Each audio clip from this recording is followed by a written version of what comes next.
Jansen. Oh, turn my mic on. Oh, you went mute. Oh, my gosh. There we go. Yeah. I hit the button. It didn't turn on. Good morning. Happy Monday. Jim Costa, John Jansen, Heather Park. We've got Gov lucky. and Greg behind the glass. Not that lucky, John. We got open lines 248-539-9797. We'll get into the Tigers. Some takeaways from their weekend. The Pistons, who have become the headline on the eve of April in the D. Who would have thunk it? We have some ticket texts reacting to Overreact Gyms. Colt sucks, guys. Josh in Warren. Well, so far this year, it's hard to argue that.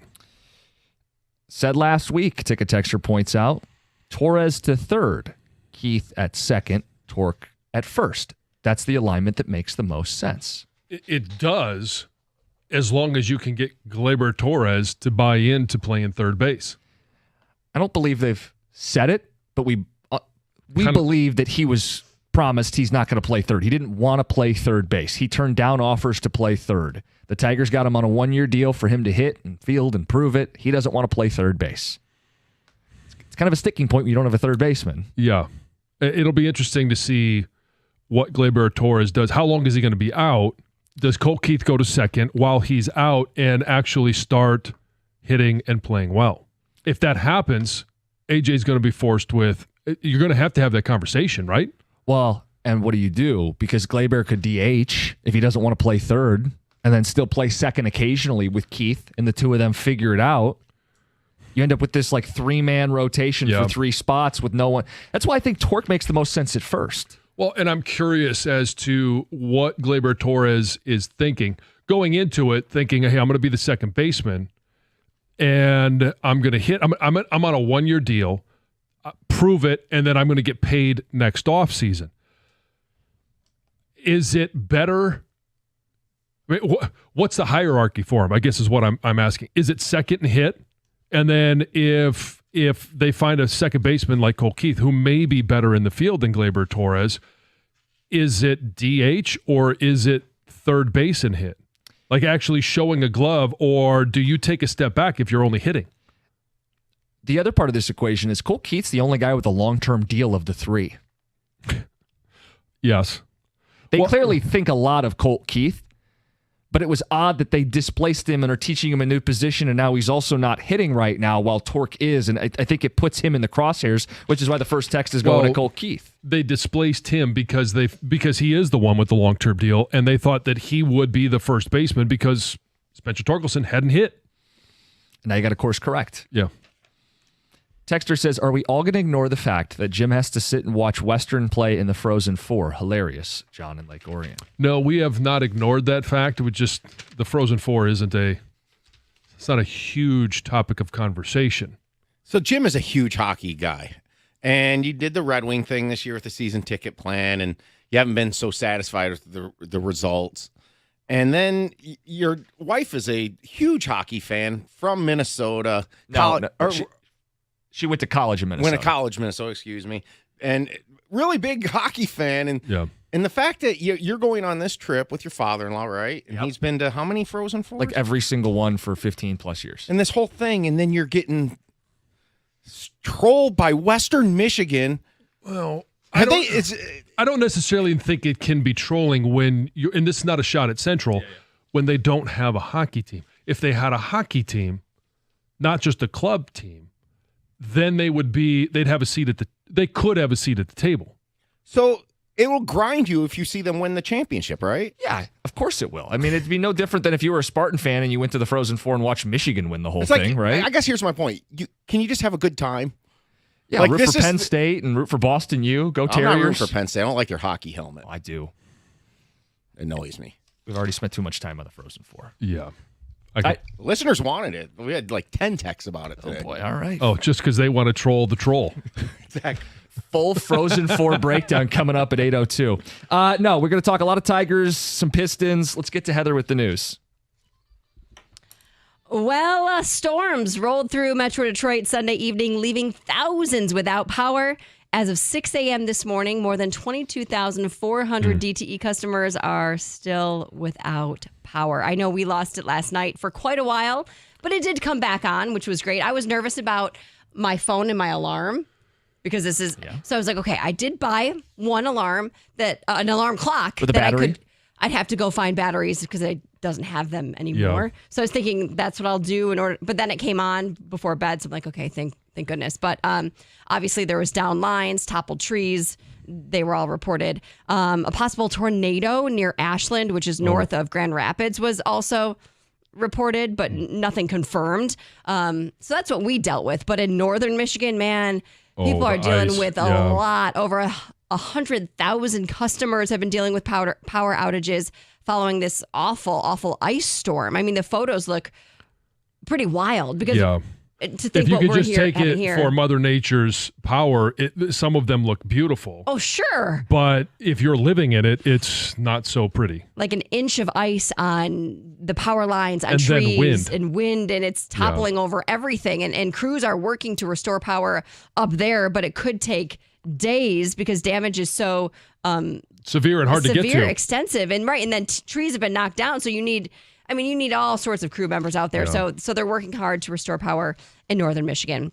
A Lyft driver in Detroit was attacked very recently after telling 8 passengers they couldn't all fit in his car. His car was a 5-passenger vehicle. Right. So right there, pretty common sense. You can't fit that many people in there, but they wanted to, and they were very upset when he said, no, I can't do that. It was all caught on camera, and you can see these people pretty clearly from his camera he had rolling in his car. So I'm guessing somebody out there might know who they are. Obviously, Detroit police are searching for these 8 suspects.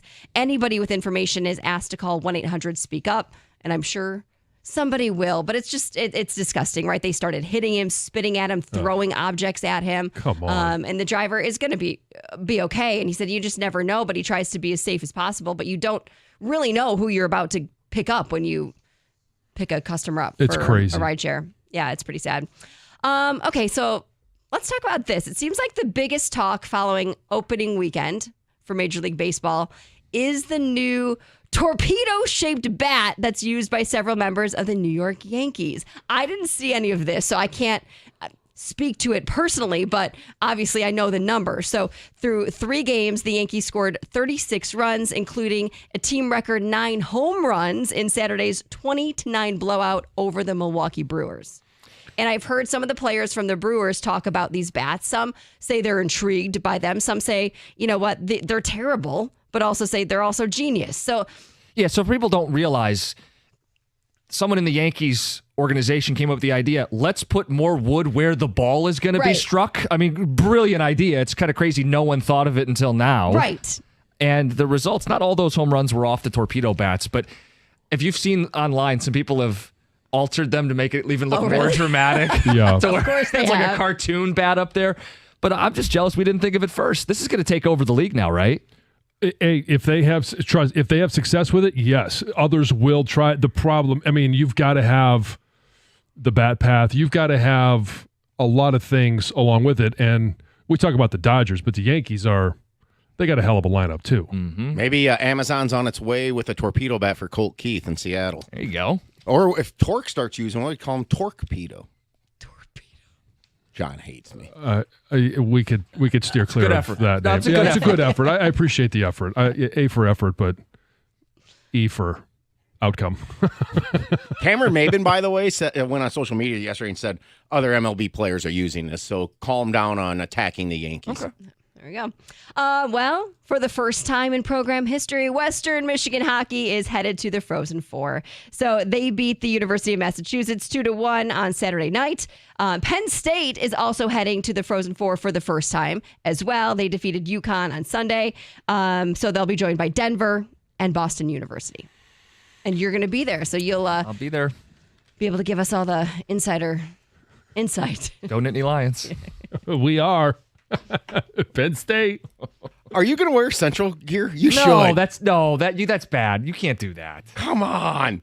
You had Yale We don't doing have the a Victor's program. Fight song. And I thought that was kind of corny too. Anyway. No, Don't you think you should wear Central? No. No, that's stupid. They're not there. Who's this guy? He could get on TV. He could be like, Yeah, for all the wrong reasons. but go viral. That's good for us. Yeah.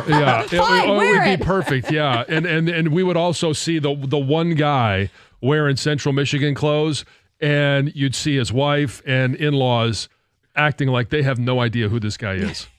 Yep.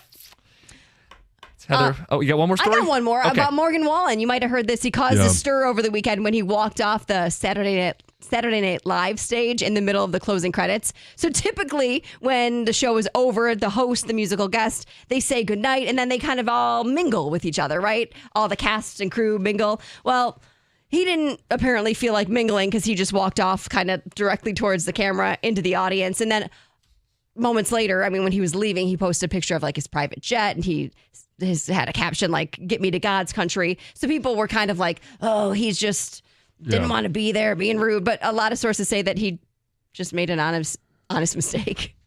He's done it before. He knew what he signed up for. I can't imagine. Like, I don't think this is some big controversy at all. No, I don't. I mean, didn't affect me one way or the other. I don't think it is either. I think he just, well, here. Yeah. But It's like, all right, I'm done. It did give off the vibe of like, nah, I couldn't care less about I'm being better here. than you. Right. Yeah. It did give that vibe. I have to get to my private jet. Yes, exactly. If he was trying to make a plane in public transportation, that's one thing. But going to his private jet. Heather with the news. Coming up next, tomorrow kicks off April in the D. Got a new headliner. It's 97.1. America's favorite place to watch every single sporting event, and it is, April in the D. Want to watch all those great moments? You got to get to Stadium Swim. It's located at Circa Resort and Casino. Catch all the biggest games at a viewing experience absolutely built for us, the sports fan. You could chill in one of the 6 pools for a perfect view. No matter if you're poolside or you're in one of the pools, a perfect view of the massive 40-foot tall high-definition screen located at Circa Resort and Casino. It's in downtown Las Vegas, and it's right there on Fremont Street. Stadium Swim. Book your spot today at circalasvegas.com.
All right, happy Monday. Costa and Jansen with Heather. Got open lines, 248-539-9797. We're going to talk Tiger baseball as the hour wraps up. But I actually think the headline right now is the Pistons. We are on the eve of April in the D, and a team that was an afterthought a year ago is taking no prisoners. The Pistons are fighting for home court in the NBA playoffs. They won on Friday night without Cade Cunningham. They beat a Cavaliers team that was playing with Donovan Mitchell and all their best players, right? Still had Allen, still had Mobley, still had Garland. The Pistons won that game without Cade Cunningham on Friday night. And look, this team is the best team playing right now in the city. From 14 wins a year ago to 42 and counting, that's 3 times what they did a season ago. John, to me, they're the biggest headline as April in the D approaches, which is crazy given where we were a year ago. A year ago, the Tigers start 5-0, and we're having fun for the home opener. The Red Wings were in the thick of a playoff chase, never mind how it ended, and the Pistons were an afterthought, but things have flipped on its head. Well, and you go to, okay, which sports can flip things quickly? And with as painful as it's been with the Pistons, it's hard to say that, yeah, basketball is one of those where you can flip things quickly, but you've got to have competent people in the front office. And, yeah, you can win the lottery with Cade Cunningham and still be a really bad team, which they were for, 4 years. Now, all of a sudden, you put some players with them. And, yes, okay, Jalen Duren, he's developed.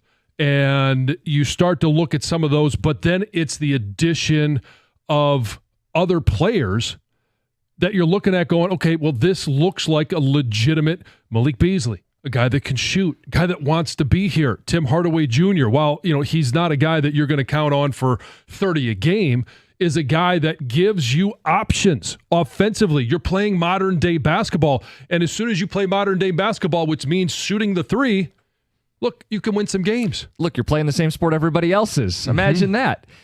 And John, the other part of this is, yeah, they're playing with better players around Cade Cunningham, and they're developing a bit of an identity, and they are literally fighting for their spot in the NBA right now. I like what happened yesterday. I'm not going to like it if it happens in the NBA playoffs where they're getting 3 guys and the head coach thrown out of the game, but I like that this team has taken no prisoners, that they have each other's back. It's a non-negotiable, J.B. Bickerstaff's words. Last night against the Timberwolves, they lost the game. I'm not sweating it. I think they win that game if those guys don't get tossed. No Cade, they got Ant, doesn't matter. I think the Pistons were the better team. What did you make of what took place?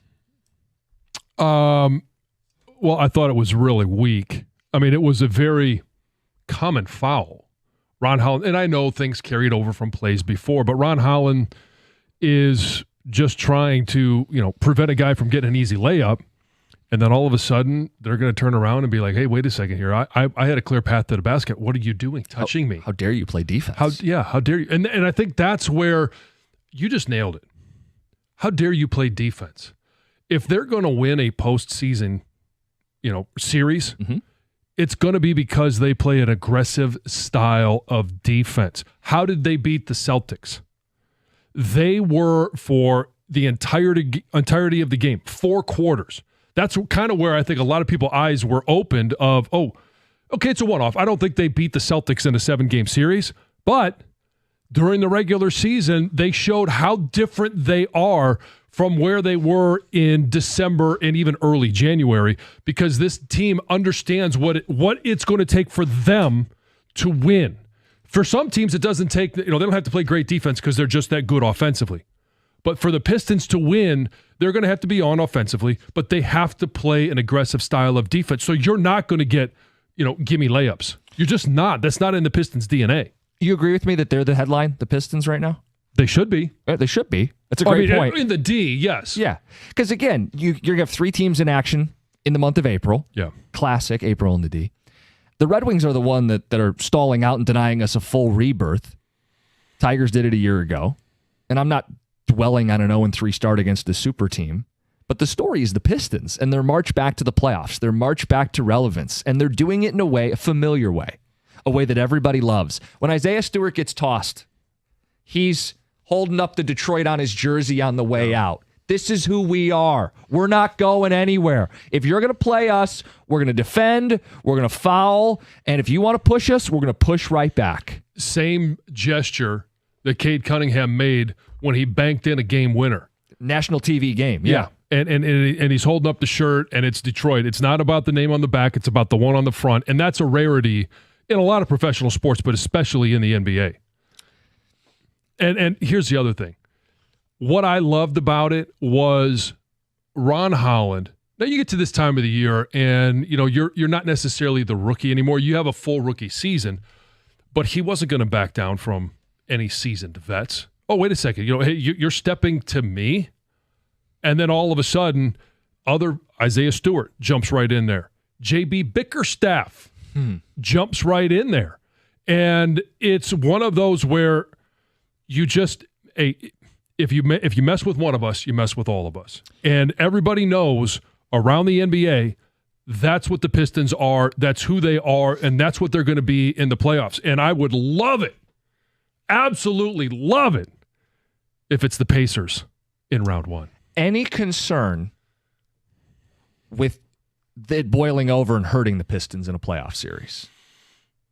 That's where the value of JB Bickerstaff and the value of guys like Tim Hardaway Jr., Malik Beasley, Dennis Schroeder, guys that have been in the playoffs, guys that have had that experience of what it's like and how costly it can be if you get ejected from a playoff game. And how, if you get ejected, and you mentioned it, who knows if they win that game yesterday. It felt like they were going to. Yes. But if you drop one in the postseason, it could be the difference from moving on and not. Yeah, especially what we think could be a 6 or 7 game knockdown, drag out brawl with the Pacers. What I don't want to see happen is Isaiah Stewart's a great rim protector, and they got some bigs. What I don't want to see is Isaiah Stewart sitting in the locker room going, I'm Detroit. Yeah, but we need you on the floor for Detroit come playoff time. Yeah, I mean, one of those games can be very fatal in the postseason.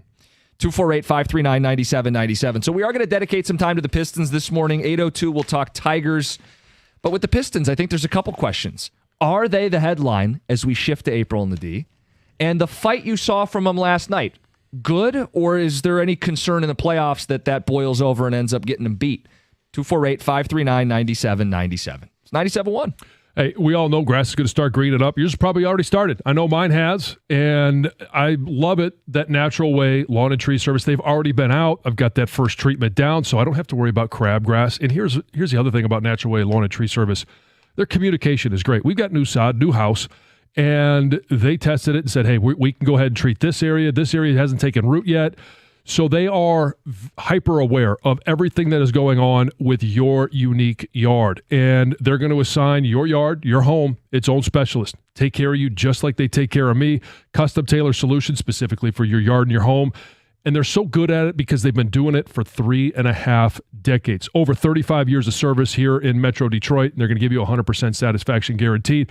Purchase a full lawn program right now and you're going to get free grub control. But you got to mention my name along with 97.1 the ticket.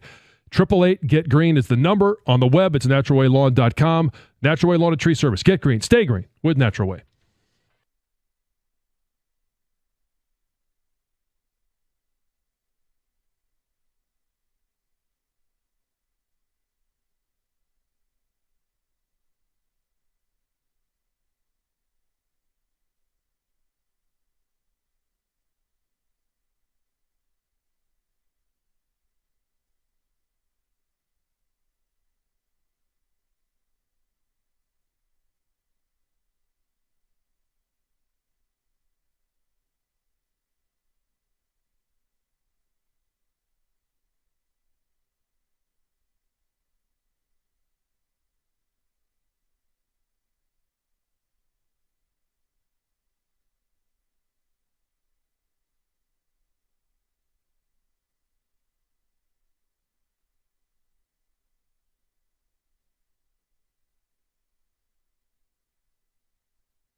The Pistons are the headline. They're the 5 seed. Got a shot for home court in the first round of the NBA playoffs. They've tripled their win total from a year ago, and last night they were fighting for their respect.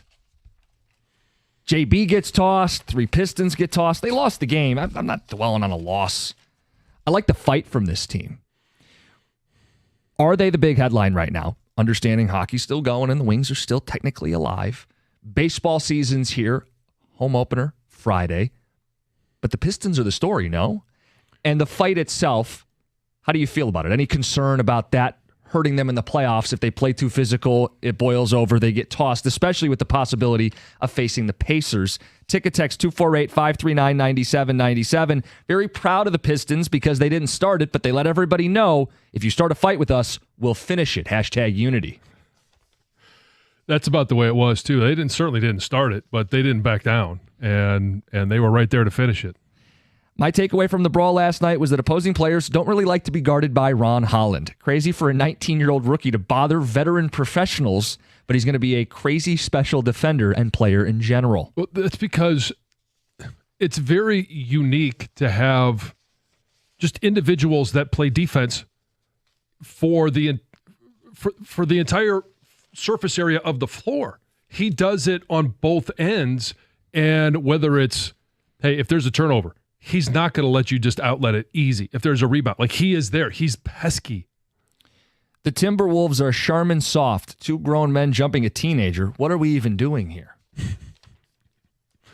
I don't think anybody views them as teenagers. Maybe rookie, right? We're not going to let a rookie do this to us. He is a teenager, though. He is a teenager, yes. The Pistons weren't looking to fight. They weren't looking to go into the crowd and push and shove. Ron Holland fouled a shooter attempting to lay a ball up. Right, the audacity! Yeah. And it got into the crowd because it happened at underneath the basket, and it got into the first row right there. It wasn't like the Malice at the Palace. No. It's not like fans were getting involved or anything like that. But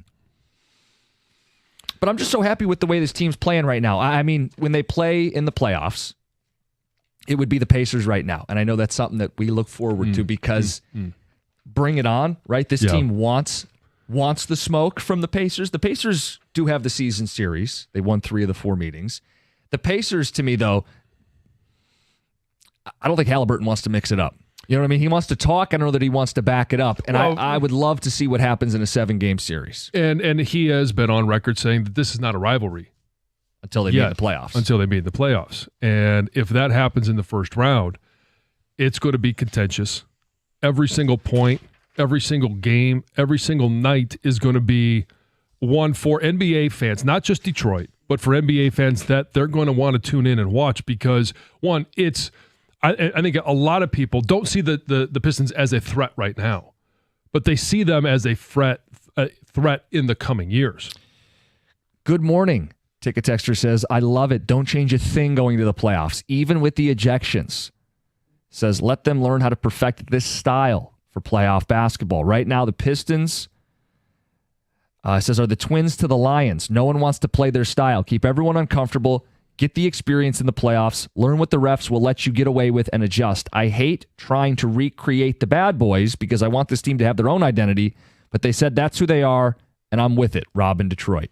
Yeah, you're never going to have the bad boys again. You're never going to have the going to the work Pistons. You're going to have whatever this team and the identity becomes. And it could be part of both. It could be a part of a lot of former Pistons teams, but their identity is going to be their own. Their results are going to be their own. And what this team becomes in the few years that follow, whatever this is this year, will be unique to this group of players and to JB, who's their coach.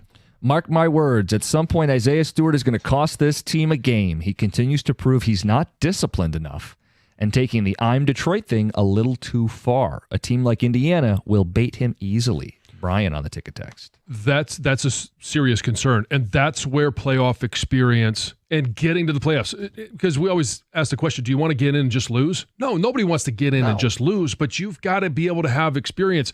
Do we think this young team is going to do everything right when they get in the playoffs? No, there's going to be mistakes. They're going to have to learn from those, and they may cost them some games, but it shouldn't be Isaiah Stewart getting into a scuffle, getting ejected, and costing a team a game. So he references the Lions. I want to use a Lions analogy here. I don't want to have to coach you to be tough and physical. I can ask you to rein it back a little bit. I think about the way the Lions play coverage. Terry and Arnold. Dan Campbell was never like, oh no, he's getting called for PI calls. I want someone who's physical, and we can rein him in a little bit. I don't want the opposite. I'd hate to rein in the Pistons where they don't play like that and don't have that tenacity and have to manufacture or force it. It's a lot easier to say, non-negotiable, the word of the day. Yeah. We're going to bring it. You're not pushing us. We'll push back. If we get tossed, you're getting tossed. It's going to be a fight, and we're going to be there for it. We're not going to back down from that fight. Yeah. I would understand it comes with downside. Understand that, yeah, I think Isaiah Stewart will get tossed from a playoff game. But if it comes with the overall benefit of he's a rim protector, that energy is not one player but infectious throughout, that defense is going to lead them to several playoff wins, the trade-off is worth it to me. I am in that camp a little bit with that text there in terms of the Pacers. I do think they've already bait them into stuff. Like if people who have been sleeping on Pistons basketball have been there is already a little bit of a rivalry here with the Pacers, and they know how to push his buttons, and they will try to push him, and he can let that button be semi-pushed and get a technical, and it's like, whoop-de-doo. This is who he is to a degree. He plays with fire. But you can't do something stupid that hurts your team. And until you see it, I'm a little concerned that, can he check himself a little bit? Because they're not going to tolerate it in the NBA. Look, that's where I get annoyed with this bad boy thing. I love a physical team, and you can play physical. But if you can't do what they used to do. Right. If you're going to try to take on this, first off, I'm done with it. Let this team have its own identity. But you do have to – the NBA is not going to get any black eyes. And this thing is, I think that series would be a powder keg against the Pacers. Mm-hmm. And you can't be the one to blow it up. But you also can't be the one to back down either. No. You can't get your first playoff game. There's a fine line. And get swept or punked like they did the last couple times they made the playoffs. I think there's a concerted energy that's different now, an effort that's different now. Oh, yeah. I mean, I don't expect – the Bucks series was laughable when they played them the last time in the playoffs. I mean, I just think Isaiah Stewart, that's a really tough thing for JB Bickerstaff to do, because you don't want the players to change who they are. But at the same time, if the opponent knows that they can get under your skin, and he's shown no restraint from letting that happen in the past, that there does have to be at least a little bit guarding of that to where you cost your team too big. It's a fear. But I'm saying I'll take the trade-off. Nice fear to have. Yeah, exactly. I wish I had that fear at the Red Wings. Yeah, no kidding. What if it boils over and they're too physical on Tuesday night? Yeah, I don't think anybody's worried about that. 248-539-9797. It was nice to see a couple fights on Saturday night to kick off that hockey game. And how about Alex DeBrincat, the smallest guy in the sport, saying put him up? But it's rare we see it from the Wings. It's a damn near every night occurrence from the Pistons. Well, it is rare we see it from the Wings, and if they could play with that type of intensity, maybe they'll do what Tom said. And what'd you say, Tom? 9 points in 12 games or 12 points in 9 games? 12 points in 9 games. Yeah. Maybe. Well, that's 86 points. That was the same win total, by the way, if the Tigers had to get in. Yeah. I strictly, can you see this team potentially, in a best-case scenario, getting 12 points in 9 games with this schedule? I could if you yucked up some OT losses and got some points here or there. And the thing is, I think if it's 86, then the Blue Jackets and Canadians, if they were to get to 86, and that'd be 9 points in 9 games to the Canadians, which is being fair, I think, that you would win the tiebreaker. John, the Red Wings are 3 points back, which means they're still technically alive. So Jim will go to the Frozen Four, then come back and have playoff games. Perfect. All is right with the world. 8 o'clock hour, we're talking the madness. Michigan and Michigan State seasons both end. We've got overreact gyms. And yes, the Tigers. Get some thoughts from them after their opening series. It's 97-1.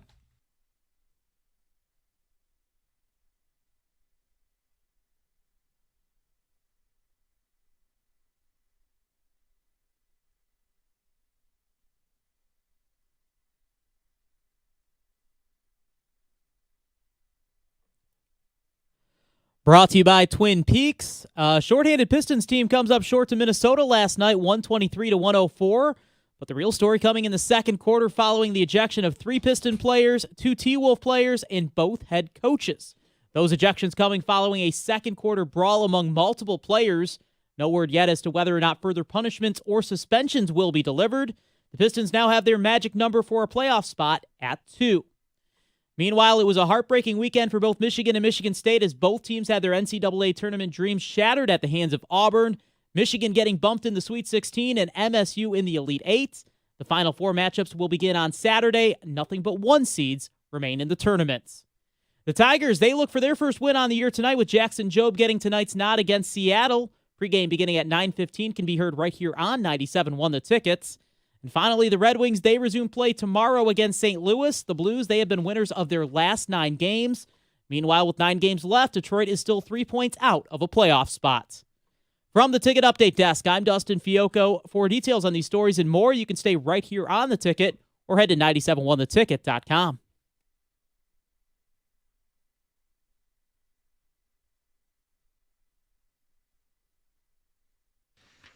8 o'clock hour is here. Good morning. We've got Weekend Overreact Gyms. They're back today. We'll do that at 8:35. So many things that happened over the weekend. We condense it all into one. We'll make time for the Spartans and the Wolverines, 8:50.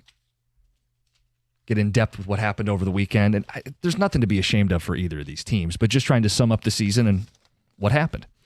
We brought up the Pistons. Literal fight from them yesterday. A loss. But they had 5 guys out and their coaches tossed. I'm much more encouraged by what happened to start the weekend, Friday night, when they didn't have Cade and they beat the fully healthy Cleveland Cavaliers. This team is fighting. This team is doing all the things we wanted them to do. They've tripled their win total from a year ago, and people have been texting about them. We also have the Tigers, John. 0-3 to start the season. Want you to lead us off here. What'd you make of it? It's 0-3, and it's against the Dodgers. Now, would I have expected them to at least pick up 1? They had their opportunities, but I'm not going to sit here and say, well, because they couldn't beat the defending world champs, because they, it's the best roster money can buy. I'm not going to sit here and say that the Detroit Tigers are nothing. Now, to me, there's no moral victories. We're not canceling the season after an 0-3 start? No, they're not going to cancel the season. They are actually going to play tonight in Seattle. Jobe on the Hill. Jobe on the Hill. Was it 9:40 start? You staying up? Yeah. You want to see the first few pitches? I was going to say, I don't know if I'll be there at the end, but I'll be there at the start. I am very curious as to how many people, because it is Jobe, and I know that they posted this. I didn't look until this morning to see who the starting pitchers were going to be. I kind of anticipated it was going to be, it was going to be Skubal, Flaherty, Olsen, and then I thought Mize, and then Jobe. Right. But they put Jobe in that 4 spot, so he'll be vote of confidence. I'm not sure that there's any rhyme or reason much to read into it, but I am excited about seeing him. But you look in, and obviously there's concerns. Injuries. We've talked about those. We know what they are. They're not coming back anytime soon, and that's obviously Vierling and Meadows. When they come back, what are they going to be coming back to? And I think with Spencer Torkelson, you mentioned it last week, he's going to have to be a major force on the offensive side of things for this team to even have a chance. And he has been through 3 games. He's batting over 400. Now, he's not going to stay there. He will come back to reality, but he has followed through on what we saw in spring training. What'd you say? He's batting like 400 right now? 444. Hits in every game, drawing walks, looking every bit what you're supposed to as a heart-of-the-order bat that this team Yeah, and there's some swing and miss, and there's going to be swing and miss, but he's not confused at the plate. He looks confident at the plate. That's been great. Manuel Margot is another guy that's been a nice little pleasant surprise. He doesn't even know everybody's name yet. I saw that. and he's a guy that they're counting on in the order to get hits. And I don't know if going into the season, were they counting on that? Can they continue to count on that? Again, it's 3 games. But the disappointing part is it's not Javi Baez. We knew he'd be hitting where he's hitting. Yeah. Colt Keith. How concerned are you with Colt Keith? Well, we did this bit a lot last year where I haven't seen what the Tigers see in him. He finished last year with an OPS of 680. He was a poor fielder. Players can get better, and young players absolutely can get better. But the fact that they anointed him like an everydayer, to me, I haven't seen that. And an 0 for 10 start with 5 strikeouts, first base is Torques as far as I'm concerned. My biggest issue right now is the offense. I don't care that they lost 3 games to the Dodgers. It's a long season. My concern right now is the one bat they did add, Gleyber Torres, is hurt.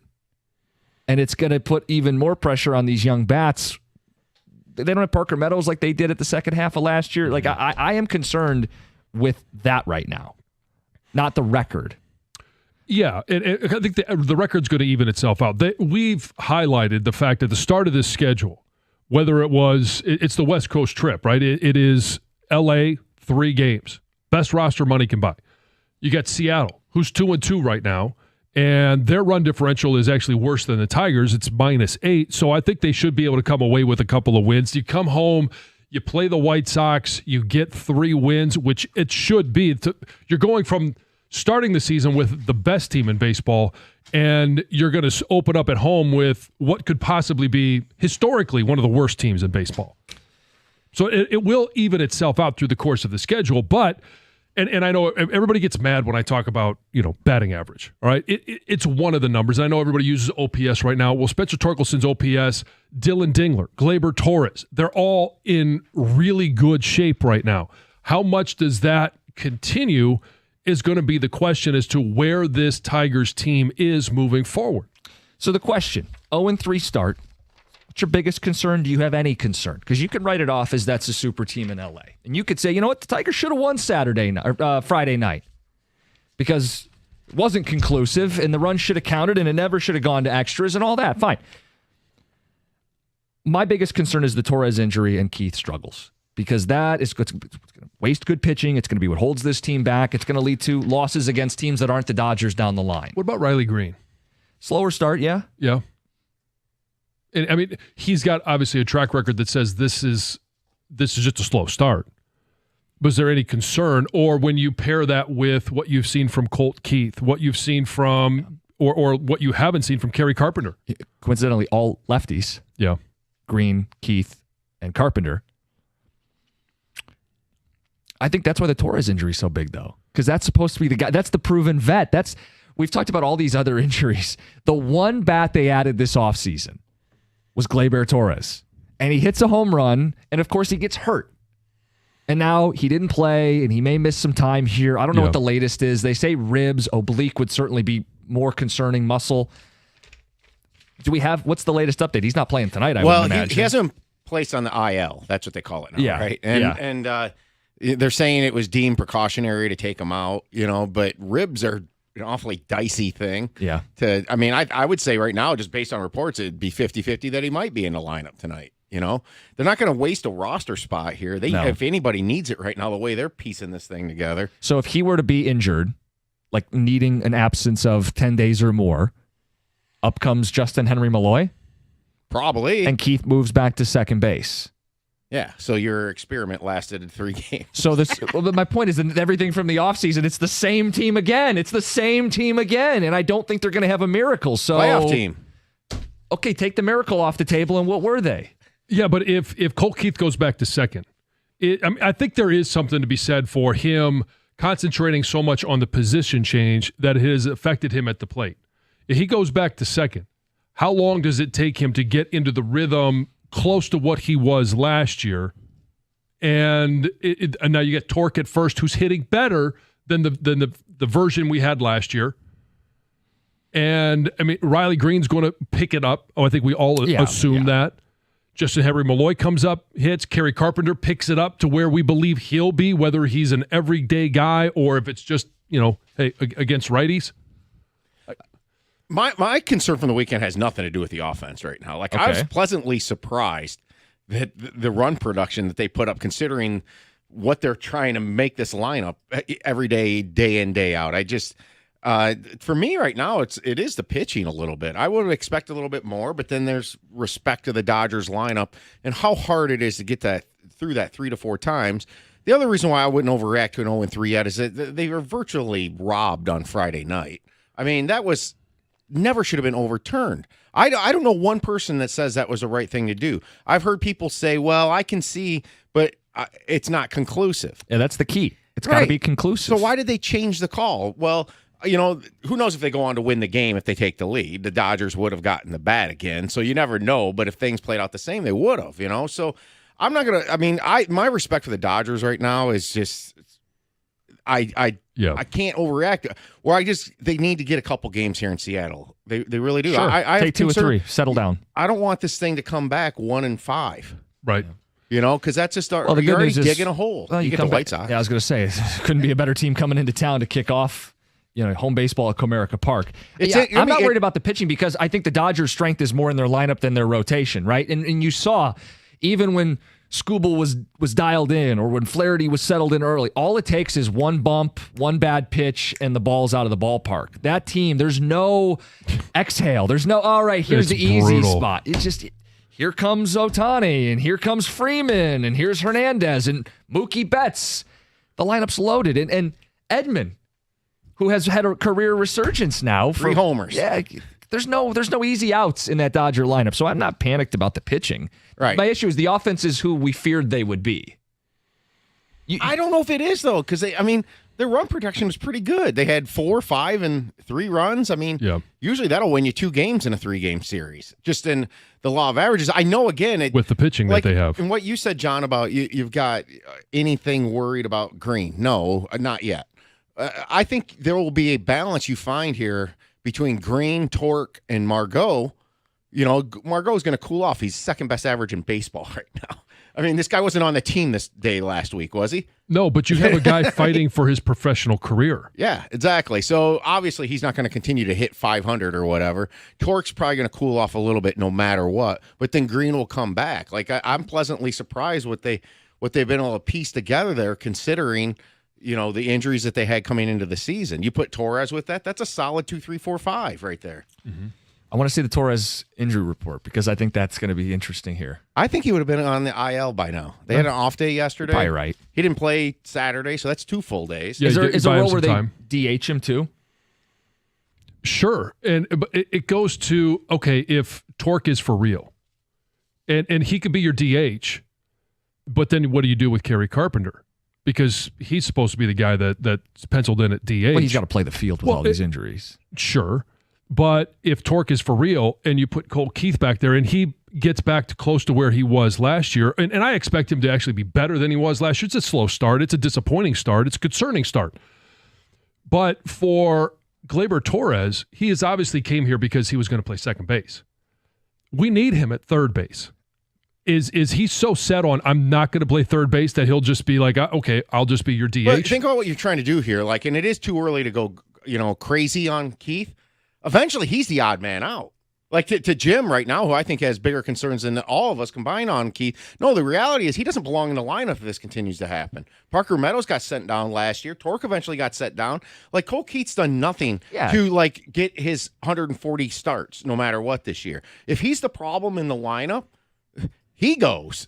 Torque plays first. Torres plays second. Well, it's 2 things. It's Torque hitting and Keith not hitting that forces this conversation. If Torque's hitting, that's your first baseman. What a win that would be, given that he was left for dead at the end of last year. If Torque hits, he's your first baseman, even if Colt Keith is hitting. And Colt Keith is your long-term second baseman. And the only reason that's being disrupted is because Gleyber's on a 1-year deal. Are you going to let a 1-year deal guy stunt the right side of your infield from playing where they're supposed to play? You're going to find a spot in the lineup for him, and then you're going to trade him. Yeah. Or exactly. He doesn't want to play Sellers again, then you can make a playoff run, Jim. There you go. Okay. That's not where I wanted to go with this. 248-539-9797. Do you have any concerns? It's an 0-3 start. It's the Dodgers, right? Any concerns at all with this baseball team? And what is your biggest concern if you have them? It's 97.1. When it comes to managing your finances, you need a bank that gets you and is genuinely interested in your individual or your family's success. That's why I bank with First Merchants Bank. Whether it's your business banking or day-to-day personal banking, First Merchants Bank is 100% interested in helping you prosper. First Merchants bankers are attentive. They're going to take the time to get to know you, ask you as many questions as possible, and then build a financial plan around those answers and your unique situation.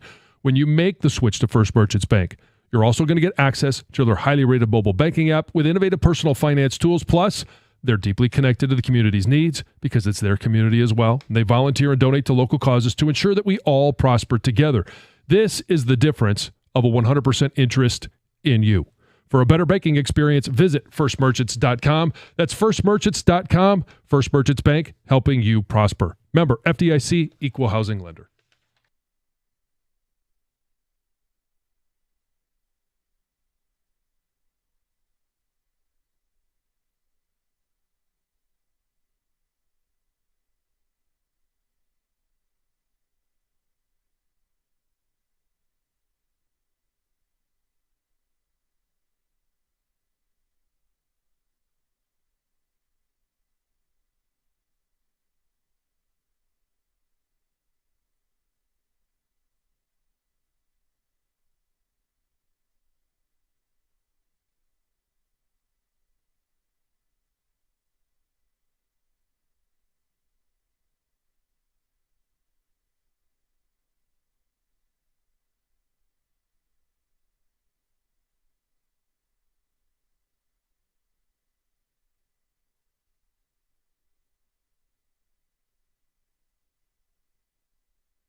Dickerson with the call. That was Friday night. They did have the base open. But the alternative is you're going to let Freddie Freeman? Well, yeah, they had the base open with Ohtani and the game prior to that. The point with the Dodgers lineup is, okay, fine, I'm going to walk Mookie Betts to see Freddie Freeman. I mean, there's really no... It's brutal. It's why, 0-3 is not a panic. I don't really have a concern with the fact that they lost 3 times to the Dodgers at all. But there are concerns at the plate. Now, Gleyber Torres is injured. We'll see how severe, but that was the one bat they did add. Ticket Texter points out 4 for 32 with runners in scoring position. That's not what we wanted to see. Keith was awful the first month of last year. Pete in Waterford. Maybe that's encouraging that he's going to settle in. He was super streaky last year as a rookie.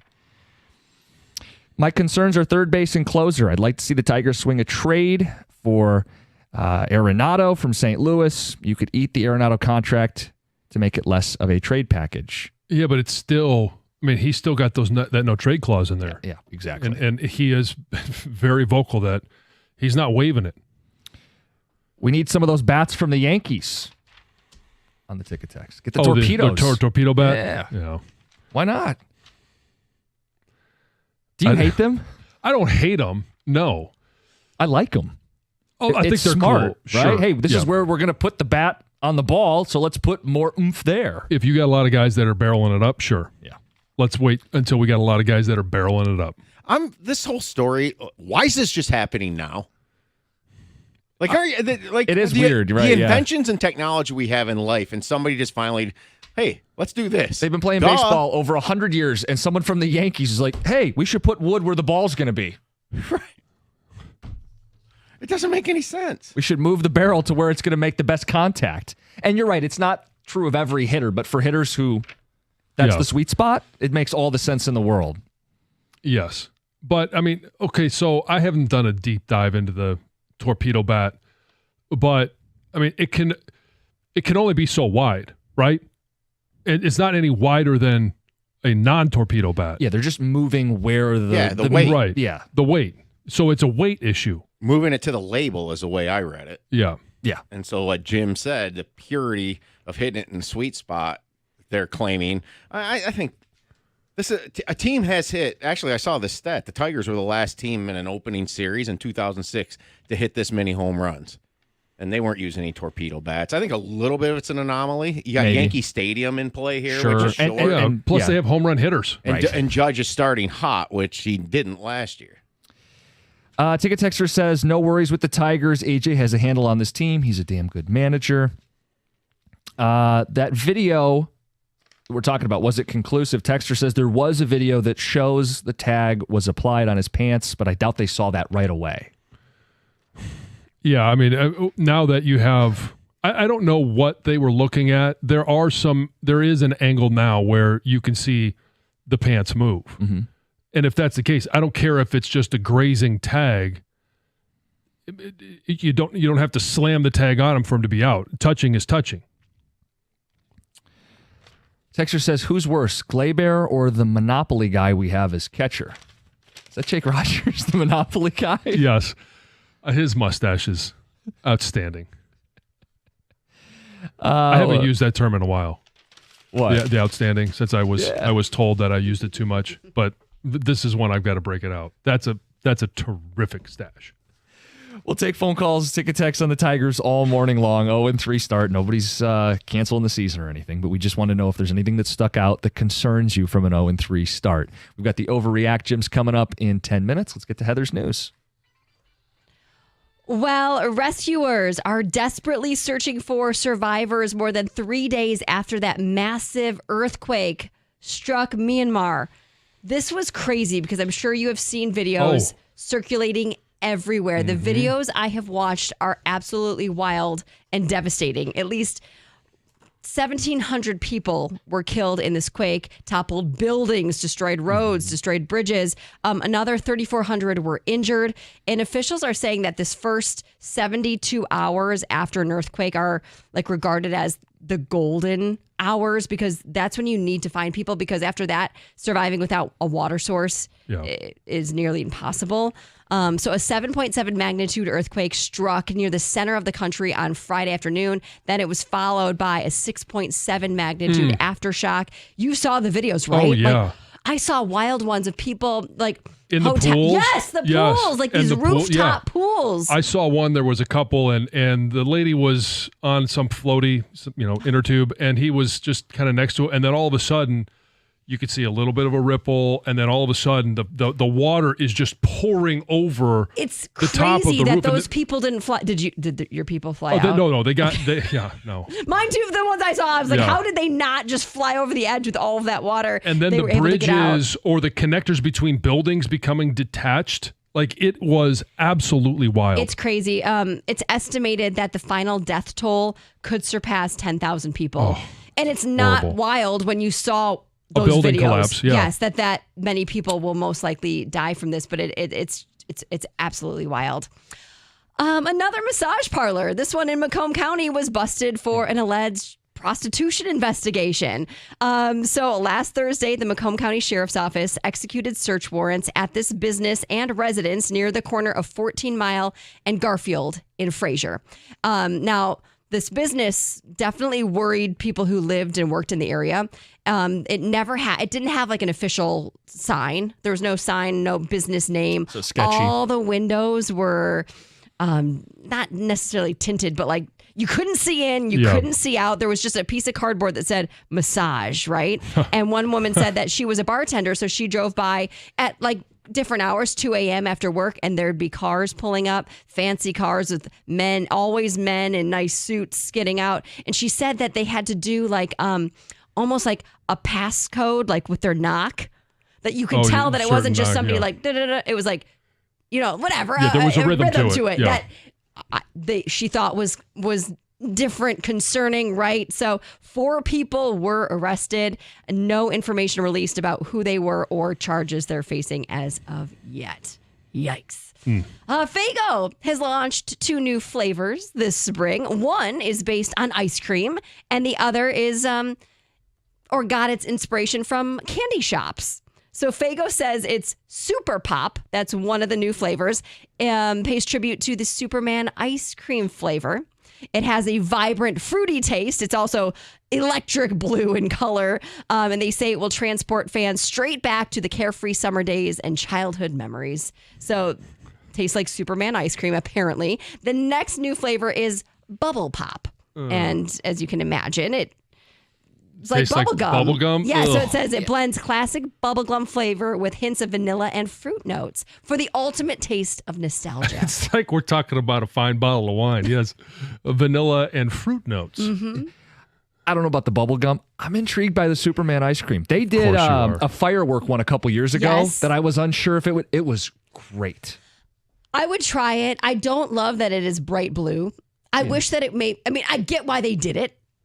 Why it has to be that vibrant. I don't love that. I think I would rather it be like a clear color for me to be like, okay, I'll try that. These sound like great mixers with vodka. Yeah, I don't know if I want to drink a whole bottle of it. Yeah, but I would definitely try it. It is available in 20 and 24-ounce bottles, being sold at Meijer right now, but will be in other stores coming soon. They're also doing like a little 3-day pop-up experience called House of Faygo, where you can go and you can sample. Oh. Yeah. I'm not really into I'm not a big pop drinker to begin with, and these just don't sound very appetizing. I don't drink a lot of pop, but the mixer comment is a good comment. Oh, sure. I could see that. I'd have to try that. I used to like the red pop. Oh, yeah. I used to drink that all the time. As a kid, You had one of those pizza days in school. Yeah. That's what takes you back to the summers of your youth. Red pop, for sure. That's the news, guys. I'm going to save some of these for next hour. Perfect. We have Overreact Gyms, and we got to get back into Michigan State. Give a little bit of love to their seasons. Nothing to be ashamed of, but wondering how you feel after this weekend. It's 97-1.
Let's talk about your teeth. You hate going to the dentist, but it doesn't have to be that way. Not with Brightside Dental. There's no judgment, even if it's been a while, if you don't floss after every meal, and if you have a couple cavities, it doesn't have to be scary. It doesn't have to be stressful.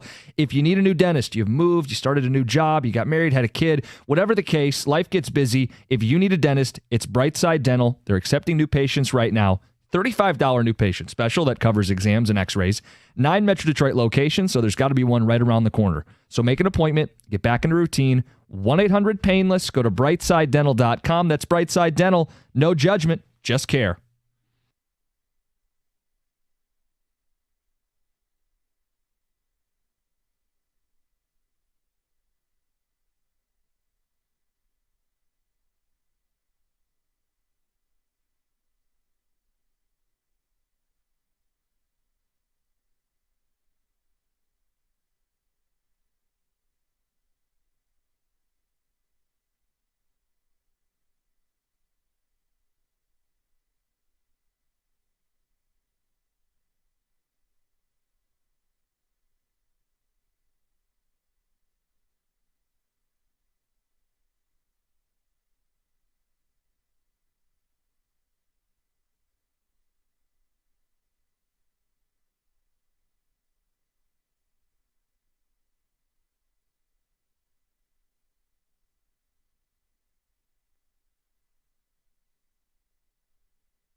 Good morning on a Monday. Jim Costa, John Jansen, Heather Park. We've got Gov and Greg behind the glass.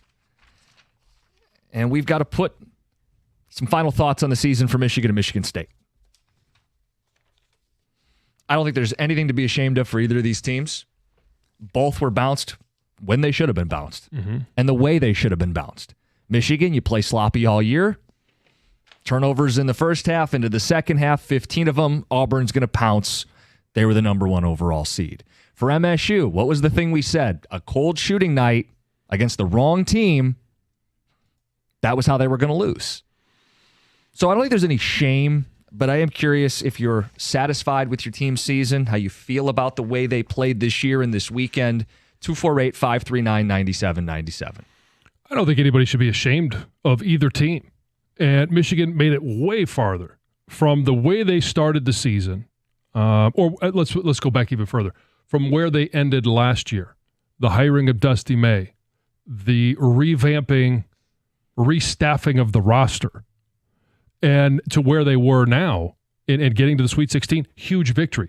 For Michigan State, it was kind of similar where you have a team that starts the season not in anybody's top 25, and you end up in the Elite Eight, and you lose to the number 1 overall team in the country.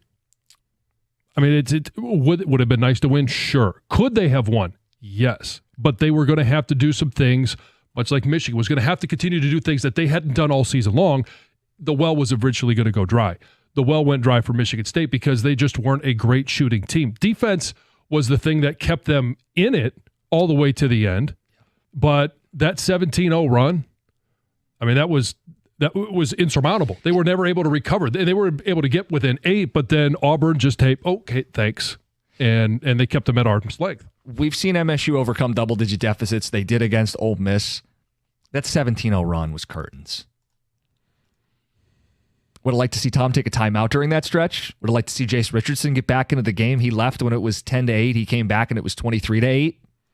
And you're right. From there, it just kind of stayed at about 8, 10, 12 points. They get it down to 8, and then it ballooned back up. And MSU was, look, you shoot that way against a team like that, your season's over. And maybe you're at peace with it because that was always the Achilles heel of this basketball team. I don't think you're thrilled falling short of a Final Four, right? Michigan State's program's built on getting to the Final Four. Tom Izzo's legacy is Final Fours and more. Yeah. But you let us know. 248-539-9797. We'll get some ticket text in the mix on it. I mean, to me, first off, this is a team in the preseason that got 0 votes in the AP poll. Not top. They weren't top 25. They weren't top 44 in the AP poll. So they significantly overachieved. And I thought talk of going into the tournament with them expecting them to get to the Final Four was a little unfair to them, and it was because of who was there. Like we thought, Selection Sunday, so it was St. Patty's Day after. We broke down the bracket, and there was a clear 4, right? And that held true. I mean, like I don't understand how State fans could be upset with what happened yesterday because clearly the number 1 overall seed in the tournament had another gear. They showed it against Michigan, and they took it to State. And State always fell in holes earlier this year. It was one of their knocks other than the 3-point shooting. It's actually kind of miraculous what they did. It shows how good of a team they are minus 3-point shooting because to end up where they ended up with 31% 3-point shooting throughout a season is kind of a miracle in today's basketball. The 3 is more important than it's ever been. And it's like if they could have shot 35%, what would they have been this year? I mean, seriously. Yesterday could have been a game potentially if they'd have knocked down a few threes. They knocked down a couple threes. They hang in. I think the other issue, though, was MSU's defense was their calling card, but there's no answer for the size of Auburn, right? Like, Janai Broome is a problem. He was a problem for Michigan on Friday. He was a problem for Michigan State on Sunday. Even if State goes shot for shot, I think their ability to turn teams over and shut teams down for 4 or 5 minutes, Auburn had the answer to that. You weren't going to go 4 or 5 minutes without Auburn scoring because they could go down to the low block and the low post, and there was no answers. I mean, Izzo said before the game he was going to play Zapawa and Booker. Booker didn't play. Zapawa did. It didn't matter. Well, some people criticize Izzo for not going to the press earlier in the second half because of how it worked. Well, you don't know if that over time, usually teams can figure out how to break a press, especially a talented team like them. Auburn was struggling with it, but I mean, exactly what you said, Jim. I'm sitting there and I'm like, State is giving up way too many easy baskets. Like in that lull there between the 12-minute mark and like 7-minute mark of the second half. It's every time State needed to stop, they couldn't get it, and the game would go back to a 10-point lead. They could never claw their way because they were playing one of the power teams, and it finally caught into them. I mean, anybody that watched both those games Friday, I mean, Auburn, wow. And guess what? They have the 4th worst odds to win it. That team's the 4th best team in college basketball. There does look like there's a clear hierarchy at the top. And it's our first time we've had 1 seed since 2008, all 1 seeds in the Final Four. Yeah. I think anybody who watched their team play this week, and this is Michigan and Michigan State fans, would say, yeah, Auburn was a cut above. Our team had flaws. Weren't going to win against a team like Auburn.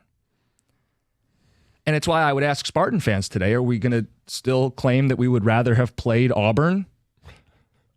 Because there was a lot of, I'm indifferent to who we play, or I'd actually rather play Auburn because Michigan fans are loud and obnoxious. Okay, would you rather have played Michigan or Auburn? I hope we can put that to bed today. I hope we're not still doing that routine. I'm not going to play Monday morning quarterback and say, oh, well, because we lost, I would have rather played the easier team. Going into it, Michigan State fans all said, and they all agreed, would Michigan be an easier path? Yes. But a lot of them were okay with playing Auburn because they wanted a chance at the big dog. Well, you get bit. And I agree with that. I said it last week.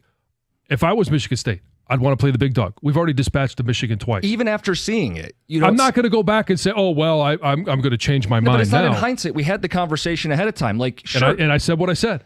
Congrats. You get toughness points for playing the best team, and your season ends. Congrats. You got to play the toughest road. You know who cares?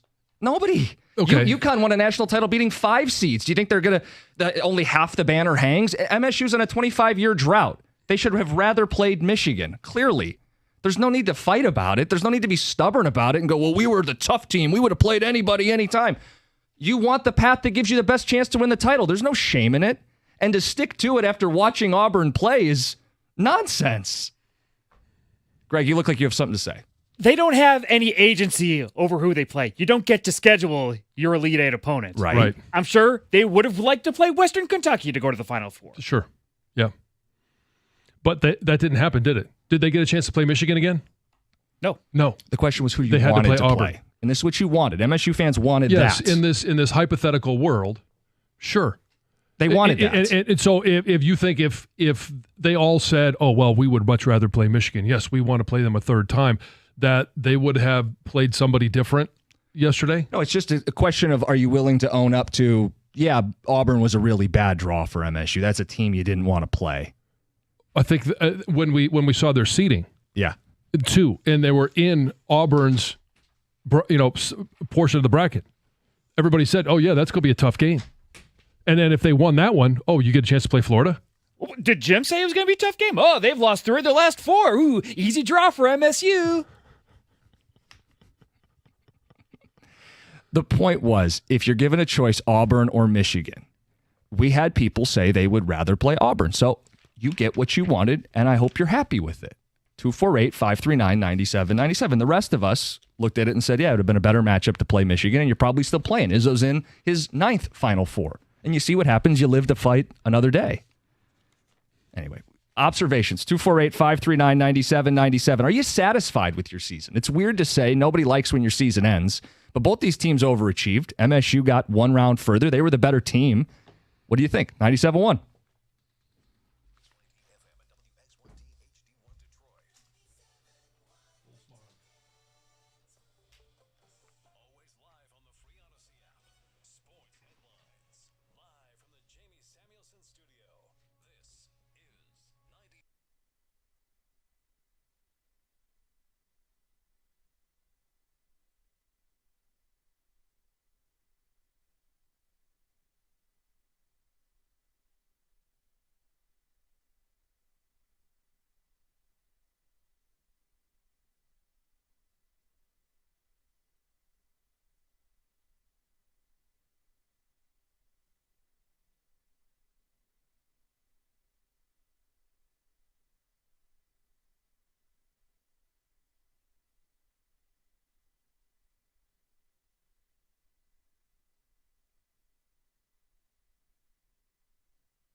We got ticket texts, we got phone calls. We're talking Spartans, we're talking Wolverines. Season ended over the weekend.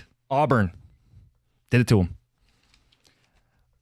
But there's nothing to be ashamed of, nothing to feel bad about. Both these teams overachieved. So are you satisfied with the season? I think if you're Michigan, you're satisfied with year one Dusty May catching a little bit of lightning in a bottle, winning a Big Ten tournament title and making a Sweet 16 and reestablishing some standards for the program. Now, the reality is you got to do it all over again next year. You're going to lose Wolf and Golden and welcome to college basketball. For Michigan State, I think the headline in the Freep was program refreshed, right? It had been a few years since they had made a run. You go to the Elite Eight, but again, welcome to college hoops. Fears will be gone. Fiddler will be gone. Jace has a big decision to make, and they're going to have to reboot and counts for nothing next year. That's just the way the sport is now. It is the way the sport is now. It's from year to year, and I can't speak in regards to Michigan State fans. Do they think it was a successful year? Coach Izzo, what do you think about him getting back to the Elite Eight, missing out on a Final Four, not another national championship? It's been a long time. But for Michigan, that's where I can speak. Yeah, it was a success. We mentioned it last week. Getting to the Sweet 16 and beating the powerhouse that was UC San Diego was a good win. Getting to the field of 32. Getting past the field of 32, I think, is where most people would say, yeah, they've probably outkicked their coverage. They've completely obliterated any detriment or any questions about Dusty May, his extension, what he can do with this program, and what it means going forward. And for him, too. Hey, got to rebuild the roster for next year. A little easier to do when you make a run like this. You become more attractive. And I mentioned it earlier where all of these teams are a little bit of a disadvantage because the transfer portal opened. They're not because, hey, we've got a team that, hey, I'm sorry, we can't host you this weekend or we can't take your phone call because we happen to still be playing. Like, that's a good selling point. Let's get to the phones. Michael on a cell. Good morning. You're on 97.1. Morning, John. Jim, nice meeting you this weekend. How you doing? Hey, good to hear from you. I wanted to talk about the conversation with Izzo and if he's ever going to get his second. I kind of agree with John. I think he can. I'm not going to bank on it and put my life savings on it. But I do think he needs to utilize the portal. I don't think it has to be at the volume like Dusty May did, having to rebuild an entire roster, because the core's still there. But I do think you need to find some scoring in the post and try and find someone who can knock down some shots, because that was kind of the story yesterday. It felt like the only guy who could consistently get his own shot was Jace Richardson, and he didn't have like a super efficient day or anything, but I thought his absence was noticed during that 17-0 run. They don't have enough shot makers. Fears got some stuff late. He wasn't very good early. Holloman, 0-for. And Fears wasn't even making free throws. That's the one thing. He gets downhill and gets to the hoop. He's got to hit free throws. Not enough shot making from any of the guards. Yeah, I think that's going to be a huge area they have to address. Yes. We've talked about it with the Pistons for a long time. You have to be able to play in modern basketball, and that's being able to shoot the three. And if Michigan State wants to get over the hump, they're going to have somebody that's a knockdown shooter. And that's the thing, too. If you're going to pull off upsets, that's the great equalizer, knocking down three. See, MSU beat everybody they were supposed to, right? Every tournament game they were favored, they won. Now, they played with fire. They had to come back, but they were the better team. So they could just lock in defensively and hold on for dear life and eke it out. You face a team that's better, that's got one-on-one mismatches, that can win in the half court, your only chance is to knock down threes. And when you're the worst three-point shooting team left in the tournament, predictable result. Yeah. I mean, it is. And so the combination for them is you've got to be able to still play the same way. You got to play great defense, but you've got to be able to be more consistent shooting. And some of that will come with some of the guys that will be back in experience if they're willing to come back to Tom Izzo's team. That's always the big question right now. Transfer portal's open. Who's going to enter it at this point? But I think he's got a better shot at retaining as many players as he wants to as anybody else. Some ticket texters. I'm oddly satisfied with MSU's season. Before yesterday, I didn't think I would be if and when they lost. But after watching Auburn and Duke play, it's clear they're on a different level, and there's not much you can do against teams that good. The team did all they could. Texter says, as an MSU fan, I wanted Auburn. I wanted to beat 3 1 seeds to do something no one's ever done. Good season, but not satisfied. I hold our program to a higher standard. See, I think that's at the crux of it for MSU. Can you call it a success if you don't make the Final Four when your program and Izzo is built on Final Fours? You probably don't feel like it's a success, but you also at the same time understood that they weren't ranked to start the season, and they won a Big Ten regular season title, and they finally got out of that opening weekend and made the Elite Eight. I think refresh is a good word for them. They needed a refresh. They had gotten kind of stale, right? There was a lot of talk about, all right, does someone have to tell Tom to hit retirement? And now I don't think people are saying that. Yeah. No, I don't think they are. And do you think in the next couple of years, I mean, who knows how long he coaches? He's still vibrant. He's still coaching at a high level. He has all the intensity. How much longer can he coach? What do you think? Patino, 5 years? Patino's 6 72. There's coaches in their mid-70s. But yeah, I mean, another 3-4 years. If this reinvigorates him. Ticket text 248-539-9797. Can we stop calling Izzo Mr. March? He had the easiest road to get to the Elite Eight, won the first 3 games they should have, and they didn't look good in any of them. It's getting there is one thing. And obviously it's not, there's no participation trophy. You don't get to just sit there. They don't raise banners for Elite Eight participation. You got to get to the Final Four. You got to win a national title. But they've have as many bites at the apple as anybody, almost as anybody else. The Mr. March thing, they did great in March. They just don't do great in April, right? That's when you take a Final Four to a title. I don't have an issue with it. The guy has had so many deep runs in the tournament. I think that's a weird fan thing. People want to fight about, is he Mr. March or not? Ticket texters, 248-539-9797. Jim's poor wife, she probably gets told I told you so too much. JFC, shut up cookies. Jim Costa, what a horse bleep take. Let the boys enjoy. You always want to beat the best. People are still doing this. They still said they wanted to play Auburn. Jim, you're the only one that can't put this to bed. You're stuck on your opinion that Michigan State and Michigan could have met up. Let it go. Eric in North Carolina. Most Spartans were saying next team up, not I'd rather not play U of M. This is insufferable. Joe in Livonia. You know, one thing this tournament proved, though, I mean, you're going to run into one of these buzzsaws eventually. So whether you get to a Final Four if you get to play Michigan, okay, well, then Duke or Florida or Houston's waiting. Are you asking me, would you rather make the Final Four than the Elite Eight? I'm simply saying that, yeah, of course you would and stuff. But and look, it's not of course. I just read these texts. It's not of course. It is for you. I mean, but it was for you last week. See, you said this last week. Are you doing a little I told you so? So what? Yeah. We certainly talk about when we're wrong around here, don't we? I mean, look. I just never understood. Yeah, I wanted to lose. Yeah, I wanted to go out one round earlier. Yeah, maybe you lose in the Final Four. Wouldn't you rather be there? Wouldn't you rather win one more game? But yeah, you got to play the tougher route. So congrats. You guys are the toughest team also on your couch. It doesn't do anything. I mean, I just think in general, though, this tournament proved that we said 2 weeks ago that there was 4 juggernauts. That's what we thought. But this is the NCAA tournament and things happen. Well, they delivered. They're the top 4 teams in the KenPom. The next 4 teams are the 4 teams that made the Elite Eight.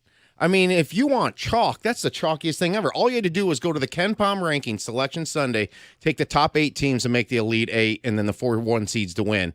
And you would have had the entire thing correct from that point on. I mean, it's just the reality for me, like, it's clear.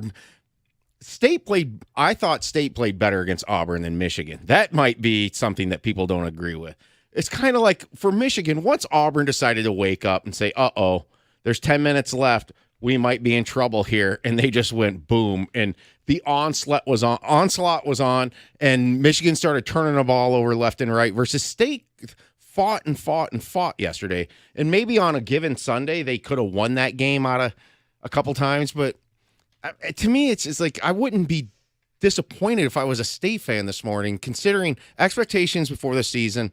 And if you truly realize that there was a given 4 teams, like that there was a clear 4. It's like you went as far as you could. You made it to the end of the rope, and you couldn't shoot threes.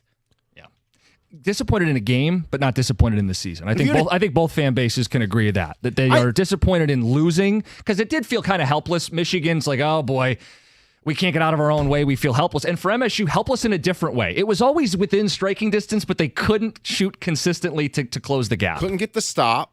If you'd have told me Kohler and Fiddler would have put up the stat lines they did, I would have told you they would have won the game. Yeah. The problem was everybody else. And a lot, I think, things people overlook in games. They had a lot of shots that were contested, blocked, unusual turnovers at times, I thought, for State. I remember there was one clearly where they got the rebound and Broom flicked it out of their hand. It's like ball security, you know? On a perfect day, they could have beat them probably. But this was the way their seasons were going to end. This Michigan State season was going to end on a cold shooting night to a better team. I mean, it was hard to sit there and say that you feel like they let you down. This is who they are. It's just kind of like that's the reality of this college basketball season. We know who these teams are. It's so predictable. You know, that if State, you're right. If State would have played Michigan, they would have beat them again by 13 to 17 points. Phone calls, ticket text, it's 97.1. Hey, a personal injury of any sort is, in fact, personal. Injury attorney David Femininio has dedicated his career to securing justice and maximizing recovery for those who have been injured. David is also dedicated to ensuring that you get all the medical care that you need to put your life back together after that injury. You need an attorney who's going to make it personal, and that attorney is David Femininio. If you or someone you know has been injured, you need to tell him to call David Femininio at 855-65-CRASH, or you can always go to his website, getdavidgetpaid.com. That number again, 855-65-CRASH, or on the web at getdavidgetpaid.com.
It's Tom Izzo after the loss.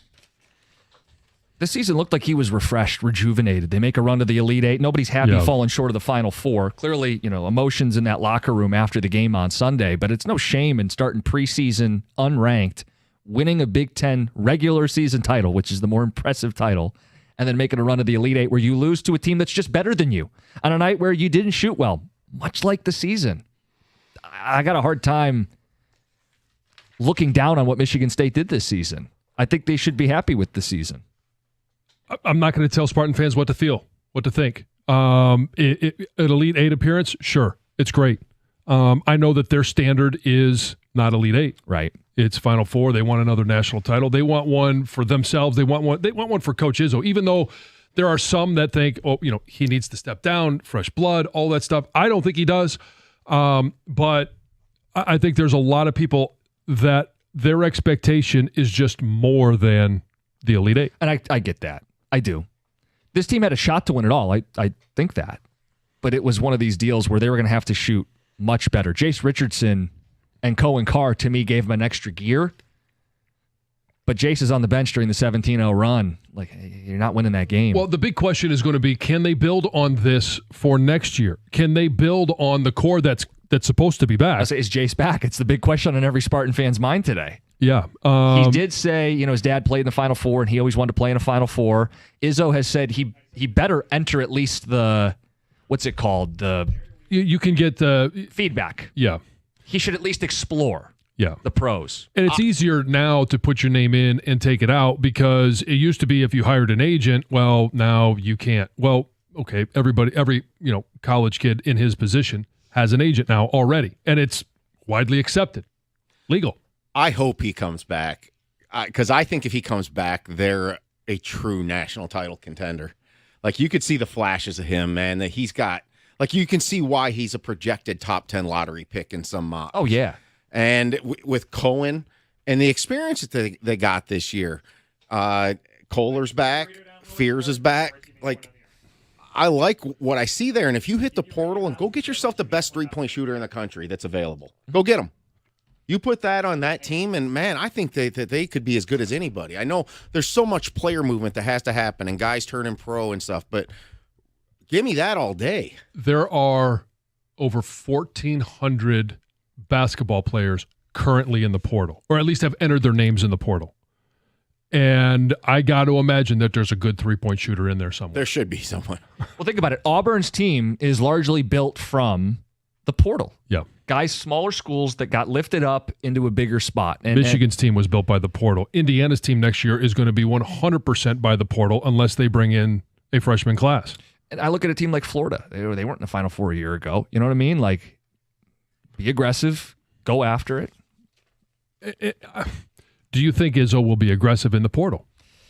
No, I don't know probably how, not. Seriously, if they can retain what they have returning, I like that. And if you add a shooter to it, because these guys are going to – I expect Richardson to shoot even better next year. He'll grow, that if you just add a sharpshooter to that, even if it's off the bench, like I think you would have a borderline like great team. But the key is going to be not losing somebody. Right. That's going to be the issue. And while I don't think Coach Izzo will go and turn over his roster by more than 50% in the portal, he has added portal players before, and I think he could go and add a shooter or whatever else he deems he needs, especially if there's more vacancies than originally planned.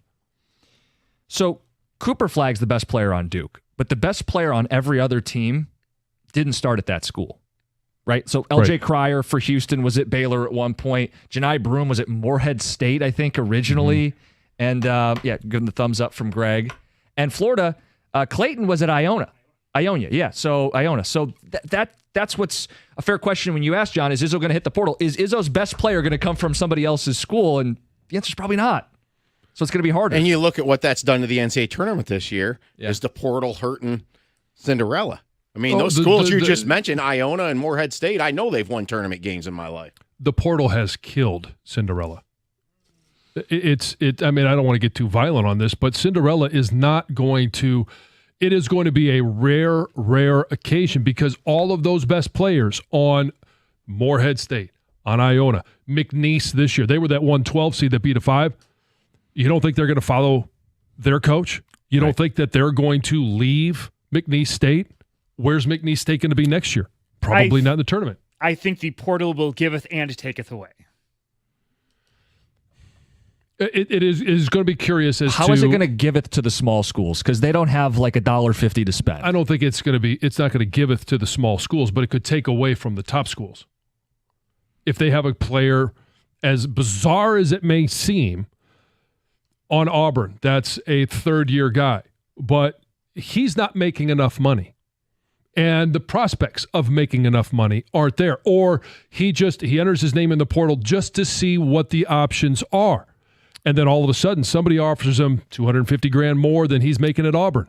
You don't think he would leave to go somewhere else? It's not going to be to a Cinderella team. Right. Well, that's my point. I think we're not only going to see 1 seeds from here on out, but I don't think we're going to see very many 5, 6, 7s. We're not going to see many 12s, 13s, and 14s get out of the opening weekend anymore. Cinderella is effectively dead.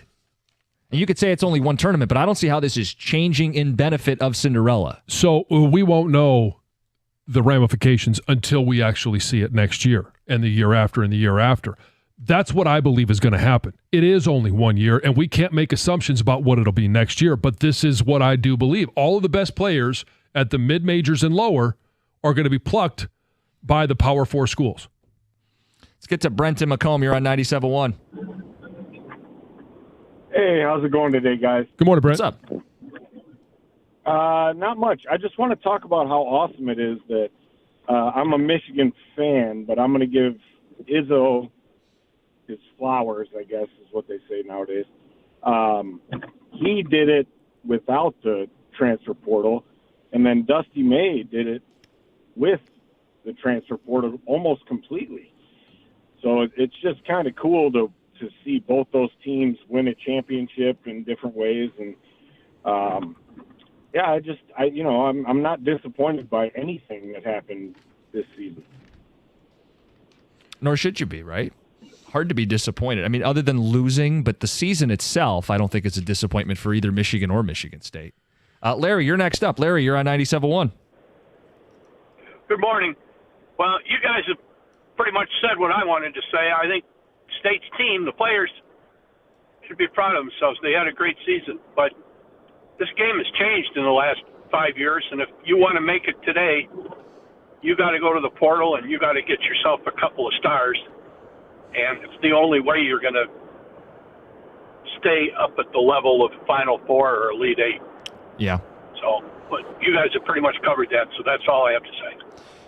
It's a good question, too. To Larry's point is and you made this already, like, Cooper Flagg, best player in the tournament, best player in college basketball. If you recruit that level of player, they're going to be one and done. And you're going to be left with trying to recruit that level of player again, or you could do what Coach Izzo has done and develop players and get guys, but you have to be able to complement them with areas that you have deficiencies in. But I think this tournament reinforced it, that the way Izzo wants to do it has a ceiling. And I don't mean to say he didn't use the portal. They did, Fiddler and Zapawa. But you're looking at other teams who are getting starters. Their first, second, or third best player have come from another team.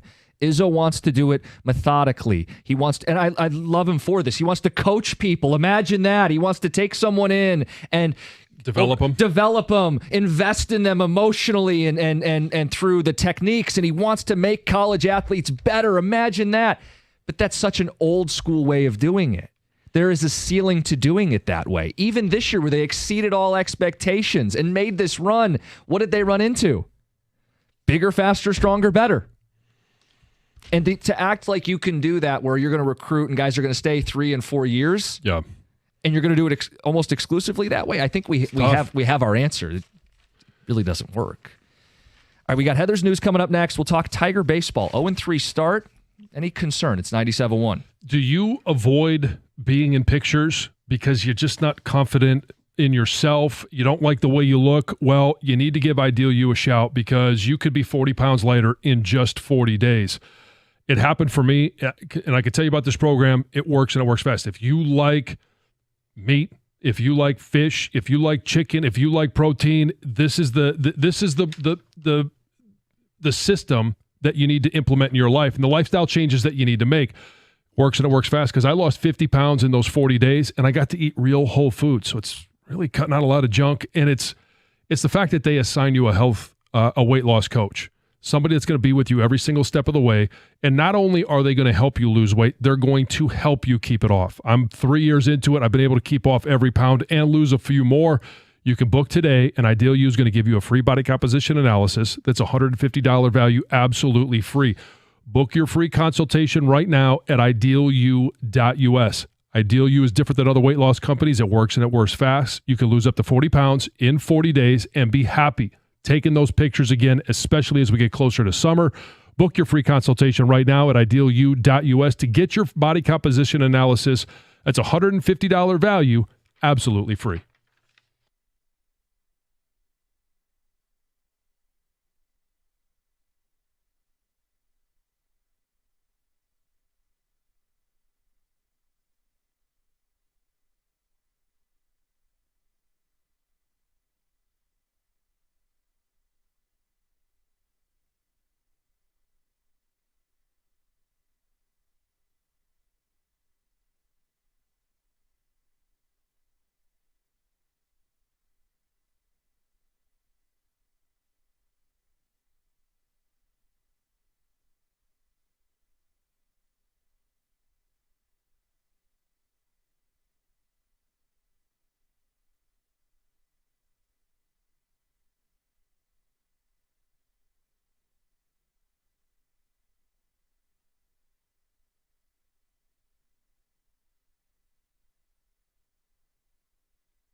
All right, Heather, what's going on in the news? Mel Tucker's missing. That's in the news. The former MSU football coach can't be found, and it's holding up a lawsuit filed against him. So Tucker has kind of stayed out of the spotlight since being fired in 2023, but nearly 6 months after Brenda Tracy filed a defamation suit against him, he's like completely disappeared. And her attorney states that Tucker cannot be located after multiple attempts to serve the lawsuit. And now there's an Ingham County court that has approved alternative methods of serving him this suit. He's not a horse bleep hide and seek player. He's very good. Apparently so. He's eventually going to have to face the music. Yes, and he knows about this lawsuit because he had written about it in this letter to MSU. Like he knows it's there, but they just can't actually serve him because they've sent it to all the homes that he owns, or it's just getting sent back. Didn't we have a story in the summer about the guy who left the Midwest to go to Uzbekistan? Maybe he's in Uzbekistan. Just up and left his wife and kids. Just disappeared. Maybe he is. Michigan's unemployment amount and duration is changing this week. So on Wednesday, the maximum benefit amount per week will increase by $84 or 23%. So it's going to go from $632 to $446. And the maximum number of weeks an individual can receive unemployment will also increase from 20 to 26 per year. Now, this will mark the first increase to Michigan's unemployment since 2002. And under this legislation that was passed last year, the maximum weekly benefit will increase again in 2026, and then will also increase again in 2027 to a maximum $614.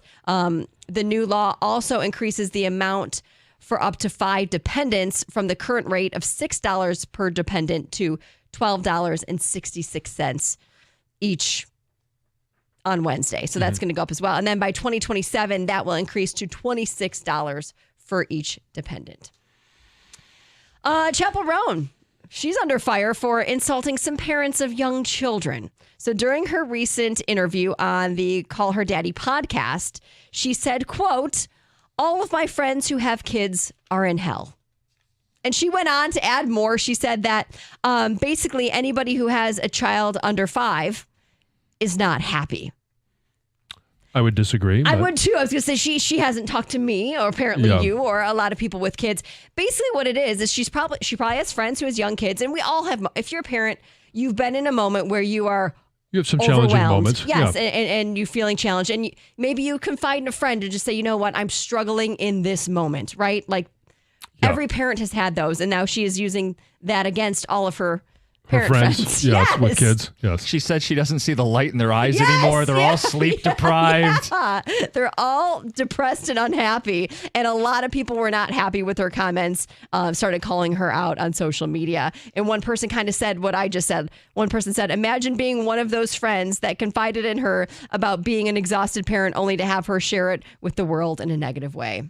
So, understand. Yep. Where people are coming from. A would-be robber called the cops on himself after getting hurt while breaking into a Texas car dealership. So last week, a man called 911 after cutting himself on the broken glass in this botched break-in. It was at a Dodge dealership. So he used like a rock or a brick to break the glass. Then he cut himself on that glass. And then once he got inside the building, he thought he couldn't get out, because he didn't want to go the same way because he injured himself. And the cops even said, like, unfortunately for him, he didn't realize there were several unlocked doors that he could have used to get out. So not only did he have to go to the hospital because he was injured, he was later taken to jail and is now facing burglary charges. Dumb criminals. One lucky person in California won that massive Powerball jackpot of $526.5 million on Saturday night. What a feeling to wake up to on Sunday morning, that you are a multi-millionaire. 5 people did win $1 million in 4 different states, but not here in Michigan. There was one winner here that won $50,000. Take that. Yeah, I would take it for sure. The next drawing will be tonight, but the Powerball jackpot has reset to $20 million. So, which one was going up to play? The cost was going up. Was it Powerball or Moneyball? Mega Millions. Mega Millions. Yeah, Moneyball. No, cost is going down for Moneyball. Yes, it is. I think it's the Mega That's the whole point of Millions. Moneyball. I'm not sure. I could be. Am I right on that? Mega Millions. Yeah. Who knows? I think so. One of them. Yeah. I got one more. Yeah, one more. There's a lawyer in Texas that's in the news right now for claiming that you could get a DUI for drinking too much coffee or any form of caffeine, maybe Red Bull, Monster Energy, whatever your caffeine of choice is. So he posted this video about how DUI or DWI doesn't just mean booze or drugs. If they impair your ability to drive, legal drugs can also get you in trouble. So he is saying that specifically caffeine could get you in trouble. He said it's not something that actually happens, but it could. So he said there is some examples of people getting arrested for it. Back in 2015, there was a guy in California that got pulled over for driving erratically, and caffeine was the only thing in his system, and he got charged for a DUI. However, those charges were eventually dropped after they said they couldn't tell how much caffeine was in his system, and could he actually be intoxicated from it. How jittery was this guy? Just swerving all over the road, couldn't make complete stops. So fired up, he was speeding. I think there's a lot of people that argue they need coffee in the morning to safely get to work, let alone the opposite. Yeah. Huh. So just be careful out there if you've had too many espressos, you know. Heather with the news. All right, John. Tigers played the Dodgers over the weekend. They are 0-3 coming into tonight's game against the Mariners. Any concerns at all from the 0-3 start? Okay, they're not going to dig themselves a hole by losing a series to the Dodgers. Dodgers are the best team money can buy. Won the World Series, had their celebration, raised their banner, did all that stuff, and they are still the heavy favorites to win the World Series this year. In fact, they are favorites to win more games than any other team has in Major League Baseball history in 1 year. I think the record is what, 117? 116, they need 117. They need 117. And I think that they're actually going to get there. This is a brutal roster to play against. Now, the pitching is probably not their strongest suit. It's the 1 through 9 in the batting order, which I think the Tigers, and we all learned. Yes. Moving forward, though, I was encouraged by, obviously, Spencer Torkelson, Manuel Margot. Some of the bats were there. They weren't very opportunistic. One of the things that you mentioned last week was Spencer Torkelson. He's going to need to be a major player on this team. So far, he's that guy through 3 games. What I had said, if they're going to do more than they did last year, is that they're going to have to be opportunistic. They're going to have to get hits when runners are in scoring position. And on the opening night, what were they, 0 for 17? 0 for 13? 15? And for the series, they just did the quick math, 4 for 32 runners in scoring position. That's not good enough. It's not, John. No, the problem is when you get to the bottom of the order, no matter who they put in there, you're stranding runners on base. And I mentioned Colt Keith in the opening night. If he got on base, they must have just hated him because it was Jake Rogers, it was Javi Baez, and it was Ryan Kreidler. Now, Colt Keith hasn't been on base, so he hasn't been stranded. But you're going to have situations like that throughout the course of this year where guys are going to be on base just to wither away because there's nobody at the bottom of the lineup. That is concerning. Certainly is concerning. I was encouraged by some of the bats I saw at the top of the lineup. And I think if they're able to get back at some point, Meadows and Vierling, add them to this lineup, through the course of 162, they're going to be just fine. The problem is, how deep of a hole are they going to dig themselves before those guys are even available, if they're available? And that's my thing. I don't care that they lost all 3 games to the Dodgers. Dodgers are a great team. My issue is losing early digs you a hole. And injuries. The Gleyber-Torres thing. We don't know how severe this is going to be, but that's the one bat they did add. And if he's compromised, if he misses any time, throw in the fact that Colt Keith is off to a slow start, like, this isn't good. My concern is not that they lost the games. It's how. The offense. Mm-hmm. Torque's got to deliver, but he can't be the only one. If Torque delivers, that's your everyday first baseman. And if Keith doesn't hit, I don't know what you're supposed to do with him.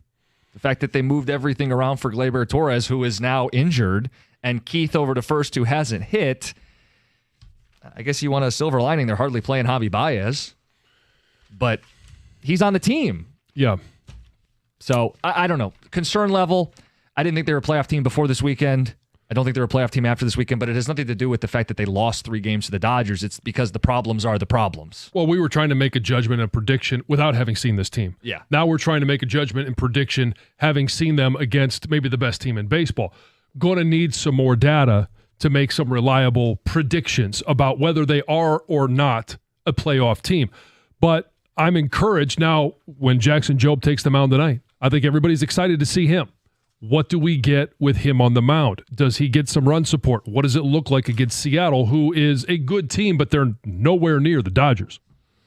248-539-9797. 0-3 start for the Tigers. They did play the LA Dodgers. Do you have any concerns? It's 97-1. Hey, FanDuel is America's #1 sports book, and it's the best place to bet on sports. There's an absolutely loaded sports calendar coming up this week, and whether you're into basketball, baseball, hockey, it doesn't really matter the sport. It could be anything. Check out some of their exclusive promotions, such as they get Dinger Tuesdays. That's coming up tomorrow. Hump Day Parlays. That'll be Wednesday. Golf Profit Boost Tokens. Those are coming up on the weekend. And maybe you want to put parlay together. You only want to put down a little bit, but your chance to win a lot. That's what parlays provide. Pick one and build it between three sports. Pick the Tigers, Pistons, and Wings. Whatever you want, build your own. Right now, new customers get $200 in bonus bets with any winning $5 bet. All you have to do is visit FanDuel.com/971Detroit. That's FanDuel.com/971Detroit to make every single moment more. Must be 21 or over and present in Michigan. First online real money wager. Only $5 first deposit required. Bonus issued as now in trouble. Bonus bets that expire 7 days after receipt. Restrictions apply. See terms at sportsbook.fanduel.com. If you have a gambling problem, call 1-800-GAMBLER.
That was Friday night. I know some of you don't feel like it should have even gone to extras. Where's the conclusive evidence that Margot wasn't safe? But the Tigers start 0-3, and we wanted to know if you have any concerns. Losing, not ideal. Losing to the Dodgers, understandable. 248-539-9797. On that Betts walk-off, I heard people pointing out first base was open. 5-5 game, runners on. Who was on deck? Freddie Freeman. So Brisky could face a lefty if he walked him. This is pick your poison. Yeah. I guess you set up the double play is the argument to walk Betts. Because then the double play gets you out of the inning. As opposed to a sac fly gets you killed. Betts hit it a little further than a sac fly. Yeah. I mean, it's at that point, you are picking your poison. Do you want to take your chances with Mookie Betts, who's been sick? He's lost 20 pounds. He's put 10 back on, but maybe at that point he's having a good night. But is he Freddie Freeman, who was the Welcome to World facing Series the Dodgers. MVP? Yeah, right. Yeah, home runs damn near every game in the playoffs. Yeah. Freddie Freeman, not exactly a great opportunity to face him.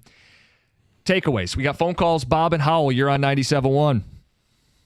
Morning, man. What's up? Good morning. I am not disappointed with the Tigers' start because they played against the best team in baseball in their own stadium. In their stadium, they had the lead in all three games late in the game. I think the only thing that cost us may have been, the fact that they are a dynamite lineup. Yeah, I mean, getting through 9 innings of that lineup is tough, but that's going to be the ultimate goal, is getting through those type of lineups. Once they come back into their own division, start playing games at home, the regular season, I believe they're going to do as well or not better than last year. Okay. Even with their limitations, they're on level ground with the Royals, the Twins, and the Guardians, and they should handle their business against the White Sox. Yes. I would be very disappointed if at any point this year they lose a game. Now, it's possible, right? But to lose a game to the White Sox would be nearly devastating. The thing that just stuck out to me was losing Gleyber because that's the one bat. We wanted them to add several bats. The only bat they did add is already dealing with something right now. That's what gets me because they can't afford to have struggles offensively. It'll waste another great year of pitching. Well, yeah, and you look at that pitching lineup and everything. Everybody's excited about what we might see tonight. I mean, you will see Jackson Joe, but what's he going to look like as a starter? How deep does he go? Yeah, it'll be exciting. Yeah, it'll be all. There's stuff to watch. Look. Friday's going to be a party, whether they win a game between now and then or not. But preferably they're 3-3, and you got the White Sox in town, and you have a chance to start much better because we all know reinforcements are at least 2 months away in the form of Parker Meadows, and we don't have an update on Matt Vierling. Yeah, to be able to win 3 in Seattle, come home, and be at 500 with the White Sox on deck, and then looking at the rest of the schedule in the first, 30 games, knowing the task at hand, it's not an easy stretch. 248-539-9797. Some ticket texters. Texter says, the Tigers are exactly who I expected them to be. Halfway okay pitching, but couldn't hit water if they fell out of a boat. Tigers gave that game away. You don't throw it right down the middle first pitch to Betts. That's from Football Fan in Belleville. Preferably no. Preferably not. Brisky got hit up that inning. That wasn't just that at bat or that pitch. He got hit up that inning. Texter said, okay pitching and couldn't hit water if they fell out of a boat. Tom was not as concerned about the offenses as I am. Where are you at? Are you in somewhere in the middle here? I'm somewhere in the middle. I'm a little bit more optimistic because I do think Riley Green will start to hit more than he has through 3 games. I think Spencer Torkelson will come back down to earth, but I think maybe he's found his swing. He's found a little bit more rhythm. I'm encouraged by what I saw there. Colt Keith, obviously, you need to see him get back to at least where he was last year. Yeah, for sure with him. Like, see, my thing is he's the big question. I'll give him time here, but look, it's 3 games. Bottom line is, though, I'm not giving him a ton of time. Like, he's on my Meadows timeline right now because if he's this bad, it will really hurt this team. The rest of the lineup is functioning properly. Margot's going to cool off.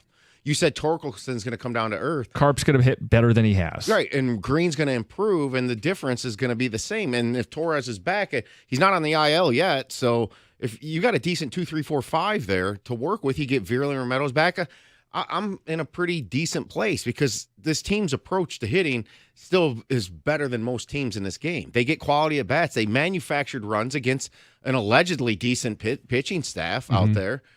So to be alarmed yet is I'm not there. And the thing is, Torkelson's Earth might be a new Earth.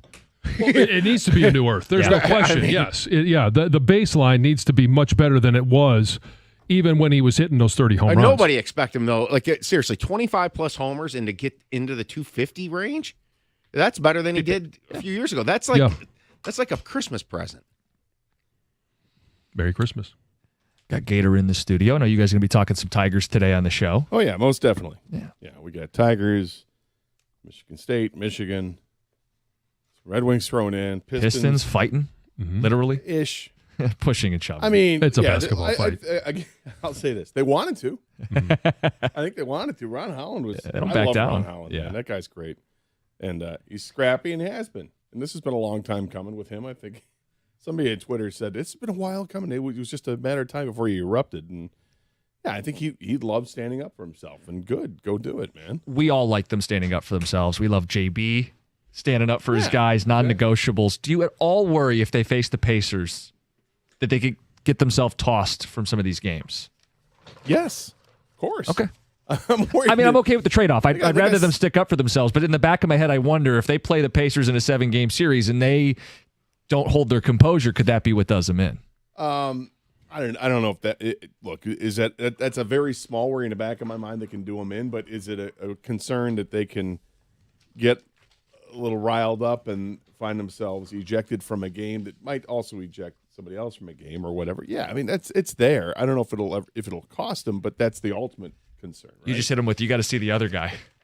Well, yeah, because you're right. I mean, if both teams end up losing a couple dudes, then you lean on the fact that you think you're better. Like last night, where the Pistons had 3 players ejected and Minnesota had 2 players ejected. I'm not sure why it was 3. But then you start watching it, you watch it again, you're like, well, maybe I can see it. I mean, Stewart clearly wants to go. Holland wants to go. Holland was jumped. Right. I mean, he's kind of standing there while the one guy's pointing at him, and then here comes DiVincenzo, and he pushes him away, and then next thing you know, he's in the situation. And then Sasser comes over, and Sasser was.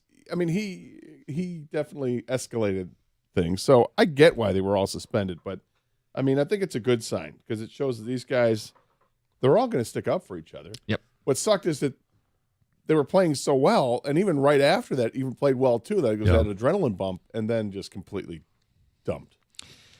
We got Doug Karsh back in the studio. What's Hello. going on? Hey, Good morning, what's Doug. up? Welcome back. Yes, I'm back. The enthusiasm. I thought there might be some more enthusiasm. Well, there's a lot to talk about. I was hoping there'd be some more enthusiasm. I like vacation. Not shocked. Not shocked. Yes. But yes, lots to get into. Obviously, the Tigers opening weekend, the March Madness results. We got some Lion stuff. Something I saw today, and I'm like, everybody's going to love this. Everybody's going to love it. Plus, Champ and Chump, we do it every Monday. Karsh and Anderson next, 97.1.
Hello, and welcome to the Carson Anderson program. I'm Doug Carson. That is Scott the Gator Anderson. Hello, Scott. Hello, Doug. Welcome back.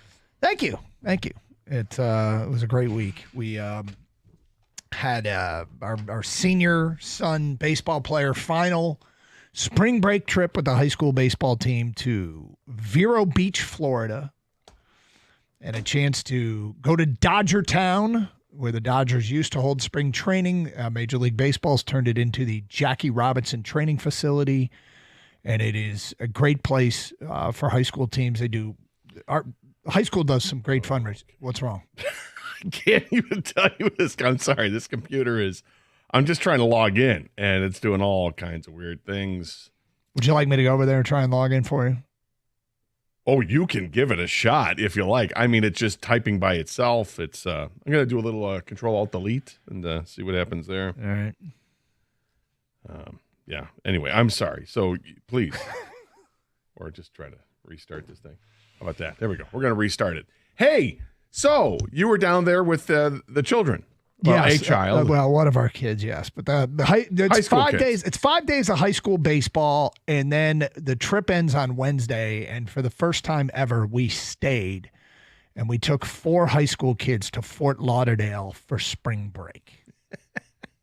Yeah, man. Yep. What is this, 1987? So it was great because, I mean, you found yourself back in places that you hadn't been in a while. We were the chaperones, and I would often look at the people that chaperoned these trips and called them idiots. Are you crazy? What are you doing? Why would you possibly want to be responsible for this many people? Yes, and for other people's children. Exactly. And we survived it. We survived it without incident, which was awesome. That's pretty impressive. So there are no. However. Oh. Well. Did something we didn't do in a long time. No, not that. What? Jello shots. All right. We were in Fort Lauderdale for maybe 10 minutes. Sat down, and it was early, relatively speaking. You know, we pulled into Fort Lauderdale. We couldn't check into the house till 4. And it was like 2. And we were in a beach bar, Lulu's Bait Shop, overlooking the beach. Right next to Senior Frogs. Sure. So you pick up some night crawlers and do some Jello shots. Yeah. And the bartender said, "It's happy hour." I said, "Oh, do tell. What's happy hour?" Bush Light on draft and a Jello shot for $5. We'll have 2. My, have times changed. Yep. Bush Light draft and a Jello shot for $5. For $5. Oh, did you get nostalgic with the children? Say, kids. Well, the kids. I'll tell you what. Here's the thing. Kids were on the beach. Kids went straight to the beach. Oh, so they weren't even. They weren't even there. No, and so it was just the wife and I, and we're like, sure. So did you look at the wife and say, "Remember when we were in college?" There's some. Notice things. how I went with drinking age, Doug. Yeah. And if we wanted to get a draft of Bush Light and perhaps a Jello shot, maybe it would have cost you $1. Mm-hmm. Oh, now it's $5, and the second one was also good. You went with 2 Jello shots. With 2 Jello shots. Yeah. What flavors? Red and orange. Red and orange. Yeah. Good flavors. Red's right? a flavor. Yeah. But yes, we had Jello shots on the beach, and I'm going to reiterate something that I truly believe in, and I swear this is a real thing. And we are Michiganders, and we are hardy people, but there is nothing.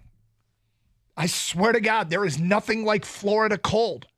It gets cold in Florida at night, and it shocks you. I think it shocks the system. It goes from warm in the day, the temperatures drop down. I look at the temperature, and it'll say 58 degrees, and I'm like, this feels like it's 30. It is so. I bet the 5 coldest times that I've ever been in my life, I bet 3 of them have been in Florida. I don't know if it's just the wild. It's either a mental game or it's because it's hot during the day and it cools down significantly at night. I think wind plays a factor, but I mean, I know nobody ever wants to hear somebody who was in Florida complain about the cold. I'm telling you, Florida cold at night is a real thing. It is a real thing. Oh, it is. The struggle is real. but you're able to get through it, persevere, push through. Yep. Probably weren't jumping in the water, though. No. So there was the problem with the water was there was a lot of wind. So there was rip tides. And every time we went to the beach, the purple flag was out. You know what the purple flag was? I don't know what the purple flag is. Purple Does that mean flag. be careful of the undertow? It's dangerous marine life. Oh. Yes. Like sharks? Yeah. We were told man o' wars one day. The other day we didn't ask, but dangerous. Like a Spanish galleon? No. Oh, like the jellyfish. Yeah. Sorry. So, the lifeguards on duty were blowing the whistles and getting people out of the water constantly. But anyway. They were telling you to get out of the water. Yep. Did it sound anything like you? No, it Okay. did not sound anything like me. But the spring break crowds are down. I guess the international crowds aren't coming to the United States quite as much. Huh. They aren't. The numbers are down, and according to the locals down there. I still would expect the high school crowd. College was a couple weeks ago. This is high school time. Yeah, it's most of the college, but Although- they said that they got a huge international crowd, and the local guy I talked to, who knows, but they said, yeah, there's not quite as many coming into our country. But anyway, made it back, navigated all of the challenges of domestic air travel. I watched my step when I exited the moving walk and all of that stuff. All our luggage showed up, so all good. Well, that's good to hear. Did the kids think that you guys were a cramp in their style? I don't think so. We kept a wide berth, and to their credit, they aren't really. They're good kids. They're good kids. They aren't party kids. I mean, you can be a good kid and a party kid. Don't get me wrong. Yeah. But they made it. The challenges that I was expecting to come across, we did not come across. They entertained themselves without needing any sort of substance.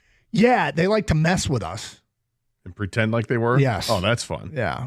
All that did was stress me out. Yeah. I can't wait till my kids are parents because my kids love to stress me out. Yeah. But it was good. So we bumped into, one of the kids, big-time hockey player. Let me tell you who we saw. Matthew Tkachuk. He saw Matthew Tkachuk. The kids took a picture with Sam Reinhart. They bumped into him. I would pick him out of a lineup of two people. And there was one more. Ekblad. Okay. Yeah, they saw. Ekblad, yeah. The neighborhood we were in, we had like the smallest little house in what turned out to be a pretty nice area, and it turns out all the Panthers live there. That is pretty nice. And so we got to see these guys. Well, the only one I saw was the picture that our kids took with the kids we were chaperoning took with Reinhardt in a State and Liberty clothing store. Which is actually a local stores here too, but right along the Los Alos Boulevard right there in Fort Lauderdale.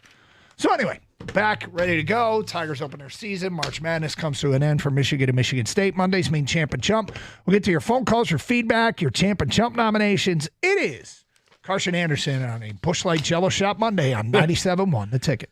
Hey, finding reliable service can really be tough, but I've had great experiences with Precision Garage Door. Listen, your garage door needs repairs.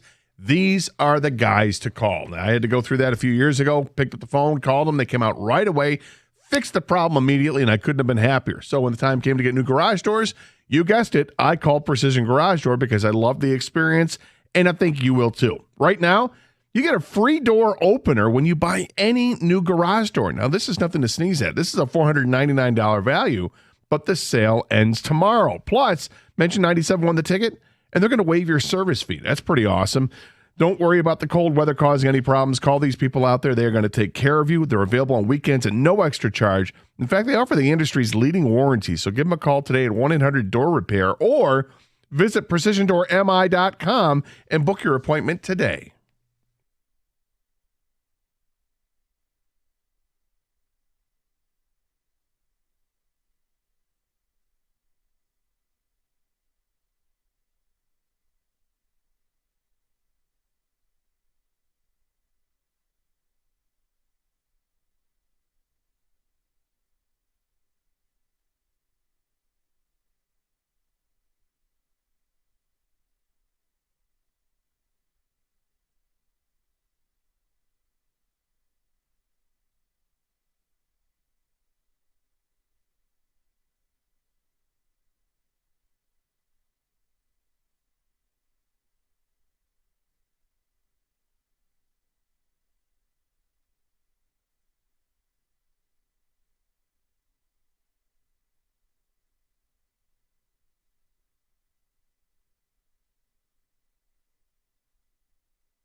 Doug Hart, Scott Anderson, 97.1 A Ticket. Champ and Chump, get your votes in for Champ and Chump of the weekend. Who had the best weekend? As you called out for having a weekend that stinks. We'll get to your Champ and Chump nominations. We'll read them throughout the day. We also got a Tiger question out there on Twitter as it is. Look, I mean, the season started in the dark for many people, but it did start. And Tigers go 0-3 on their trip to Los Angeles to take on a $440 million team. They are now in Seattle tonight and come home opener on Friday. We're looking forward to that. Also, we got Michigan and Michigan State season coming to a close, and I guess we'll start there. Gator, I called Auburn the most vulnerable of the one seeds, so I suppose it somewhat serves me right. I get served up a dish of crow, although I don't know that I called them vulnerable, and I would argue that they still are vulnerable. You said it'd be a breeze. You said it would be a breeze. You said it'd be a breeze. I said that. You said they wouldn't make it to the third round, and they did. I actually, the thing about them that makes them difficult is that that makes them, for me, vulnerable was their shot selection. I think they are filled with guys who hunt shots. And that doesn't always lead to great shots. And a great example came late in the game yesterday with Michigan State down by, I believe, 10. Auburn gets a rebound with like 2:15 to go. And this is just one example of something I saw from them a lot this year. They're up 10 with 2:15 to go. And guy gets a rebound, takes off down the court, and immediately goes to the rim and tries a crazy layup and misses it. State comes down, hits a bucket, and Grant Hill at the time said that's a 4-point swing. Now, that kind of play I thought was rather typical of Auburn throughout the year, where they had a chance to put a game away or had a chance to work the ball around for better shots because they're incredibly talented. That's why they're a 1 seed, deserve to be a 1 seed. But whatever, Doug, shut up. Eat your crow. The Michigan and Michigan State both lost to Auburn. Your thoughts? Well, obviously it's disappointing to lose in the tournament that ends the season and all that. But I got to be honest with you. I was more worked up about the Friday night game and white-knuckling that one because that's the one that meant it for me. Like, you get to the Sweet 16, it's whatever. But if you advance into the Elite 8, I feel like you've accomplished something, and particularly for a team that was picked no higher than 5th in the Big Ten to start the year. Obviously, they proved throughout the year they're a pretty good basketball team, Michigan State. And same thing with Michigan. I mean, Michigan had a really, really good season that came out of nowhere. So both of the schools should be very proud of what happened. Not surprised that Auburn beat Michigan. But what I was kind of surprised, that Michigan hung with them in the first half. They played really well. And then in the second half, they started off well. And then it looked like they were just completely spent. And Auburn took advantage of it, and Auburn's got that in them. Was it a 32-8 run to finish the game? Michigan, I don't know how many points they scored in the second half, but it wasn't many. But Auburn showed what they can do. They're a very versatile basketball team. Broom is outstanding. He's like unstoppable inside, and if the outside guys are getting their shots down, then it's troublesome. Michigan State ran into the same thing. I mean, it was a 17-0 run in the first half.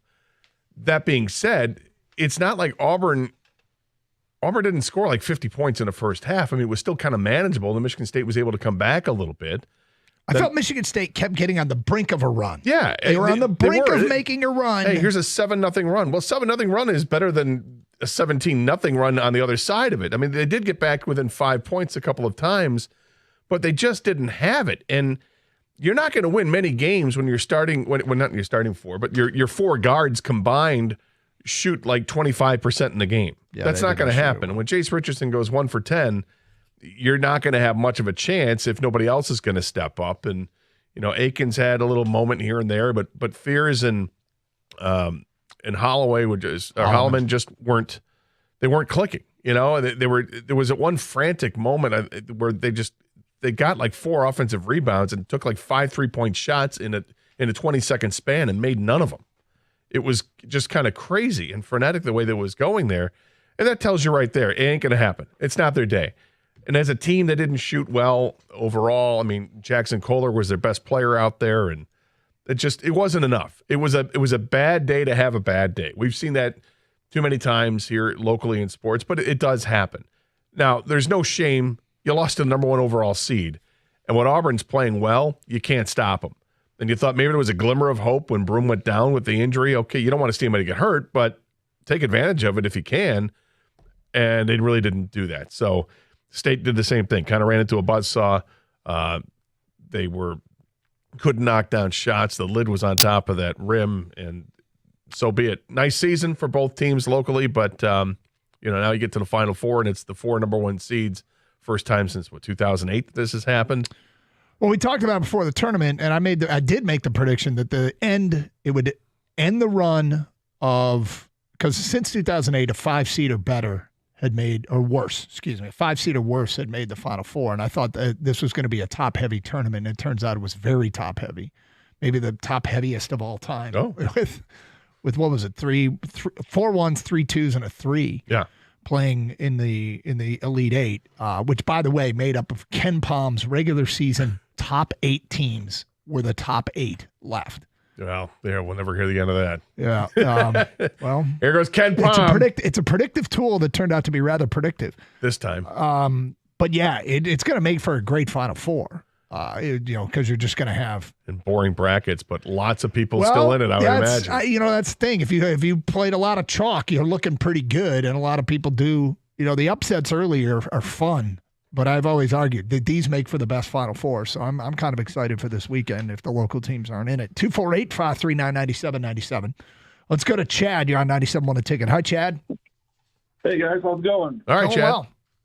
Good. I'm going to vote for Champ or Chump. I got JB Bickerstaff for my champ. Okay. And Janai Brome for my chump. Brome. Okay. I got. Why is he your chump? The fact how he went in the locker room because he was hurt, came back holding his elbow like his arm was falling off, and then shooting 3-pointers and jump shots, and it just seems like a lot of drama to me. You weren't buying it. You weren't buying the. No, not buying it. Okay, fair Seems enough. like a good storyteller. Yeah, he gets to the free throw line and can barely lift his arm above his head. Can't make the free throws, but he could knock down a 3-point shot like it's nobody's business, right? Right. Yeah, I hear you. And then JB Bickerstaff, his post-game comments, how he said it was non-negotiable for fighting for your team. That was awesome to me. That reminded me of going to work Pistons back in the 2000s. He's so great. He's been so phenomenal for this team. What a lift that he as a coach, Trajan Langdon as the GM. One of the moves that goes way under the radar, but I think we appreciate on the show, was the trade deadline acquisition. Oh, yeah. When you get Dennis Schroeder around this team, you bring in experience, and they had the experience of the 3 veterans they brought in the offseason. But now you add Schroeder at the trade deadline. This looks like a pretty complete team. Their ceiling is still way high because these young players have hardly scratched the surface of what they can do. But JB Bickerstaff putting it all together, they get the win over Cleveland without Cade Cunningham, without Tobias Harris. They just get it done. That's impressive. That was the number 1 team in the East. They took care of them and handily. I'm very impressed with what he has done, and it's clear that his team not only has bought into what he is selling, but it feels like a family unit with these guys. It's a tight-knit group. In the first week of the season, the Pistons lost to Indiana, Cleveland, and Boston. Okay? They lost those 3 games to start the season 0-3. This could be some sort of mimicking of their path through the Eastern Conference playoff bracket. And if they do make a run, Indiana, Cleveland, Boston, not necessarily in that order. But the fact that in the last month, they have beaten Boston at home by 20 and beaten Cleveland without Cade Cunningham by 11 is very, very, very impressive.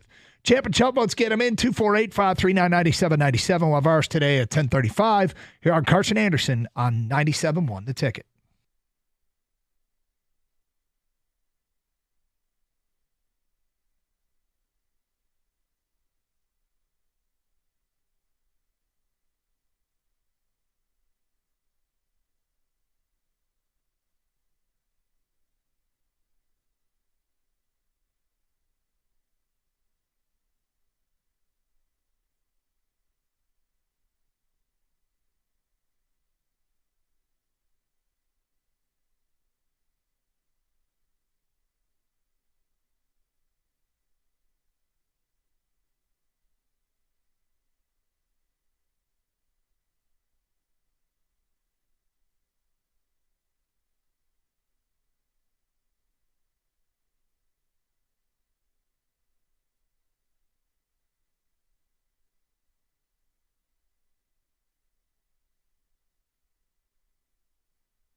Doug Carr, Scott Anderson. 97.1 The Ticket, open lines 248-539-9797. So get your Champ and Chump votes in, and they are coming in, and we will read many of them on the air. You can also call in with your Champ and Chump votes at 248-539-9797. Previous caller who had his Champ and Chump vote and chumped Janai Broom from Auburn. What was your take on that? Leaving the game and then coming back? I think whenever this happens and the team wins, people think that player's faking it. People think it's just all I don't for think the he drama. was faking it. I think there was maybe some undue drama. I mean, if you watch the play, he goes down and not only does his leg get hyperextended, but you could see the arm goes a little funky on that too. Based upon the video and what it looked like, I didn't find it surprising at all that he needed to go to the locker room. No, but comes back and knocks down a 3. Well, that's called painkillers. And then they wear out by the end of the game. I think the guy had painkillers, and I bet he's pretty damn sore today. But yeah, I don't have an issue with it. It's just what happens. And then your team loses, and you hate the world. You hate everything. When your team loses, you hate everything. You hate this format stupid. The referee screwed us. You know, how come that game was played so close to their home? Like you can get mad about everything. But and the other thing I wanted to just revisit quickly was the Jell-O shot. Yes. Did you enjoy the Jell-O shot? Yeah. Was that the first Jell-O shot you've done since you and I were up in Kalkaska on the way up to Traverse City? Yeah. I haven't had a Jell-O shot in forever. I've come back from Florida a changed man. I am now pro Jell-O shot. Are you? Yeah, I am pro Jell-O shot. You weren't at all concerned about taking a Jell-O shot like we were in Kalkaska because the bar we were at in Kalkaska is one of the scariest places we've ever been to. Well, all the flies were a concern. Yeah. So that'd be. There's a hygienic aspect that was lacking. Yeah, it was like we were in it. We were in that. That was like, all right. And the only ones in the bar. Yeah, we were. And it was happy hour there too. But it was a little bit of, you get on spring break and the kids are gone. You're sitting there with the wife at the bar and they're like, hey, Busch Light and a Jell-O shot for $5. I'm like, I'm in. And I was surprised she was in too. All right, so normally you on vacation with the family. Yeah. Normally you're up at the crack of dawn. You're trying to get people to do stuff. You've got everything lined up. The whole day. So now you've got your son. It's just your son and your wife, and then 4 other kids from the baseball. 3 other kids. 3 other kids from the baseball team. Well, none of them were on the baseball team. They're all friends of his. They're all seniors that flew down. But yes. Yeah, so friends of his. So you can kind of they're going to do their thing. What does Doug do? I'm getting better at this. When it's just Doug and the wife just hanging out. Laid next to the pool and read. Just hung out. Wow. For how long of a period of time? For a couple hours. Couple hours. Yes.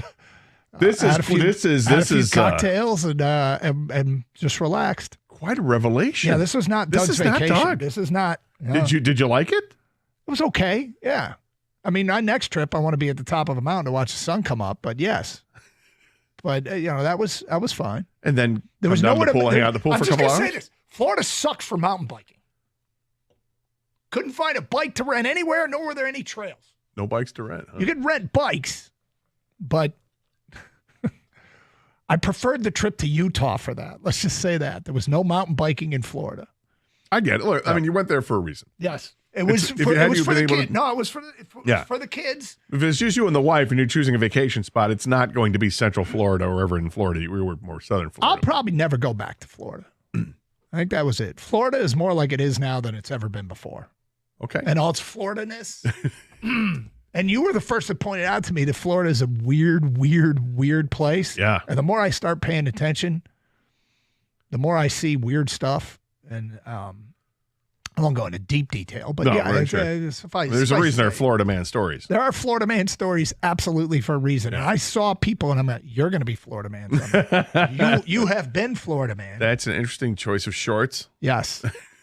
Things like that. I feel like there's no in between because where we stayed, like I said, our house was like the smallest house in an area where it appeared that the Panthers lived. Okay. Yeah. So that we were in a pretty nice area, Las Olas Boulevard, which goes right up to the beach. Spring breakers hang out right there.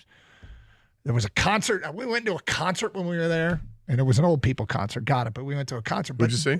Big Head Todd and the Monsters. There you go. But down the street. In the middle of the show, they played my karaoke song, just randomly. They played Brandy by Looking Glass? She's a fine girl. What a good wife she would be. So you sent me a video, and they were playing, was it Highway to Hell? Yes. Or TNT, one of the AC/DC songs.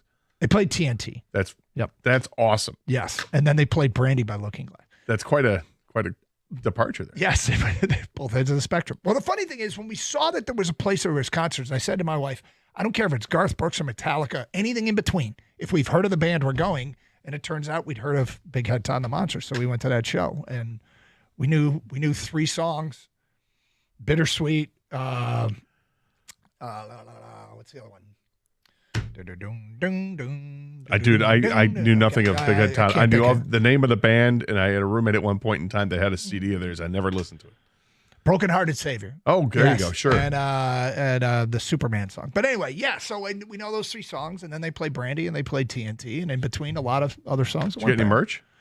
Yeah, I got no merch, no. Did you think about it? Did you look at the merch? No, I did not. Sounds like a band like Big Head Todd and the Monsters had a pretty sweet T-shirt. They did have some cool T-shirts, but I'm not like a huge fan, so I wasn't. They had the cool T-shirt.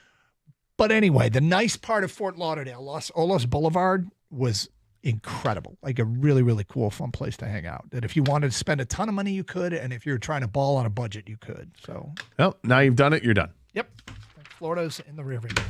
All right, so 248-539-9797. Champ and Chump brought to you by Sarah Chevrolet. Gator, I will start. My champ of the weekend is Spencer Torkelson, 4 for 9 with a home run and 5 walks.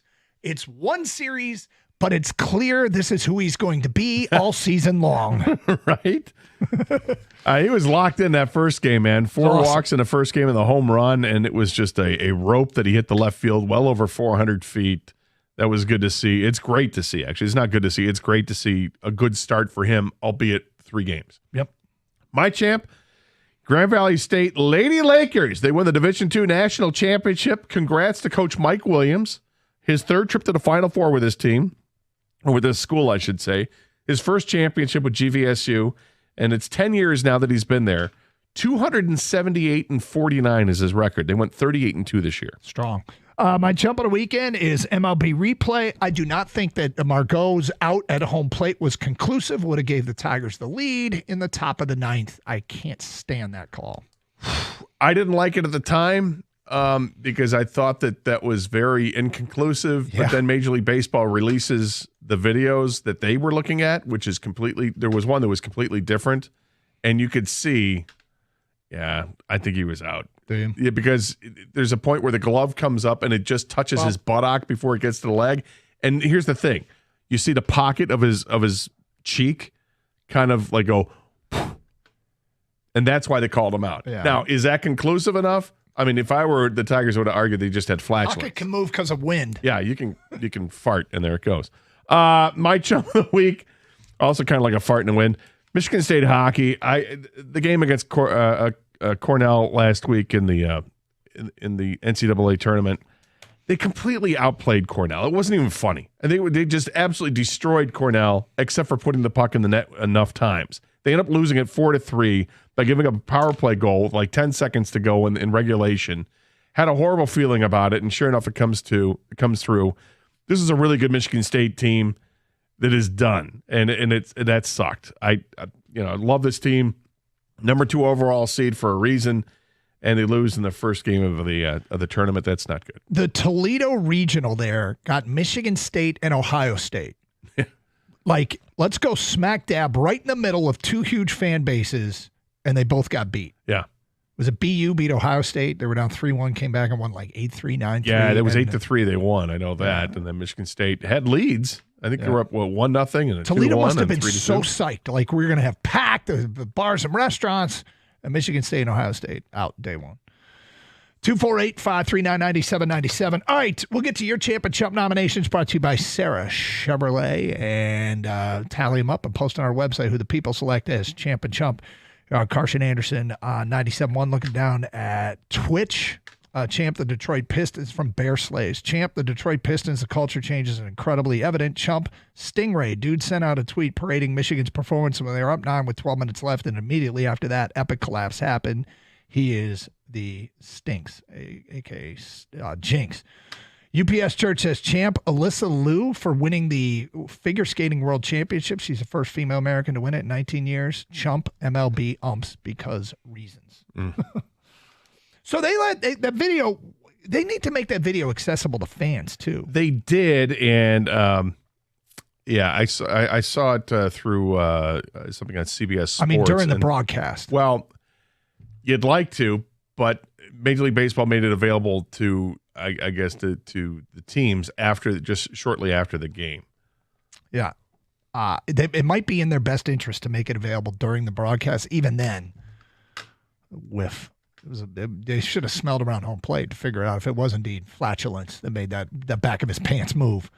248-539-9797. We'll get more into the Tigers coming up next. 0-3 start, but we got a Twitter question out there about them, and if you haven't seen it yet, follow us on Twitter at DougAndGator971. Go vote and comment. Comments get read on the air. One series in, 0-3. Early thoughts. We'll get to that next. Hey, FanDuel, America's #1 sportsbook, is the best place to bet on sports. There's an absolutely loaded sports calendar this week. Whether you're into basketball, baseball, hockey, or any other sport, check out their exclusive promotions, Dinger Tuesday, Hump Day parlays, and golf profit boost tokens over the weekend. So you can combine stuff for parlays, all kinds of teams. Like if you want to parlay all Detroit teams, you can parlay all Detroit teams together. If you want to bet individual performances, Jackson Job's start tonight. And right now, new customers get $200 in bonus bets with any winning $5 bet. So any winning $5 bet. I've talked to you about that formula. Find a heavy favorite. Just bet them on the money line, and you get your $200 in bonus bets. That's at FanDuel.com/Doug. That's FanDuel.com/Doug. Must be 21 or over and present in Michigan. First online real money wager. Only $5 deposit required. Bonus issued as non-withdrawable bonus bets, which expire 7 days after receipt. Restrictions apply. See terms at sportsbook.fanduel.com. Gambling problem? Call 1-800-GAMBLER.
All right, so look, Tigers 0-3.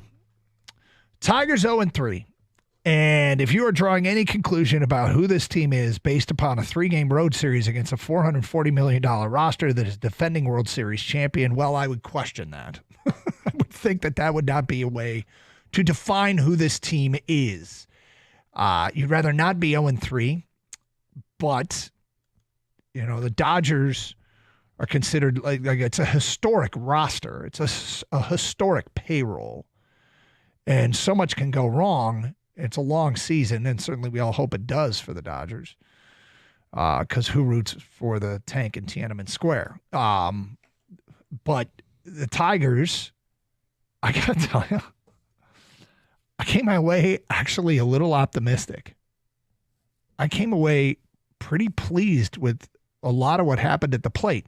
Now, seriously, there are examples of players overachieving. There are also examples of players underachieving. And, all that matters is where you settle in, right? Right. But if I told you going into the weekend that Tigers would produce significantly more hits and walks than the Dodgers in the 3 games, you'd feel pretty good. They didn't have timely hits. I mean, what cost them was timely hits. They outproduced base runners. And the walks and hits per innings pitch stat we always talk about for offense or for defense, for pitchers. How many base runners are you allowing via hit or walk? Offensively, the Tigers produced more hits and walks than the Dodgers, 33-23 over the course of the series. We all know it was they're hitting with runners in scoring position, which was brutal, 4 for 32. The Tigers hit 3 home runs. They produced 1 run per home run. They're all solo shots. Now, the Dodgers hit 9 of them, and they scored 14 runs on those 9 home runs. It helps when you hit a home run with runners on base. The Tigers strangely put runners on base, but didn't when they hit their 3 home runs, they didn't hit with any runners on base. They were lacking some timely hits and obviously the pitching. I mean, in game 2 in particular, I guess the pitching was not great throughout. The Teoscar Hernandez homer in the opener. Through game 2, it was kind of a little bit of everybody. Who was it? Olsen, Herder, Maeda, I believe it was.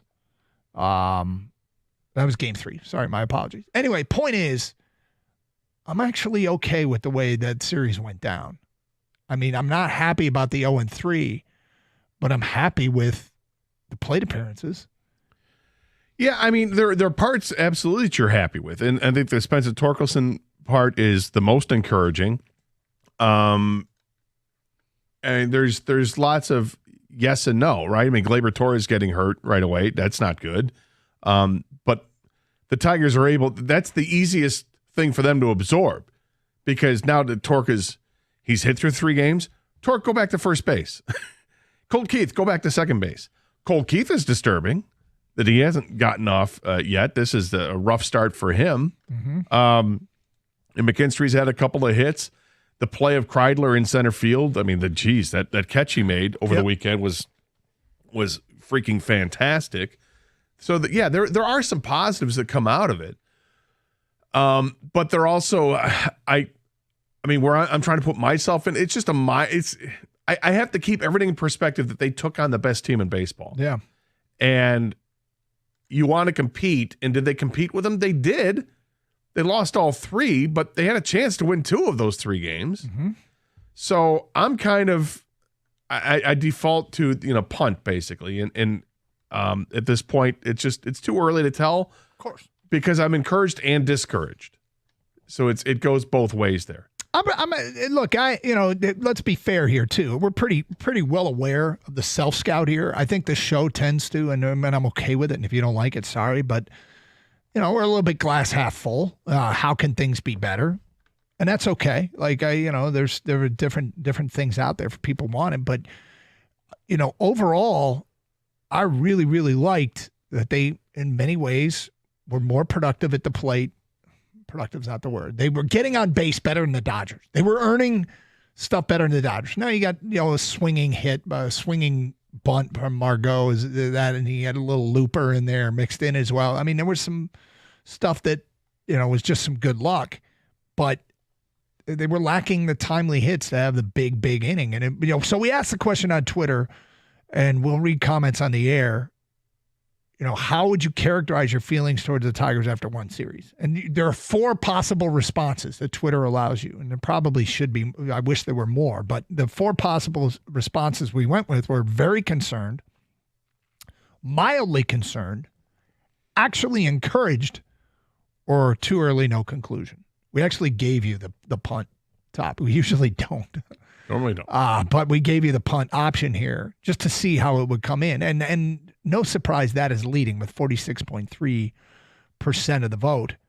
I'm probably too, and this is why I say I wish there were more options that Twitter would give you just to vote on. But I'm actually between encouraged and mildly concerned. And probably if I had to, my 51 would lean towards, and I would vote for actually encouraged. Now the pitching, pitching's got to be good. Pitching's got to be good. But this is a historic roster they put together, the Dodgers. So, shocker, they're good. Yeah, it should not be a shock.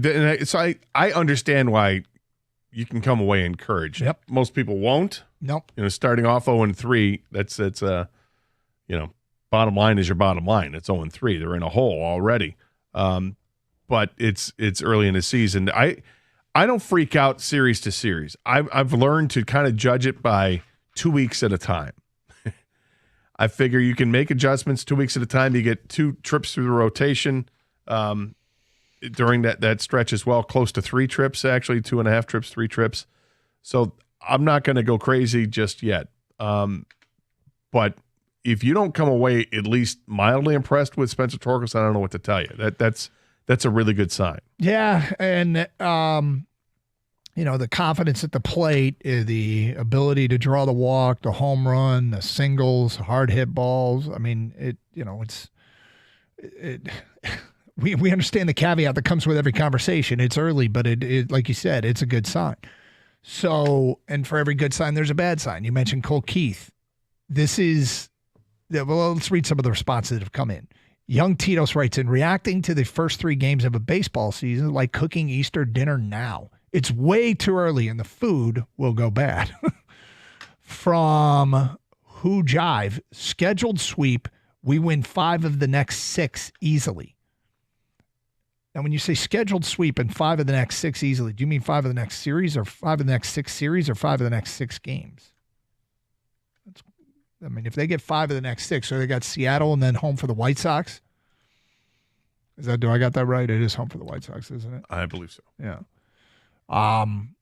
So, that's all predicated on having a good series with Seattle. Nothing's a punch button, although it feels like last season the White Sox kind of were. Doc writes in, I'm still concerned with how the offseason went, not how we played against the heavy favorite to win the World Series. I won't be able to draw any real conclusions until we play a few series against the other Central teams, as well as see what a home series looks like. Okay. That's fair enough. That means you get through April 20th, right? Because you've got the 3 games at Seattle, then there's 3 at home against the White Sox, and the Yankees are in town as well. I think that'll tell you a lot because the Yankees are hitting 5 home runs a game. Mm-hmm. Then they're at Minnesota, so there's another Central opponent, at Milwaukee, and then home for a 4-game series against Kansas City that ends on April 20th. So if you want to wait for a few series against the Central, well, there you'll have it. Did he? I thought he meant every team in the Central, but just okay. Well, you're playing everybody but Cleveland at that point. So, yeah. If you want to wait till 420, fair enough. Okay. NR writes in, they played a team that will win 120 games. The Dodgers will sweep a lot of teams. Saturday stung, but it's still too early to look at any results. Leaning towards encouraged simply because of how Torque looked at the plate. Well, here's the other thing. They faced some pretty good pitching. They didn't seem intimidated by it. Nope. In fact, they knocked Sasaki out of the game early. And when they faced Blake Snell to start the season. 41 pitches in the first inning, Sasaki. 41. So I like the approach at the plate. Now, what you don't like is going, whatever it was, 4 for 32 with runners in scoring position. Mm-hmm. That's no good. Going 0 for 15 in the first game is brutal. Yep. But This is the start of the season, and nothing that starts like this is going to continue like this, and nothing that's for good and bad. It is the start. Lawrence writes in, it's way too early to make any conclusions. They'll be fine. Middle of the road. Hopefully Torque can parlay a good start into some success this season, but you never know. He could be in the minors by June. Give it 40 games. Now, had the Tigers started off 3-0 against the Dodgers, it'd be a different story. Well, then we'd be going crazy. I mean, I almost think that's fair. It'd be like starting 0-3 against the White Sox. We'd be going crazy. Well, you're right. Yeah, had they gone 0-3 against the White Sox. 0-3 against the White Sox or 3-0 against the Dodgers. You're talking about extreme results against extreme opponents. Yeah, I hear you. But, this is kind of what the Dodgers are going to do to a lot of teams. And, the Tigers are going to open and close season the same way, playing the Dodgers. Carson Anderson, 248-539-9797. More of your reaction to what you saw this weekend. Got some Lions stuff we'll get into before the show is done. We got more Pistons discussion. Champ and Chump. It's Carson Anderson, 97.1 The Ticket.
Feedback, Carson Anderson, 97.1 The Ticket. Scott in Waterford says, Doug, it's not that cold in Florida. It's that you've been tricked into poor clothing decisions, which could in part be true. I mean, I was bundled up one of the nights going, I can't believe how cold it is in Florida. I get colder in Florida than I ever get in Michigan. Because you go in with an expectation it's supposed to be 75 and sunny. And then it is 75 and sunny during the day, and then it drops down into the 50s at night with wind. It's wind. Yeah, that's a problem. Sucks. Ben writes in, champ of the weekend, Torque, for having a solid start to the season. Let's keep it going. Chump, runners in scoring position. Guess we shouldn't put guys past first base. Don't put yourself in that position and you won't let people down. Is that what it is? Champ Torque might not be a bust after all. Chump Izzo, this was so-called his best team in a long time and couldn't make it out of the Elite Eight. Well, it wasn't thought of that in the beginning of the season. Halfway through this season, you started to say, okay, this team's interesting. But they didn't even go with the starting lineup with Jace Richardson in it until, 13, 14 games ago. So that's really kind of where you started to think this was more of a complete team. But we knew what the flaws were. This is not a team that shoots well from the outside, despite the bump they get from Jace Richardson. It was a flawed team. You know, it's funny because in the end, probably turnovers cost Michigan and three-point shooting cost State. Yeah. Things that haunted them all year long are two things that reared their ugly heads against Auburn. And Tigers are going to the Final Four. But I don't think either school hangs their head low. If you get knocked out of the tournament by the number one seed, okay. Both felt like they had opportunities to beat that number one seed. And there was like a 4-minute stretch in the second half that I know is going to be a nightmare for those Michigan kids in that team. But champ Western Michigan hockey earning their first Frozen Four appearance. Chump MLB for handling of torpedo bats. That's from Tom in Kalamazoo. So the torpedo bat, which is something the Yankees have unveiled, apparently it's within the rules, but it's just a redistribution of where the hardness of the bat is. Is that what I'm led to believe? Yes. So I'm surprised that something like this hasn't been taken advantage of earlier. Look, first of all, yes, congratulations to Western Michigan. Absolutely. That is awesome. And to be in the Frozen Four, you are the team that I think many of us can get behind and root for. That tournament has been really, really entertaining.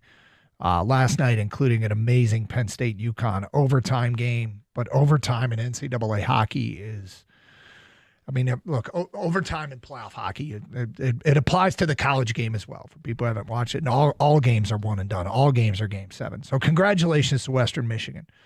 As far as the torpedo bats, if the Tigers aren't making the call right now, I don't know what's holding them back. Maybe it's just we don't want to waste our money because we think the league is going to outlaw these things eventually. If it's legal, fine. Everybody should have them. Then we need to decide if we want them to be legal. Well, right. Like, are we changing the game so dramatically that it's a wanted change? And you'll see if other teams have reason, because now other teams are starting to get a shipment of these bats. Well, I think the only one that's actually ordered them so far, other players have. I read that the Braves have ordered them, but then a smattering of players around the league are starting to order these bats. Which you would imagine, absolutely you would. The Tigers, I hope with the day off yesterday, they filled out the online template to get the bats sent to them Federal Express for tonight's game against at least BP to decide if you want to use them tonight against the Mariners. But then we have to decide if we want them. You're right. As more evidence comes in, maybe we'll find out that this is just a may just be the Yankees being the Yankees. The Yankees might be really good and everybody uses the bats and don't have the same results. But 9 home runs in one game and 15 over a 3-game stretch, that's either very impressive or suspicious. Yeah, and if okay, let's say everybody gets the bats and we see the results, and the results are that everybody's hitting home runs like this, I kind of am leaning towards get rid of them.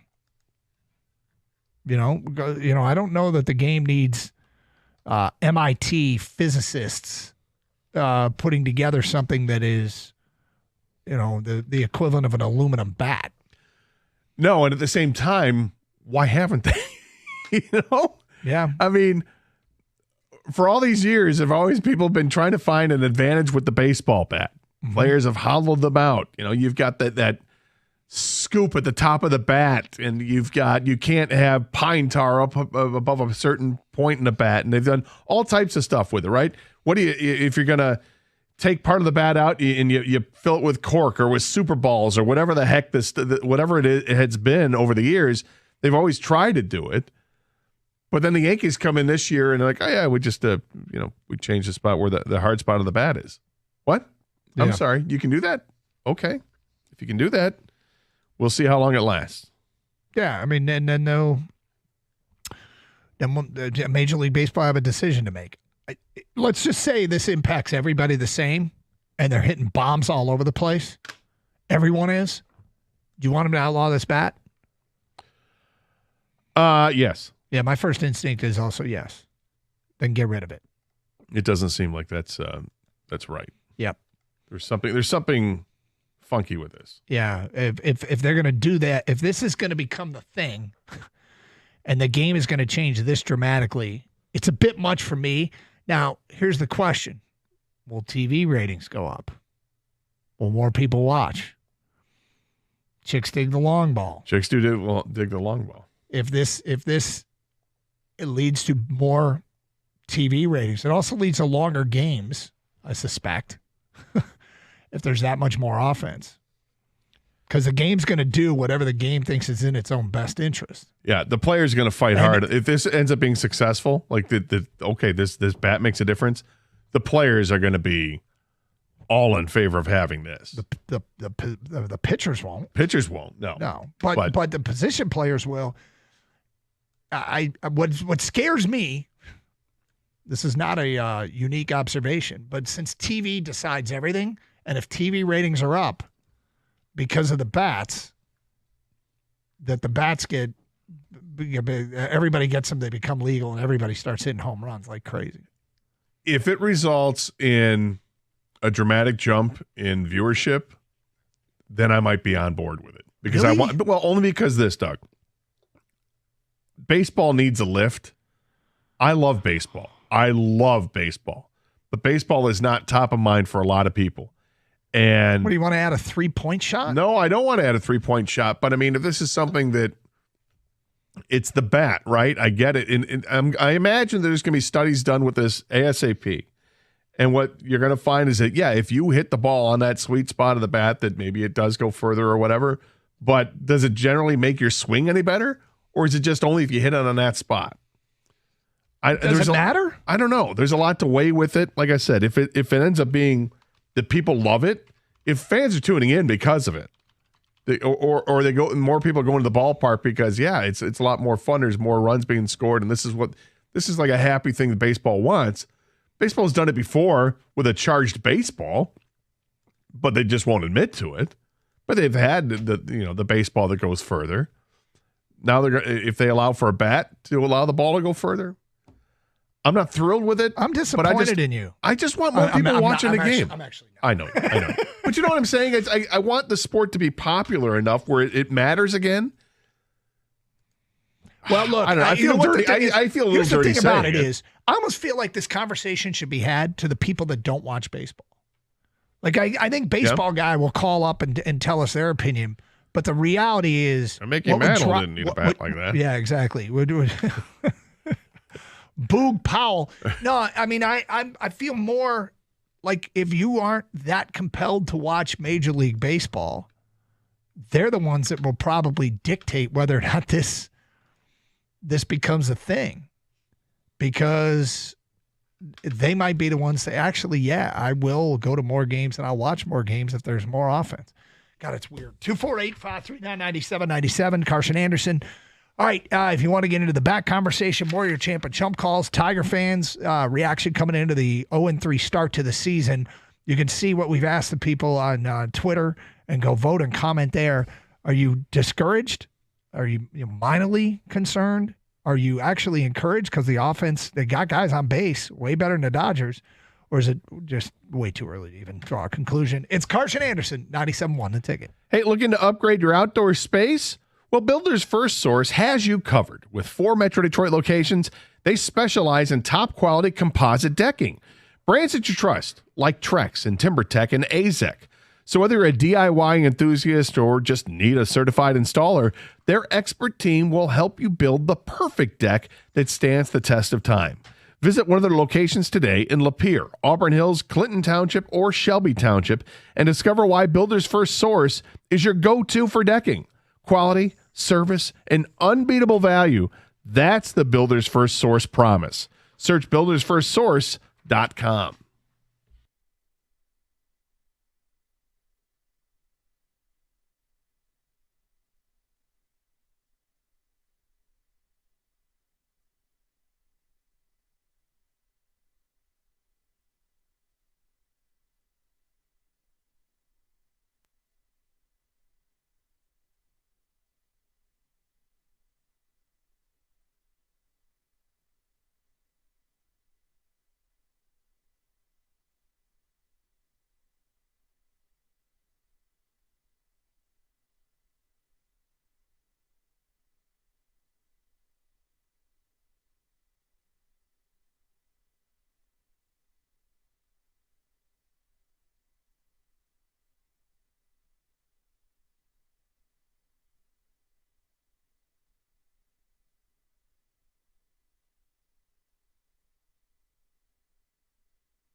All right, Doug Carr, Scott Anderson, 97.1 The Ticket. Open lines, 248-539-9797. We got a whole bunch of stuff going on today, including this torpedo bat that the Yankees have. And am I a little more irritated because it's the Yankees? Yeah, probably. Yankees. Blanket Yankees. It's always the Yankees, isn't it? Always. Mm-hmm. Another reason to dislike the evil empire. But, it's apparently within the rules. So the question is, do we want it to be within the rules? Well, if it unlocks some Tiger bats, right? Well, if it makes them more competitive. Yeah, everybody can get their hands on them. So they're being ordered by, the update I saw before the show was the Braves had ordered them and a smattering of players around the league had ordered them. But if it changes the game dramatically, the question is it good for baseball? Well, how do you measure what's good for a game anymore? Oh, TV ratings, because TV ratings drive everything. So if the TV ratings go up because there's more home runs being hit, we may as well get used to it. It's too early to know if the bats are truly making that much of a difference because A, it's one weekend series, and B, we haven't seen them in the hands of every team. It's a lot of home runs. It's 15 home runs in 3 games. It had 9 and 1. I know. 9. Yep. He scored 20 runs. And there were 9 home runs hit. Judge hit 3 of them. Almost hit a 4th to opposite field. Mm-hmm. Just kind of flipping the bat around. Boom, there you go. Well, and it might just be, hey, Brewers pitching sucks. Could be. It could be that too. Whatever their philosophy is this year, not working. That'd be funny if Major League Baseball came out and said, guys, we've done a study, a deep dive on this already, and we've determined that Milwaukee sucks. The entire staff is a joke. Our conclusion is that it's about the Brewers. It's more a reflection of the Brewers' quality of pitching. Isn't that how they were? They were a little bit more polite. Yeah. It's truly a reflection of the poor quality of pitching of the opponents the Yankees were playing, more so than the actual bats that they were using. Milwaukee's over here going, hey. Perhaps if the Brewers used Major League pitching. Shots fired in Milwaukee for no reason. Well, that would be the thing, right? That's a way to drive up home runs. Ban Major League pitching. You're not allowed to use Major League pitchers. You can only throw minor league pitchers. Yeah, that's it. Sorry, you're too good. Their TV ratings go up. Is it good for the game? 248. But if you're good, then you have to play for the Dodgers or the Yankees. That's right. That's how it works.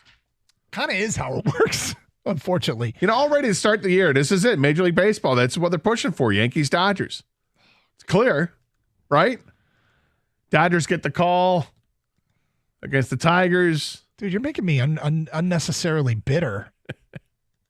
They're allowing this to go on with the Yankees. It started as a bit of a joke, and now I'm getting really concerned. 248-539-9797. Regarding the Tigers' start to the season, Lawrence writes in, it's way too early to make any conclusions. They'll be fine, middle of the road. Hopefully Torque can parlay this good start. Oh, sorry, I already read that one. Nubs Get Dubs writes, I'm mildly concerned. That can change to actually encourage if the team decides to start using the torpedo bat. Oh, there we go. From J. Pointez, they pushed the Dodgers in 2 or 3 games. Hell, argument can be made they should have won game 2. That Dodger team is something else. You can't make a mistake. It does feel like you're getting away with something when you get out of the inning clean. Against the Dodgers. Yeah. Like, dodge another bullet. Dodge another bullet. Mm-hmm. Uh-oh. Yeah. 2 outs, nobody on. Damn it. And we got two runs in the top of the 10th inning. We got this. Not so much. Yep. Hold my beer. From Baseball Bruno, I think there were some things that concern me, but also encourage me. Have to grade it on a curve considering who we played. There are 159 games left. We all saw what happened last year. Long road ahead of us. All accurate. Go vote. Here's an update on the voting as it stands right now. Very concerned, 8.5%. Mildly concerned, 22.9%. Actually encouraged, 22.4%. And the overwhelming response, too early, no conclusion, 46.3%. 248-539-9797. If you want to get into baseball at all, Tigers 0-3. Taking on a Seattle team that amassed, another team that needs the bats, 8 runs in 4 games. 8 runs in 4 games. Not very good. Nope. And they'll get Jackson Jobe, Casey Mize, and Tarek Skubal. Yeah. How you feeling about the Jobe thing tonight? I'm excited. Yeah. I want to see it. I'm not expecting him to go 6 innings, no hits, or 6 innings with like a few hits and no runs. I think he's going to get touched a little bit, but I have high hopes for him for the season. But one of my bold-ass predictions was that Casey Mize will have a better season than Jackson Jobe. And I think Jackson Jobe will be just fine. Really? Yeah. I just have high hopes for Casey Mize. It was a really encouraging spring. Springs can be misleading, but when you haven't lived up to an expectation and you're not wanting to give up on a player, Torque, Mize, I mean, there's a bunch of guys I think that fall in that category for the Tigers. Manning, although he's off to a rough start. Yeah, well, and it's in the minors, yeah. Yeah, but anyway, the point being, when you're still trying to hang on to any sliver of hope, any signs of encouragement. All right, let's work with this. Like you tell the guy, we're working with this. 248-539-9797. Champ and Chump, get those votes in. Manuel Margot, off to a good start for the Tigers. Interesting. Although getting thrown at the plate was odd, but did he? I don't know. Did he get thrown out at the plate? I don't know. Don't know what you believe. We go to Joe in Detroit. You're on 97 on the ticket. Hi, Joe. Hey, how's it going, guys? Good. Hey, one thing I know throughout my life, I'm a little older, but I've always noticed that pitching's been way ahead of the hitters, like through April normally. And what the Yankee bats seem to be doing is evening that up a bit at the start of the season. Who's to know what's going to look like later? I like this. I like seeing more hitting. It just disappoints me when I see so many low-scoring games in the beginning of the season.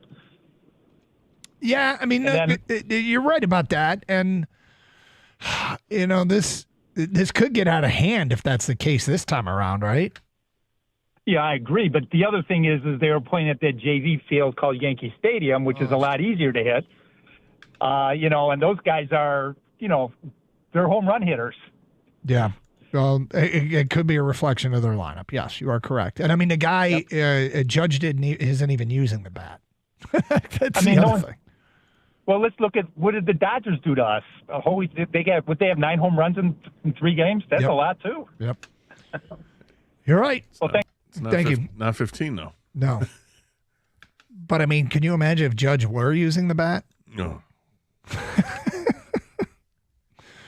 248-539-9797. Well, we'll see. We'll see how it plays itself out. It's obviously very, very early. Hey, Champ and Chump, get your votes in for Champ and Chump of the weekend. Who do you think had the best weekend? Who should be called out for having a weekend that stinks? We tally up the votes and post on our website on Tuesday. Who the people nominate for Champ and Chump of the weekend? I went with Spencer Torkelson. Gator went with Grand Valley State women's basketball for winning the national championship. Do you know anything? Like, they just caught your attention? Or somebody brought it up last week at the end of the week that, hey, guys, why aren't we talking about one of the schools in the state that's actually playing for a national championship? And that's the Grand Valley State women's basketball team. Mm-hmm. At that point, they hadn't played the game yet. So when I saw that they won, nice job. My chump of the weekend was MLB replay for the system that allowed Margot to be thrown out at the plate after upon further review. Gator has shown me the video that got released later that wasn't part of the broadcast. Here's the thing about it. If it's not part of the broadcast, it's not going to instill faith in your system. But anyway, Gator's chump of the weekend is Michigan State hockey for finding a way to lose after playing very well. Yeah, I was disappointed, but I also just saw that one of their players got picked up by the Islanders. Larson. Joey Larson is going to play for the Islanders now. Because now is the time you start to see some NHL teams going after the undrafted hockey players whose careers are done. They can sign with teams, and that's how they got. Didn't the Red Wings got Danny DeKeyser that way years ago, I believe. 248-539-9797. We will get to more of your phone calls and feedback next. Also, something from the NFL that has me thinking everybody's going to love it. We'll get to that today at 11:48 here on Carson Anderson on 97.1 The Ticket.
little bit of news at this hour. There had been some discussion, some thoughts. People wanted to know whether or not Zadarius Smith would, in fact, land back in Detroit. Brad Holmes' story just posted on the Detroit News. The owners' meetings are going on right now, so there's a lot of discussion and a lot of NFL people down there in West Palm Beach, Florida. Annual league meetings. So, according to Brad Holmes, quote, "We couldn't afford it. That's the bottom line. That was my communication with him, and he understood that." Holmes said it was an amicable split. Again, this according to the Detroit News. Again, edge rusher is an expensive position, and like I told you guys at the Combine, it's not being ignored. Like everybody's asking for one defensive end. Well, we've got to get 3 or 4, so it's something that's not being ignored. But we just weren't in a position to really keep him at his salary because, look, he played some good snaps for us, and he made plays for us when we acquired him. But we would have loved to have been able to keep him, but we just weren't able to. But we've been keeping in touch with his agent, and he understands that process, so we'll see how it goes. We have so many of these young players that have been on rookie deals, and we've been enjoying the impact they've been bringing, but now the bill is coming. What you spend this year, it's going to impact us next year. It even impacts 2027. So that's the discipline that we have to adhere to. Okay, when they released Smith, the Lions incurred a $5.7 million in cap savings for this season and $5.2 for next season. With the timing of his release, the Lions avoided being on the hook for $2 million option bonus that would have been converted into dead cap if the Lions are released on March 15th or later. So they're saving themselves, according to the story, $10.9 million over the next 2 years. If 5.7 this year and 5.2 next year is too much, that tells me that their big solution is in the draft because those are cheaper options. Yeah. And potentially high impact options. I mean, are you going to get a first-year rookie high-impact edge rusher at 28? Probably not. It seems rather far-fetched. Can a guy be making more of an impact as his rookie season goes on? When you get into December and January and playoff runs? He could be. He could be. But if the amount of money you're saving is not insignificant, but it's also that small compared to like what big contracts players are getting, that to me sounds like if he's saying they have to have cheaper options, dude, that's a draft pick. Yeah, it's I think it absolutely comes out in that way. I think there are absolutely players available throughout this first 2 rounds of the draft at that from edge rusher that I think makes sense. Somebody I'm warming up to more and more as I do a little bit more research as we move on to this is the edge rusher from Boston College. Izaraku or whatever it is. He had 16.5 sacks last year. It's hard to ignore that. I mean, it's such a big number. And knowing that whoever comes here is not, you're not asked to come out here and be the guy. You're asked here to just do your job because Hutch is the guy.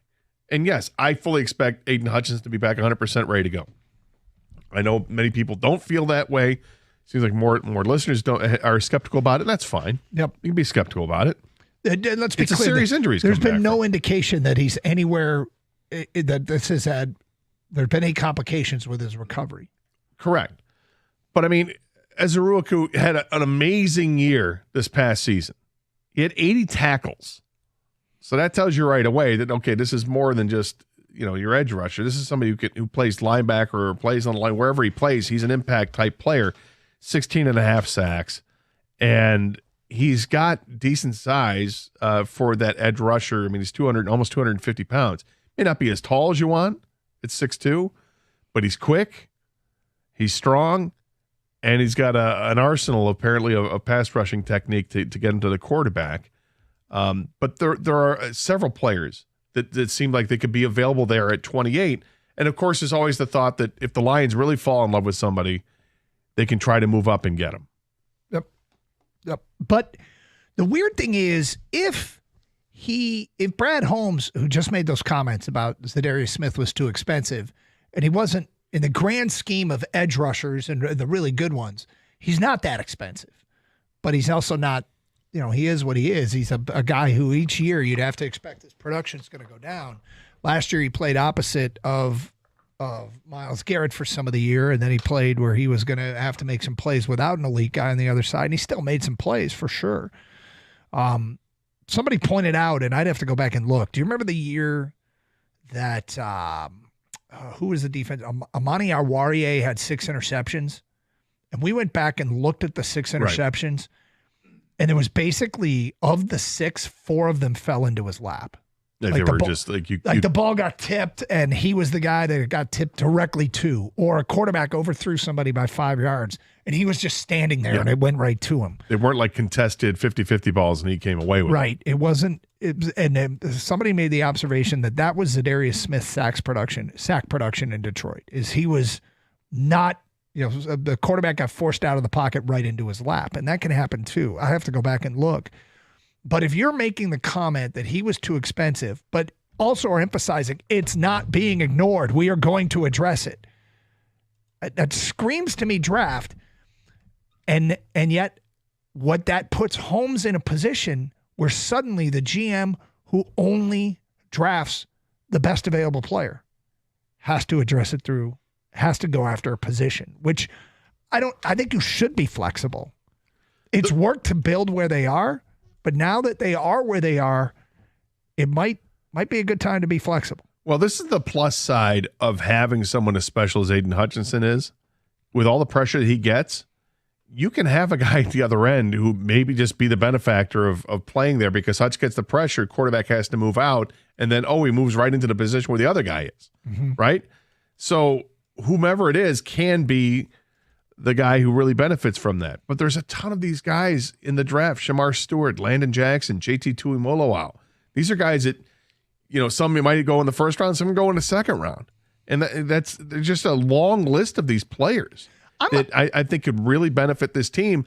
I still think if they play the waiting game, I still think they can land an edge rusher when all is said and done in free agency.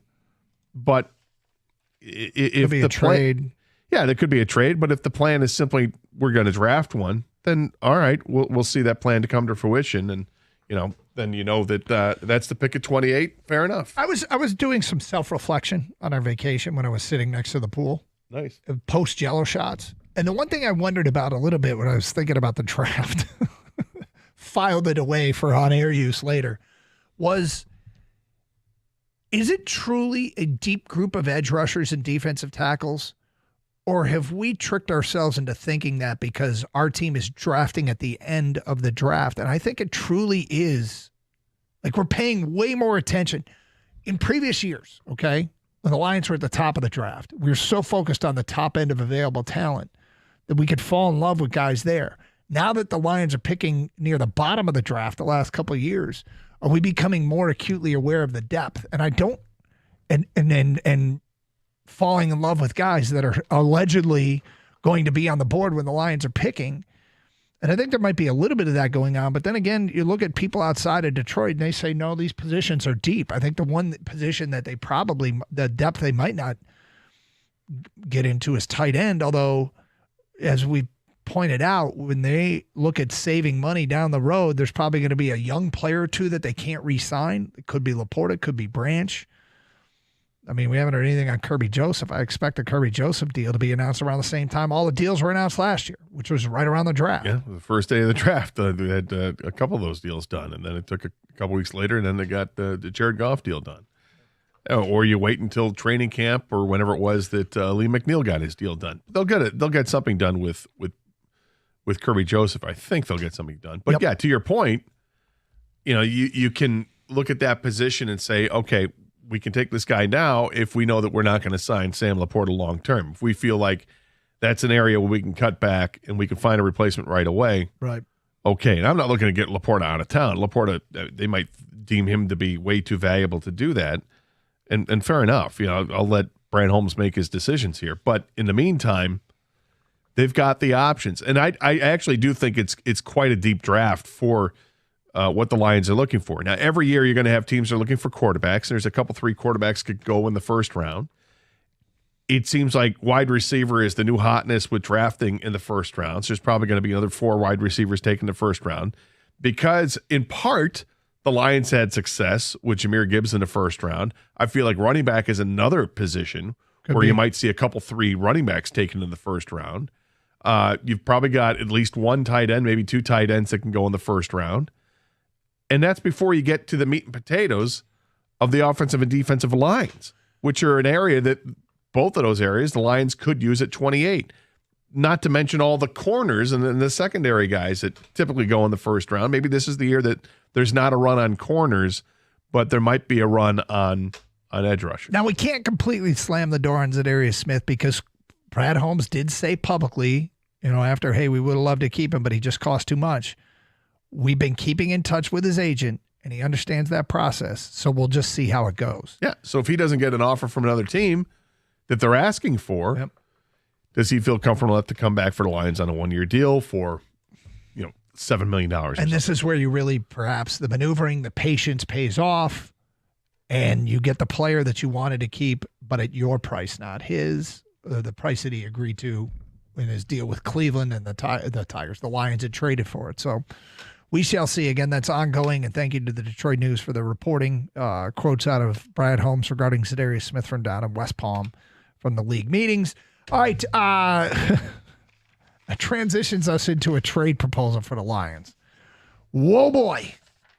We will get to that today at 11:48. Hey, FanDuel, America's #1 sportsbook, is the best place to bet on sports. There's absolutely loaded sports calendar this week, and whether you're into basketball, baseball, hockey, or any other sport, check out some of their exclusive promotions like Dinger Tuesday or Hump Day parlays and golf's profit boost tokens over the weekend. Now, the parlay stuff, what they like to do and what you can do is parlay all the Detroit teams together.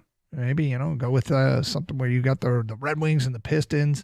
Tigers feels like they're due for a win. Anyway, you can take a look at any parlay you want. But here's the thing I want you to take advantage of. If you are a new customer, you get $200 in bonus bets with any winning $5 bet. So I've talked about this before. You go to FanDuel.com/Doug, you sign up, and then you make a $5 bet, right? Find a heavy favorite in the NBA or something, and just bet $5 on that team to not to cover, but to win outright. And then you won't get a big return on your $5 bet, but you get the $200 in bonus bets. Seems like a good deal. Must be 21 or over, present in Michigan. First online real money wager only. $5 first deposit required. Bonus issued is non-withdrawable bonus bets, which expire 7 days after receipt. Restrictions apply. See terms at sportsbook.fanduel.com. Gambling problem? Call 1-800-GAMBLER.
Doug Carr, Scott Anderson, 97 won the ticket.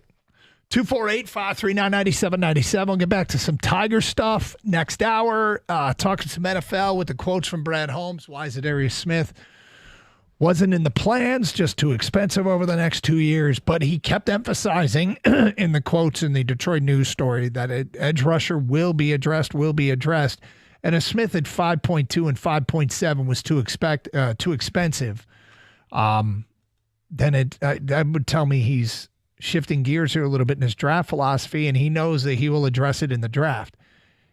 If he is seeing a deep group of edge rushers as cheaper alternatives to Zadarius Smith's production, as a guy that can come in and line up opposite of Aiden Hutchinson, it would be a shrewd card to play. It would make sense. They've been scouting all year. They've been to the combine. They've been to the Senior Bowl. They've seen these guys. They have a sense for what they're bringing to the table. They like what they see. We don't need you. We can save money and get this guy. And by saving money, it allows them to do other things like lock up their important players like a Kirby Joseph, for instance, long term. Is that the plan? I mean, given the fact that they've operated in a very logical way since they've come in here, I would expect them to continue to be logical. But, we'll see how it plays itself out. I do think with Brad Holmes there will be an evolution. I think at some point it's you take your chances when you can to go after somebody big, whether it's through trade or through free agency. Doing things through the draft is great, but at some point you want to make some move that puts you over the top and gives you that opportunity to really make the strong run in the postseason. Nobody could have forecast what was going to happen to the Lions last year with all the injuries. That was a Super Bowl roster that they had last year. Yep. That was decimated by injuries. It happens to teams. It happens to teams all the time. Last year it happened to the Lions. It happened to San Francisco as well. But getting these guys back and healthy, they have a chance to go again this year. But once you've gone through injuries like they have, you worry, okay, is this going to be something to be concerned with these players moving forward because they're starting their path of being, recovering from injuries. Once they happen, you're more likely to suffer injuries in the future. It's a violent sport. It happens. So maybe this is why you take a second and say, well, let's protect against that. We're going to bring in somebody brand new to get the job done too. Okay, you and I do something that we try. We're not always successful, but we call them, the guardrails. Put up guardrails and keep things realistic. And, by our definition of what's realistic may not be somebody else's definition of what's realistic, but we try to keep those guardrails up as best we can so we're not operating in a fantasy world. And then I see this on ESPN.com, and it is a draft. It's a trade for every draft pick. And it's put together by Bill Barnwell. And he says, look, these are all done in a vacuum. Like, you can't, if the number 1 pick gets traded, it would certainly impact the rest of the draft. If the number 2 pick gets traded, it impacts the rest. So he's just talking about not all of these trades being made, but a trade being made at a position. Yeah. And what would a team want to do if they wanted to trade out of their pick? What would make sense? So we get to Detroit at 28. And guardrails are up. Safe space. Here's the trade. The Bengals get the Lions pick at 28 and the Lions 4th round pick, which is at 130. Yeah. The Lions get edge Trey Hendrickson and Cincinnati's 2nd round pick, which is 49th overall. So the Lions, they're essentially, look at it this way. The Lions move from 28 to 49, throw in a 4th round pick, and get Trey Hendrickson? Who says no to this? This seems a bit unrealistic from a couple of fronts. You've got there's a camp, and I think you're part of it too, that believes that they can't give it an extension. I mean, if you do that, then you're taking money away from Other players you want to give extensions to, and you have to make those tough decisions. And, not likely to happen under Brad Holmes. We haven't seen that part of him yet, where he's had to make the tough decision. But maybe now's the time when he does make a tough decision. I keep saying I'd rather give Aiden Hutchinson's money than give Trey Hendrickson Aiden Hutchinson's money. But you would have this window in time where you might have them both, but you probably have a pretty disappointed Aiden Hutchinson. Now, it's not directly out of Aiden Hutchinson's account, but it feels like if you're putting that much money into a contract extension for Hendrickson, which is what it might take to get him to waive the no-trade clause to come here. But anyway. So and I still contend, you and I are different on this. I say that you could that'd be interesting, but I think you could fit both in, pay them both big money, and you'd be doing something that no team has been able to do yet by paying two defensive linemen like this. But I think it can be done, but you're going to have to sacrifice elsewhere. But the other part is that to me is way unrealistic. It's the draft compensation. If the Lions are going to trade for Trey Hendrickson, okay, the Lions, the big part for them is they have to give the extension to him to make it work. And Cincinnati knows that. So you're not getting this incredible value for Trey Hendrickson that you would for somebody else that has a couple years where, the player's not going to be able to complain about the money he's getting paid, and you're going to land several first-round picks and all that. They know that. So I would expect it would just be a first-round pick. Or maybe even the first and the fourth. Yeah. But not when you start talking about, the Lions give up the first and the fourth, and they'll get Trey Hendrickson and Cincinnati's second-round pick at 49 overall. So that means the Lions wouldn't have the pick at 28, but they'd have Trey Hendrickson, and they'd have the pick at 49, and still the pick at 60. What? Mm-hmm. You're going to tell me that? So now the Lions have 2 second-round picks, and they have Trey Hendrickson. Okay. And they gave up a fourth. Because you know what would happen then? Brad Holmes is on the phone after this trade. If they consummate a trade like this, Brad Holmes is on the phone. He'd like to get pick number 34, and he's willing to give up the pick at 49, the pick at 60, and get whoever it is that they covet, that they liked in the first round, but now they can get him here early in the second. So now, as far as fitting it all under the cap, Bill Barnwell gives his reasoning. Hendrickson would slot in as a second elite rusher for Detroit. He would command a deal around $35 million per year. But the Lions could make that work with guarantees over the next 2 years. General Manager Brad Holmes has generally done excellent work in the draft, but making an all-in move for Hendrickson is a reward for years of building things up the right way. If the Lions want to shift their defensive philosophy after losing coordinator Aaron Glenn to the Jets, Hendrickson would give them the ability to rush four more often without needing to rely on blitzes. Bengals fans won't want to see Hendrickson leave, but he's reportedly willing to sit out games in 2025 without a new deal, and they won't want to see a repeat of the Carson Palmer situation. This would value Hendrickson as a second-round pick, albeit one of the last selections, 61st pick. De facto GM Bill Tobin will have 2 first-round picks to add to his defensive help, with Cincinnati jumping ahead of the Commanders and Eagles for edge rush options. Okay, again, I go back to, he would command a deal around $35 million a year, but the Lions can make that work with guarantees over the next 2 years. I wish he would lay out how that would happen. And I'm not saying he's wrong, but please learn me how. I want to learn how that happens. Yeah, I mean, I guess without costing them core players. You rip up the final year of his contract, you give him a 3-year deal for, $105 million, and that's 35 a year, right? It's 105. It would be 35 a year for 3 years. You guarantee the first 2 years of the deal. The third year isn't guaranteed.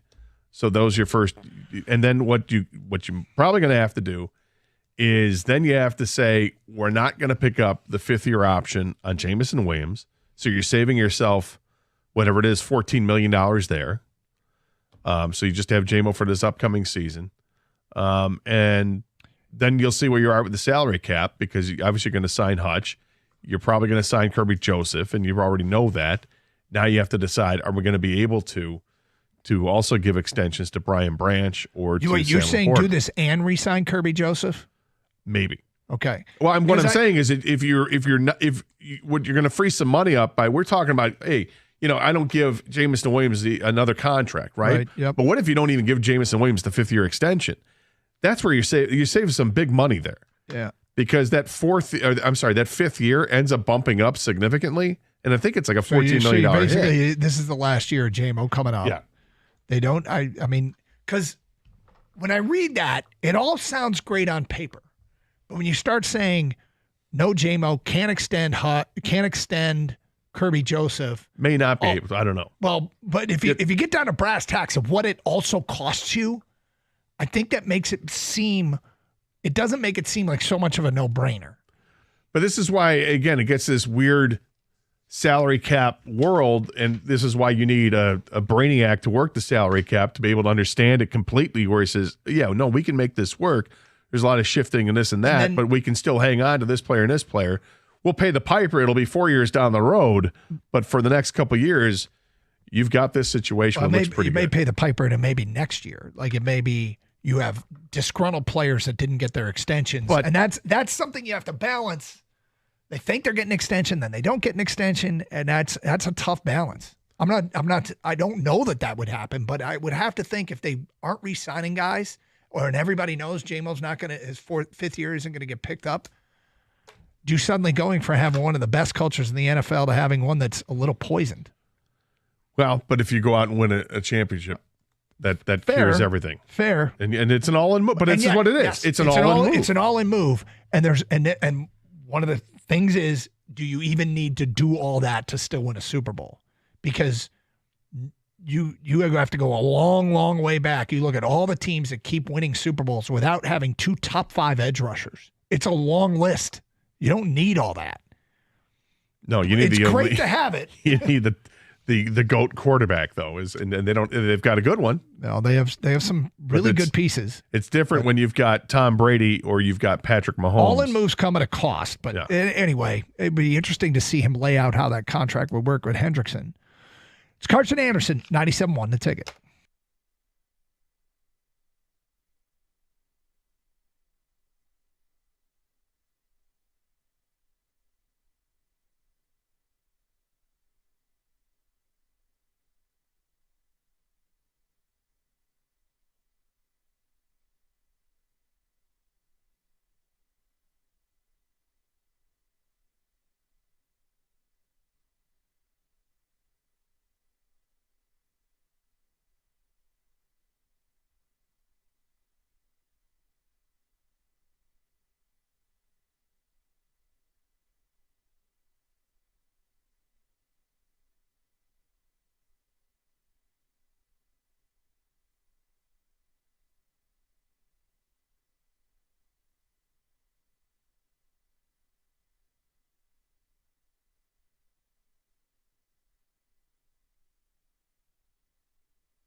I'm trying to understand a story that is breaking because the Lions are involved. Gator, do you know that we have now annexed Brazil?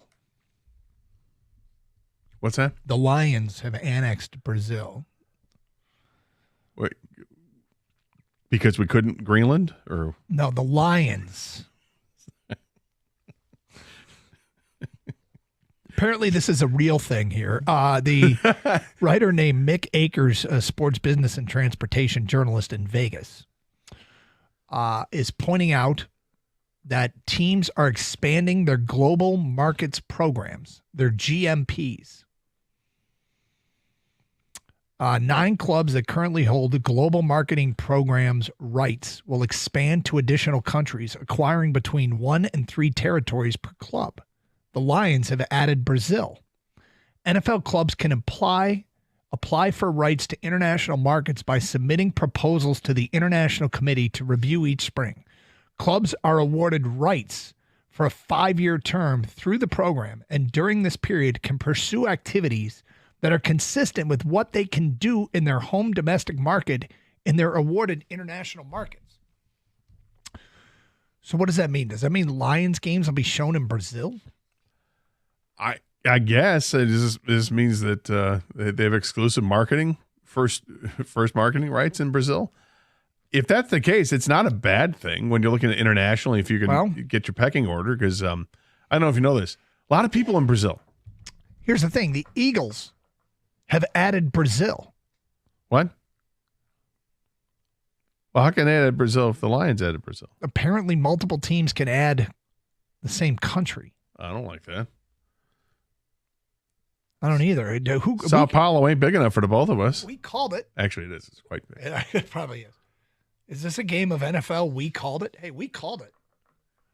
And what makes you decide to add a global marketing program country? Like, why Brazil? Why not Japan? Is that maybe something to do with future international games? You think you're going to be going to Brazil, and if you're marketing, well, sure. I mean, they've had games in Brazil, right? Didn't they do one last year? Yeah, and I suspect that each NFL team has an entire, well, I was going to say entire department, maybe a person who's in charge of this, of international marketing, that has a strategy, and I'd love to know what the strategy is. Why have we added Brazil? Arizona added Canada.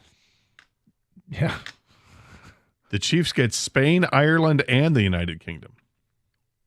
It's a good draft. That's pretty big. That's value. Spreading it out. Raiders with Australia and New Zealand. Yep. But not Tasmania. Going down under. Tasmania is a Australian state. Tasmania is not a country. It's just an island. It's south of Victoria. Come on, Scott. Okay. Well, that's good to know. What about Antarctica? Nobody's claiming Antarctica. That's a whole continent. Yep. I mean, technically Australia is too. But. Sure. Anyway, there you go. What about Papua New Guinea? I haven't seen it. Nobody's added that. Anybody want Madagascar? We just pick random islands. The Canaries, the Azores, and Madagascar. Yep. And name your team the Islanders. Yeah, Grenada. Yeah, sure. So there you go. Tigers. The Tigers back in action tonight, looking to get their first win of the year. And it's a Jackson Jobe start. We'll get into that a little bit coming up. But first, we opened the show in, It was the first hour of the show. We introduced our Twitter question with Tigers getting swept by the Dodgers. How would you characterize your feelings after one series? And we emphasize one. Are you very concerned? Are you mildly concerned? Are you actually encouraged? Or is it too early to draw any conclusions? Go vote and comment. Many of your comments get read on the air. Gator, I'm actually probably more encouraged than anything. This is a $440 million roster that they were going up against. Everybody's got to play the same, everybody else is going to have to play this team, and the Dodgers are going to do this to a lot of people. If ultimately the goal is to win the World Series, one of the things you might have to do is beat the Dodgers to do so. Tigers don't appear equipped to do that. If they make it to the World Series and get swept by the Dodgers, I'll be pretty pleased with the season. However, drawing any conclusion off of 3 games against a $440 million roster seems to be a little bit ridiculous. but that's why we use terms like mild and actually encourage. But we did give you the punt option because it makes sense that it is too early.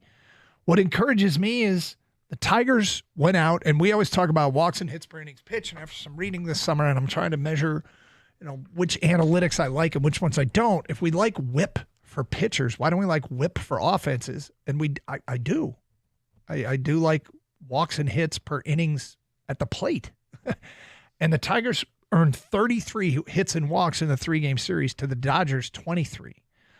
The Tigers didn't come up with timely hits. We've talked a lot about the runners in scoring position. Their 3 home runs were all solo shots. Yeah. The Dodgers got over a run and a half per home run. The Tigers got solo shots. In a close game, that matters. It does. It does. I'm in the camp that it's too early. I know it's kind of a punt option there, but we gave the option because there's stuff I like and there's stuff I don't like, and there's stuff I love. But it's way too early to draw a real conclusion on it. But I love what Torkelson's done to start the season from game 1 when he had a home run and then the 4 walks. That's pretty impressive. He's also got a double under his belt, another walk there. So with the 5 walks to start the season, that's good. I like that. I'd liked Gleyber Torres. And then now he's hurt. We don't know how long. We don't know if he's going to be out or for a period of time where they need to bring somebody up. But nonetheless, it's a situation that it's not ideal. I don't like the Colt Keith that started off on the wrong foot. Riley Green seems a little slow to start as well. But it's 3 games, so it's not like it's a trend yet. I give things like every 2 weeks I kind of reevaluate how things go with the Tigers because I don't think it's fair to just do it on one series or even 1 week of baseball. But that being said, the starting pitching, the Dodgers got to them, but they're the Dodgers. They're supposed to get to you. But I don't like to see it happen when you can throw out Tarek Skubal, who was the best pitcher in baseball last year, and he got hit. I don't like to see it when you throw out Jack Flaherty, who pitched for both teams last year. And, he doesn't survive all that long either. You get a bad inning. A bad inning is a bad inning. Yep. And against the Dodgers, they turn into really bad innings. So, again, stuff you like, stuff you don't like. Manuel Margot, off to a pretty good start with the Tigers, which there weren't many expectations for him. And Ryan Kreidler in center field made a spectacular catch in the first game of the season. He looks completely competent out there in center field, and he's actually had a couple of hits too, so people can kind of go, okay, all right. I'm not going to be too upset about what's going on in center field, and we'll see where Parker Meadows is when that nerve wakes up. Hopefully it's real soon so that, I know they put him on a 60-day, so he literally can't come off the list until May 24th.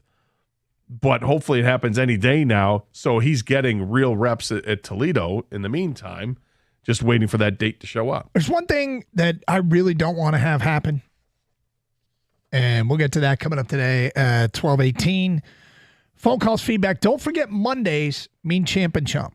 Who's your champ of the weekend? Who had the best weekend? Who do you want to call out for having a weekend that stinks? Let's get some votes going on that once again, and we'll read them on the air. Give your who you got for champ, who you got for chump, and the reason why.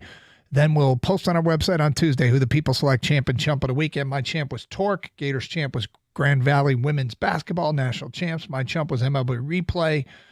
Gators chump was Michigan State hockey for the disappointing way, like finding a way to lose when out skating an opponent. 248-539-9797. Who you got as champ and chump of the weekend? It's Carson Anderson here on 97.1 The Ticket.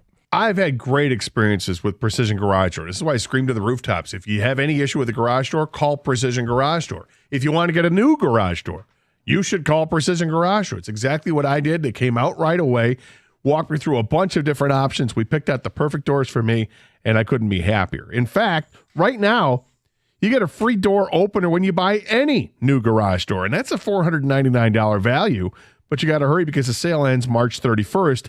That is at the end of the day today. So make sure you get this call into them at 1-800-DOOR-REPAIR or visit precisiondoormi.com and schedule this free consultation. Ask about the door opener. You're going to get that. And also, you mentioned 97.1 The Ticket. They're going to waive your service fee. That's pretty great. Weekends are available at no extra charge. And here's the best part about booking an appointment online is that you do it at your convenience. They're going to come out when it matters for you, not some 6 or 8 hour window that only makes sense for them. Go on the webpage, set it up, and it's going to be a time that works for you. Again, 1-800-DOOR-REPAIR or visit precisiondoormi.com.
All right, so look, I mentioned there was something I don't want to see happen here, Scott. I don't want the Tigers to come home at 1-5 or 0-6, and I think calling for winning a series in the second series of the year is absurd. So that's not what I'm doing. Okay, all right, because it is absurd. It is absurd, but there's a way different feeling. 1-5, 0-6 team debuting at Comerica Park on Friday for the home fans than if they're at the minimum 2-4. And it'd be awesome if they're 3-3, which is a weird thing to say because 3-3, there's nothing awesome about it, but we know what that would mean.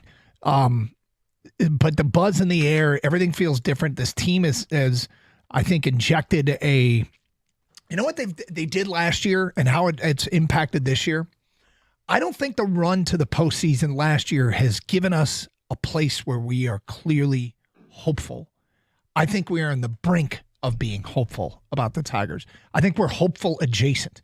If hopeful, we're inside a giant fenced-in area. I think we're all kind of ready to hop over the fence into the hopeful area. Like, we want to be hopeful. And the 0-3 start, we all have the perspective, right? It's the Dodgers.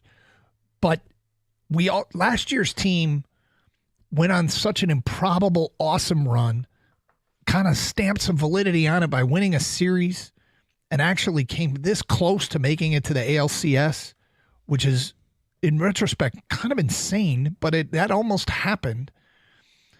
And it wasn't enough. And their off-season, given their off-season wasn't overwhelmingly positive either. Their off-season, they had some more moves, but not enough to make us like genuinely filled with hope about our baseball team. But we're right there. We just need a little something. Just give us a little something. Coming home 0-6 or 1-5 wouldn't feel like they're giving us much to start the season. No, that would not. That would not. Nope. I'm really excited for these next two games. Look, the whole season, of course, but the next two games with Jackson Jobe. That's the bright, shiny prospect you want to see get his first start. We got a little glimpse of him pitching last season. We saw in the spring training. Obviously, has a ton of talent, but still has a long ways to go because he's got to learn how to pitch at the major league level. You know, it's about sequencing and everything else, and being aware of everything that you have to be aware of as a starting pitcher in Major League Baseball. And he's going to be submersed in it with getting fettered up and the whole bit here. But I love his potential, and he gets a start tonight. I can't wait. Casey Mize tomorrow night, I might even be more intrigued by, because I think Casey Mize has been a nice reclamation project that it's taken a while.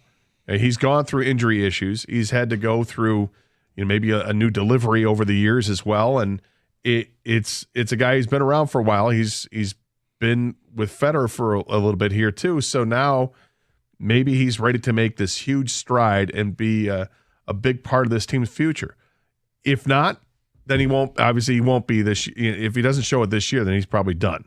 But I think that there's a lot of hope and a lot of reason to be hopeful because of how he pitched in the spring. He was really, really good in the spring. And he only his last outing or his last two outings gave up runs. Even it wasn't what he gave up a ton, but he was not unhittable, but he was almost unhittable for the first part of spring training. Let me be clear, too, to follow up my point about coming home at 0-6 or 1-5. The reason why I don't want to do that isn't because 0-6 or 1-5 clearly means doom, because it doesn't. It just means that it won't be an as engaged fan base for all 162 or 159 that are remaining. Like, we want the games to mean something as quickly as possible.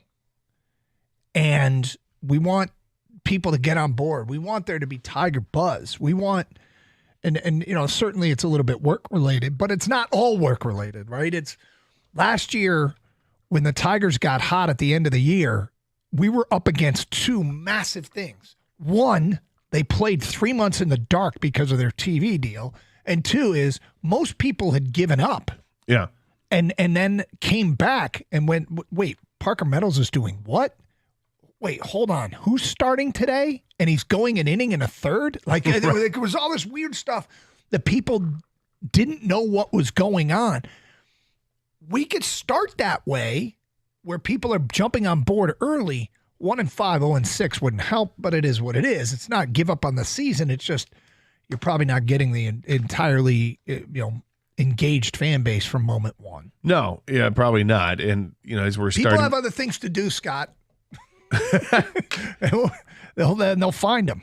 Well, yeah, and even with sports, of course, and we're getting ready for a Pistons run in the playoffs. We've hardly even talked about what happened last night when there was a lot that happened, which we'll get to later. But with the Tigers, it's okay. You shake off what happened in L.A. You had the day off yesterday. You got the late start tonight. Yeah. All right, let's get back at it. You're playing Seattle in the friendly confines there, and let's get on a heater. Let's start something new here. And it's they've They were pretty resilient last year. They did things that we just couldn't believe what they were doing. This is a new season. You start the season, you're relatively healthy. But the pitching staff is, knock on wood, it stays that way. But that was the biggest difference last year. This year is the pitching staff wasn't healthy to finish the season. They're really healthy to start the season. Great. But now we need other guys to step up. Let's see Riley Green be that all-star that we know that he is. Let's see Colt Keith take the big step forward from year 1 to year 2. And hopefully we're going to see that Spencer Torkelson is what we've saw over the weekend, a very viable at-bat. You're right about the pitching staff. It's very easy to forget, though, that they do have Alex Cobb. Right? This is according to reports. They do have Alex Cobb. He's allegedly signed here. That we haven't seen. Yeah.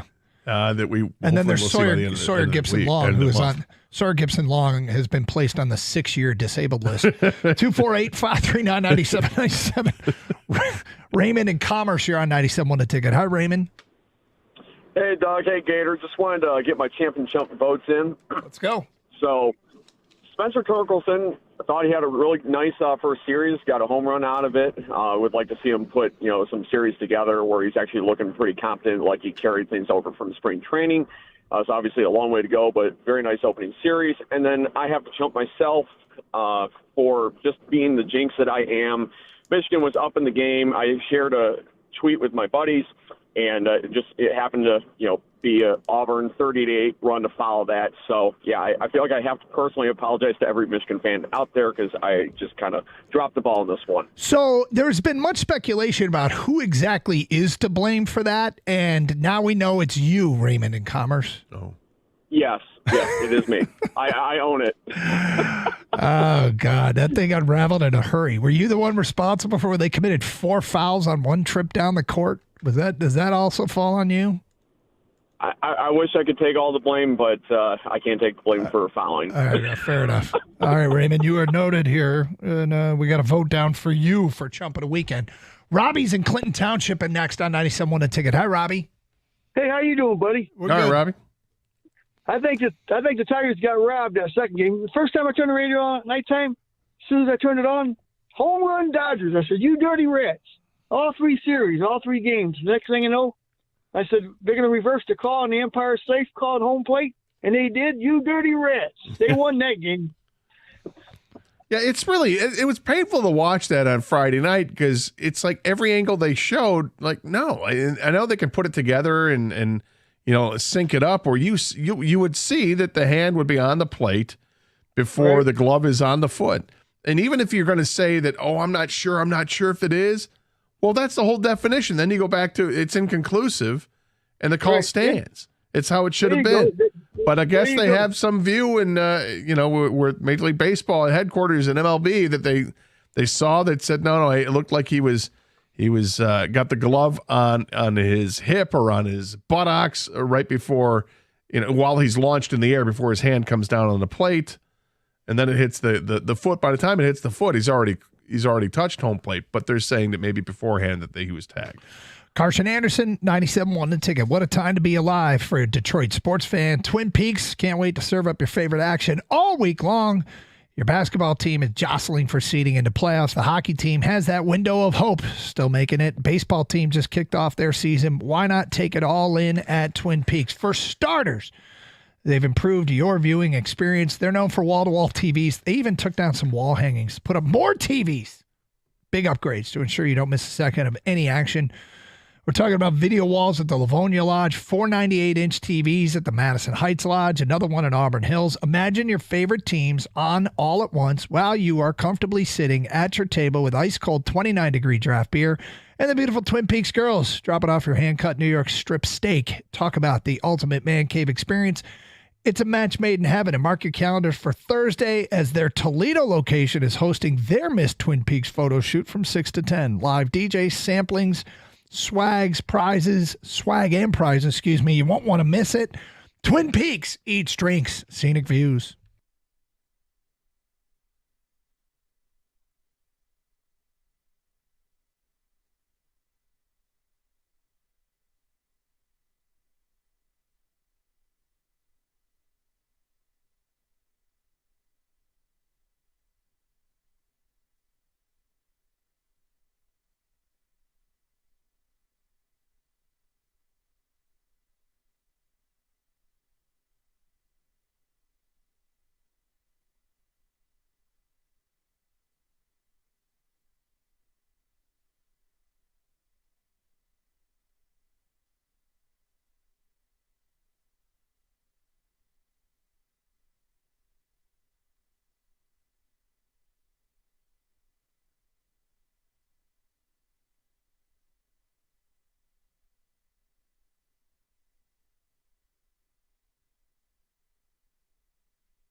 Doug Hart, Scott Anderson, 97.1 The Ticket. Open lines, 248-539-9797. Here's some feedback. We were talking about the NFL's international program and how the Lions have annexed Brazil. Although we don't get them exclusively, others can. They haven't annexed them. Whatever they can now market them like their home teams. And now I have the list of every country that every team has. Do you care to venture a guess as to which countries most teams have claimed as a place that they can market their team? I would imagine it would be like... There's two that stand way above the rest. I would say like England and Germany. In what order? England and Germany. Right countries, wrong order. Germany has 11 NFL teams that it can market in Germany, the Lions being one of them. England has 9. Next close. Oh, I'm sorry. My apologies. Mexico is right in the mix as well. They have 10. I completely missed Mexico. Swing and a miss by Doug. The Lions. Is United Kingdom included with England? I mean, it's United Kingdom, yeah. Okay. Yeah. The Lions have marketing rights in Austria, Brazil, Canada, Germany, and Switzerland. So, anyway, we got some feedback on this. I wouldn't want to market in Switzerland. They don't care.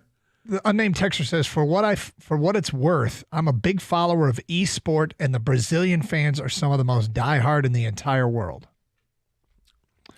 Johnny McComb, this sounds like a real-life NFL game of the board game Risk. The Lions need to challenge the Eagles and fortify their armies. I like the idea of Brazil. Do you? Oh, Brazil's it's a massively populated country. Yeah. It's a place where the NFL has played and will play.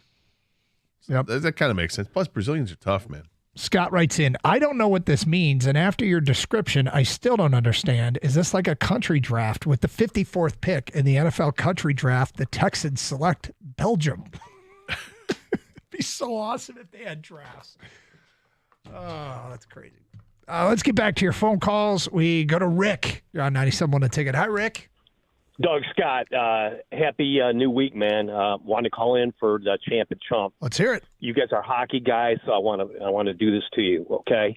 The champ is Mr. Pat Ferschweiler, and the Western Michigan Broncos is a 1 seed, advancing to the Frozen Four. Good for them. The chump is the hockey committee, who only took 2 teams out of the best conference in hockey, Denver and Western, and guess what?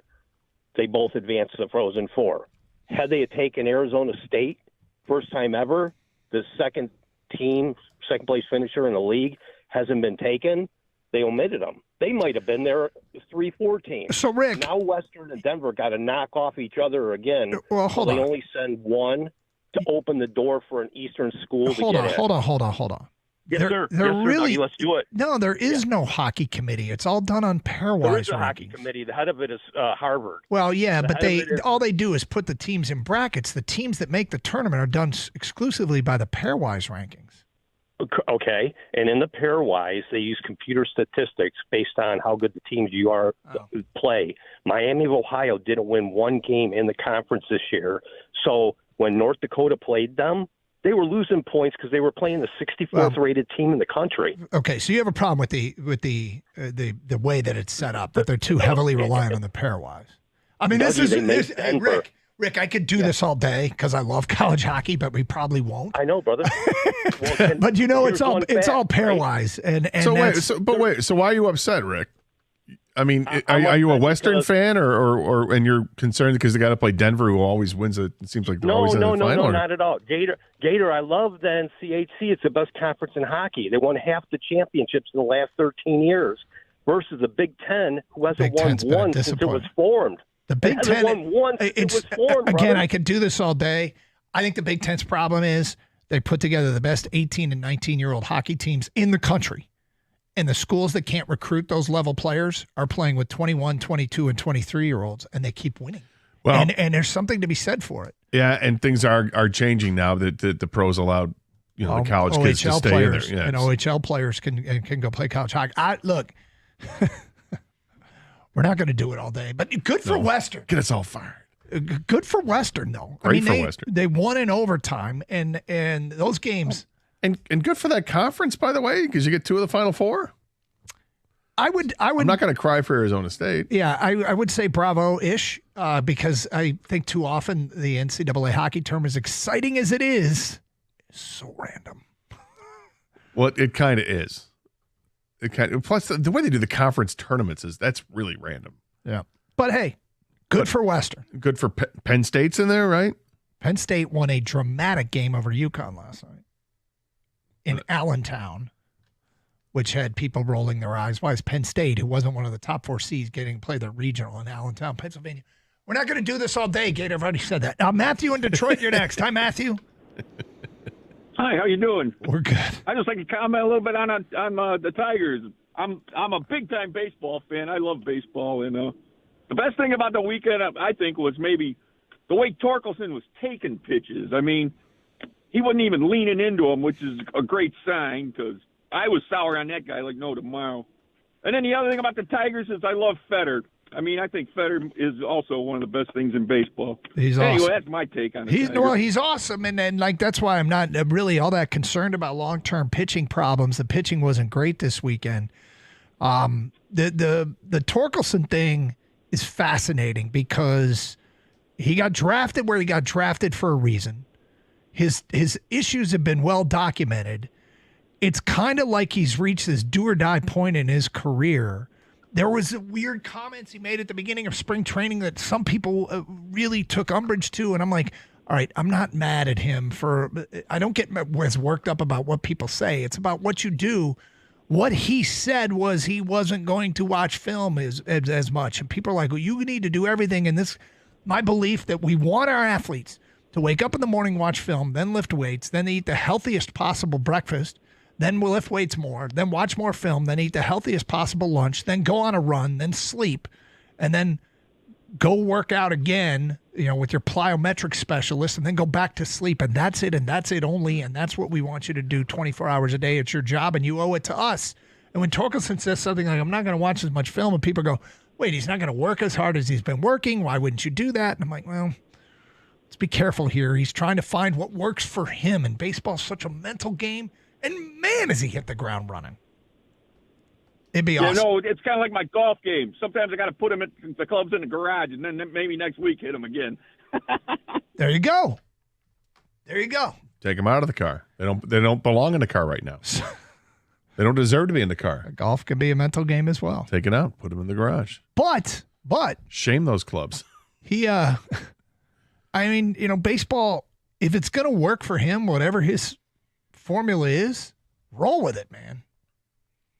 Because has there not been times in Torkelson's career where he's looked so mechanical, yes, and not natural that it feels like there are 75 thoughts in his head from the beginning of the windup to the end, and sometimes it's just see ball, hit ball. Yeah, I mean, ultimately, you have all those thoughts in your head that become second nature. That it just, okay, I've done this for so long. Keep my knees bent. Let's keep the bat cocked over here, elbow high. My eyes over here. Make sure I'm crouched in the right way, and keep my stance open a little bit. Watch the pitch. All these things, but because you've got the muscle memory of doing it a million times, then it just becomes second nature. Yep. You hope that you get to that level, and then you also hope that you have the talent to be able to determine if that's a curveball coming your way, if it's a splitter, is it a four-seamer that's going to break it, whatever it is, right? Mm-hmm. It's really hard to be a good baseball player. It's really hard. Okay, we've got intel and updates on Aiden Hutchinson's recovery and where Hendon Hooker is on the depth chart. Two things that have been flashpoint issues here on our show from 10 to 2. We will get to that today at 12:48 here on Carson Anderson on 97.1 The Ticket. Michigan Auto Law, auto accident attorneys. They specialize only in auto and truck accidents. Many law firms don't specialize, but focus on many different areas of the law. That's why if I need an attorney for an accident or someone in my family does, I'm sending them to my guy Steve and his crew at Michigan Auto Law. Educated consumers will choose Michigan Auto Law. Do your research and learn more at autolaw.com. Once they take your case, they'll communicate with you. They are the best at customer service and satisfaction. Michigan Auto Law, the law firm that puts people over everything. Visit autolaw.com. That's autolaw.com.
Doug Carr, Scott Anderson, 97.1 The Ticket. Open lines, 248-539-9797. I looked out at Twitch and somebody said, who had angry college hockey guy on their bingo card today? Mike at U of M, yes, we got to vote for the college hockey selection committee for Chump of the Weekend for underseeding the NHIC. That's awesome. All right, so we promised some stuff here. Stuff. We like stuff. Well, I can't. Little computer use malfunction. One moment, please. Eric Woodyard, ESPN reporter that covers the Detroit Lions, with a couple of updates from Brad Holmes. Let's start with Aiden Hutchinson. Lions GM Brad Holmes says they're not worried about Aiden Hutchinson coming off his broken leg. Quote, I've seen enough movement and mobility in running at this stage that I feel confident where he's going to be at, Holmes said. So it was 2 weeks ago, when we were getting a slew of Hutch. There's no guarantees with Hutch calls. There's no guarantees with Hutch guys. I don't know why you guys aren't worried about Hutch, blah, blah, blah. We heard it a bunch. Mm-hmm. And I'm like, okay, maybe we're discounting this. Let's get the very latest. And I called actually the Birchie kid. And he said that the last update they had from Hutch, there were no concerns about the timeline of his recovery. No setbacks, no complications, nothing to report. And every time we bring this up, we'll get a call invariably or text from somebody who goes, guys, that was a major injury. Yes, football players sustain major injuries and come back from them all the time. There's data that I've gone into in the past about Achilles injuries and how an Achilles injury for young skill position players can cause you to lose a step, which might be the difference between you being a great player and just a good player and an average player. And Achilles injuries for older players can be the end, but not necessarily all of them. There are percentages here. You do not want an Achilles injury. The Achilles is the new knee, but Aiden Hutchinson had a clean break in his leg. I wonder a little bit if there's a little psychological ploy in that a video surfaced of him limping while running, kind of a hitch and a giddy up, weeks after the Super Bowl when Aiden and others had been pushing a timeline of a Super Bowl return. And so if he was still limping weeks after the Super Bowl, oh my God, there must be a setback. I think maybe that psychological game got played. But again, Brad Holmes today said at this stage, very confident where he's going to be at. I wouldn't expect him to say anything other than that, but I think just hold on. What do you mean by that? What if you do you mean you're not surprised that he's where he's at, that Hutch is where he's at, or you think Brad Holmes would say that no matter what? I think Brad Holmes would say that pretty much no matter what. Oh, I don't. I think if there was a setback, we'd know about it. Well, I guess a setback, but with an injury like this, because as we know, it's not like he tore ligaments, did all types of damage to it, and it's some major reconstructive surgery and all this. It's a broken leg. Like no circulation to the bottom. Right, exactly. This wasn't this. We never heard anything like this. Was an Alex Smith situation. Possible amputation. Right. No, it wasn't that. No. So yeah, it's a safe thing. I expect him to return to form. I just want to be clear here, because when you say I'd expect him to say that no matter what, I was like, well, wait a sec. If there was that discredits what he just said, because if there's a setback and he's lying about it, I think we'd hear about it. I think we would have heard about a setback at this point. So. All right, cool. And then this is on Hendon Hooker. Again, according to Eric Woodyard, who's covering the NFL league meetings, ESPN writer, Brad Holmes says adding quarterback Kyle Allen is competition for Hendon Hooker to win the number 2 quarterback spot. They didn't feel he was ready for playoffs. Quote, still got high hopes for him, but nobody's going to be given a job either. So if Hendon wants to be the number 2 quarterback, then win the number 2 quarterback job. Okay. I'm sure we're going to hear more about this, and my guess is we'll have that sound at some point, if not today, tomorrow. I think this is going to get a lot of discussion. Kyle Allen is not just a camp arm. Kyle Allen is being brought in to compete for the number 2 quarterback spot. I have to admit I'm a little surprised by that. Now, maybe that's what you say when you bring in anybody. Hey, he's brought in here to compete. But I I guess I kind of expected it to be Hendon Hooker's job, and it sounds like he still has work to do. And I'm a little surprised he admitted he wasn't ready for the playoffs, although, I guess behavior would suggest that's the case. He did. And when Goff went down, he wasn't put in. Exactly. I think a lot of this is what you said about, bringing when you sign another quarterback to the roster, that, you don't want to cut him off at the knees either. You say, well, yeah, they're here to compete. I think part of it, maybe the bigger part, is you're trying to light a fire under Hendon Hooker. So when you see what happens in the offseason workouts, after the draft and you have a mini camp and whatever, that hopefully you'll see a different looking quarterback, because you'll be able to split reps up easier than what you do during the season. Once the season starts, your starting quarterback is the reps. Yeah. That's not the time. You're not developing your backup quarterback during the season. You're developing them in the spring and into the fall when you get with summer training camp in the fall. So that's where that happens. So that's where you're going to get the opportunity, if you're Brad Holmes and Dan Campbell, to really see what kind of growth Hendon Hooker has made. But look, if they come to the determination that it's not working, okay, I get, I'm a big Hendon Hooker guy, but if they bring in Kyle Allen and Kyle Allen outplays him, then there's no reason to keep waiting and saying, what if? They'll make the determination. I do think, though, this is more just getting Hooker ready to compete, because he's not competing with Jared Goff, but you still want him to compete. So you're going to compete with Kyle Allen. Well, so there's a few things about this. One is, I always have to remind myself, although the offseason is a place for development of players, deep down right now, the Detroit Lions' ultimate goal isn't the development of Hendon Hooker. Their ultimate goal is to win a Super Bowl. And if they have questions at the end of last season about Hendon Hooker and whether or not he was ready for the playoffs, what has happened between the middle of January here and the end of March? Well, not a lot. They haven't played any games. They haven't had OTAs. They haven't done anything.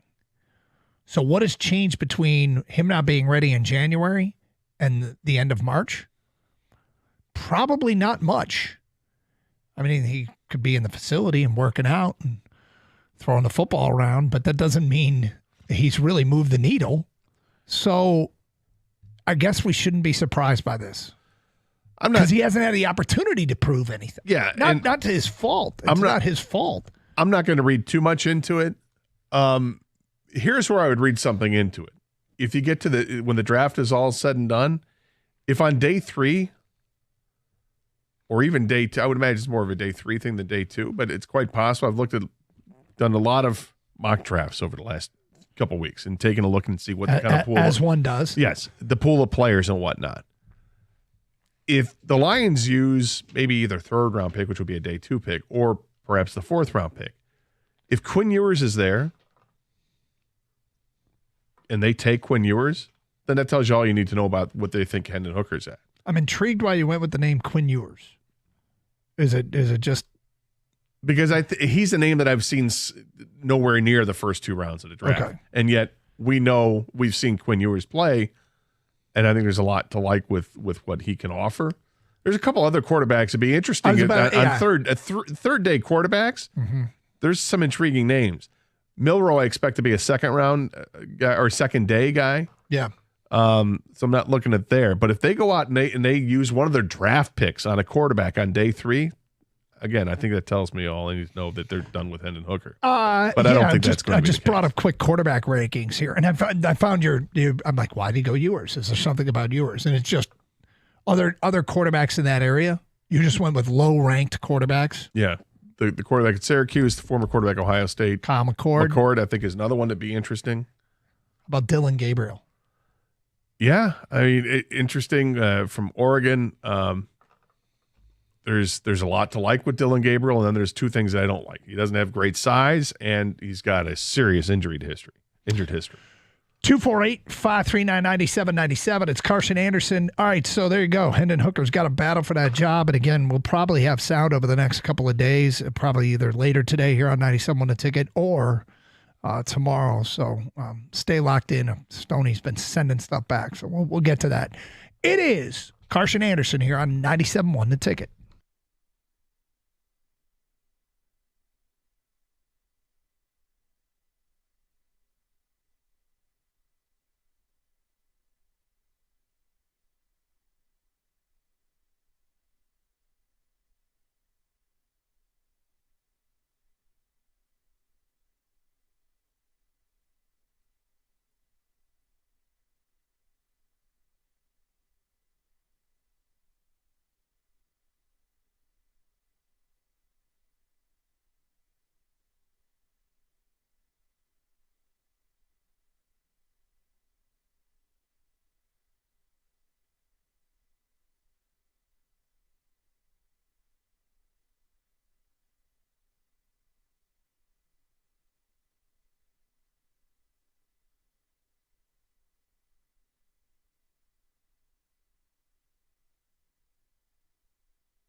All right, Carson Anderson, 97.1 The Ticket. Open lines, 248-539-9797. If you're just joining us, we were just reading some of the quotes from Eric Woodyard of ESPN that Kyle Allen is in camp to compete for number 2. Hendon Hooker's got to go out and win it. They didn't feel he was ready for the playoffs. Still got high hopes for him, but nobody's going to be given a job either.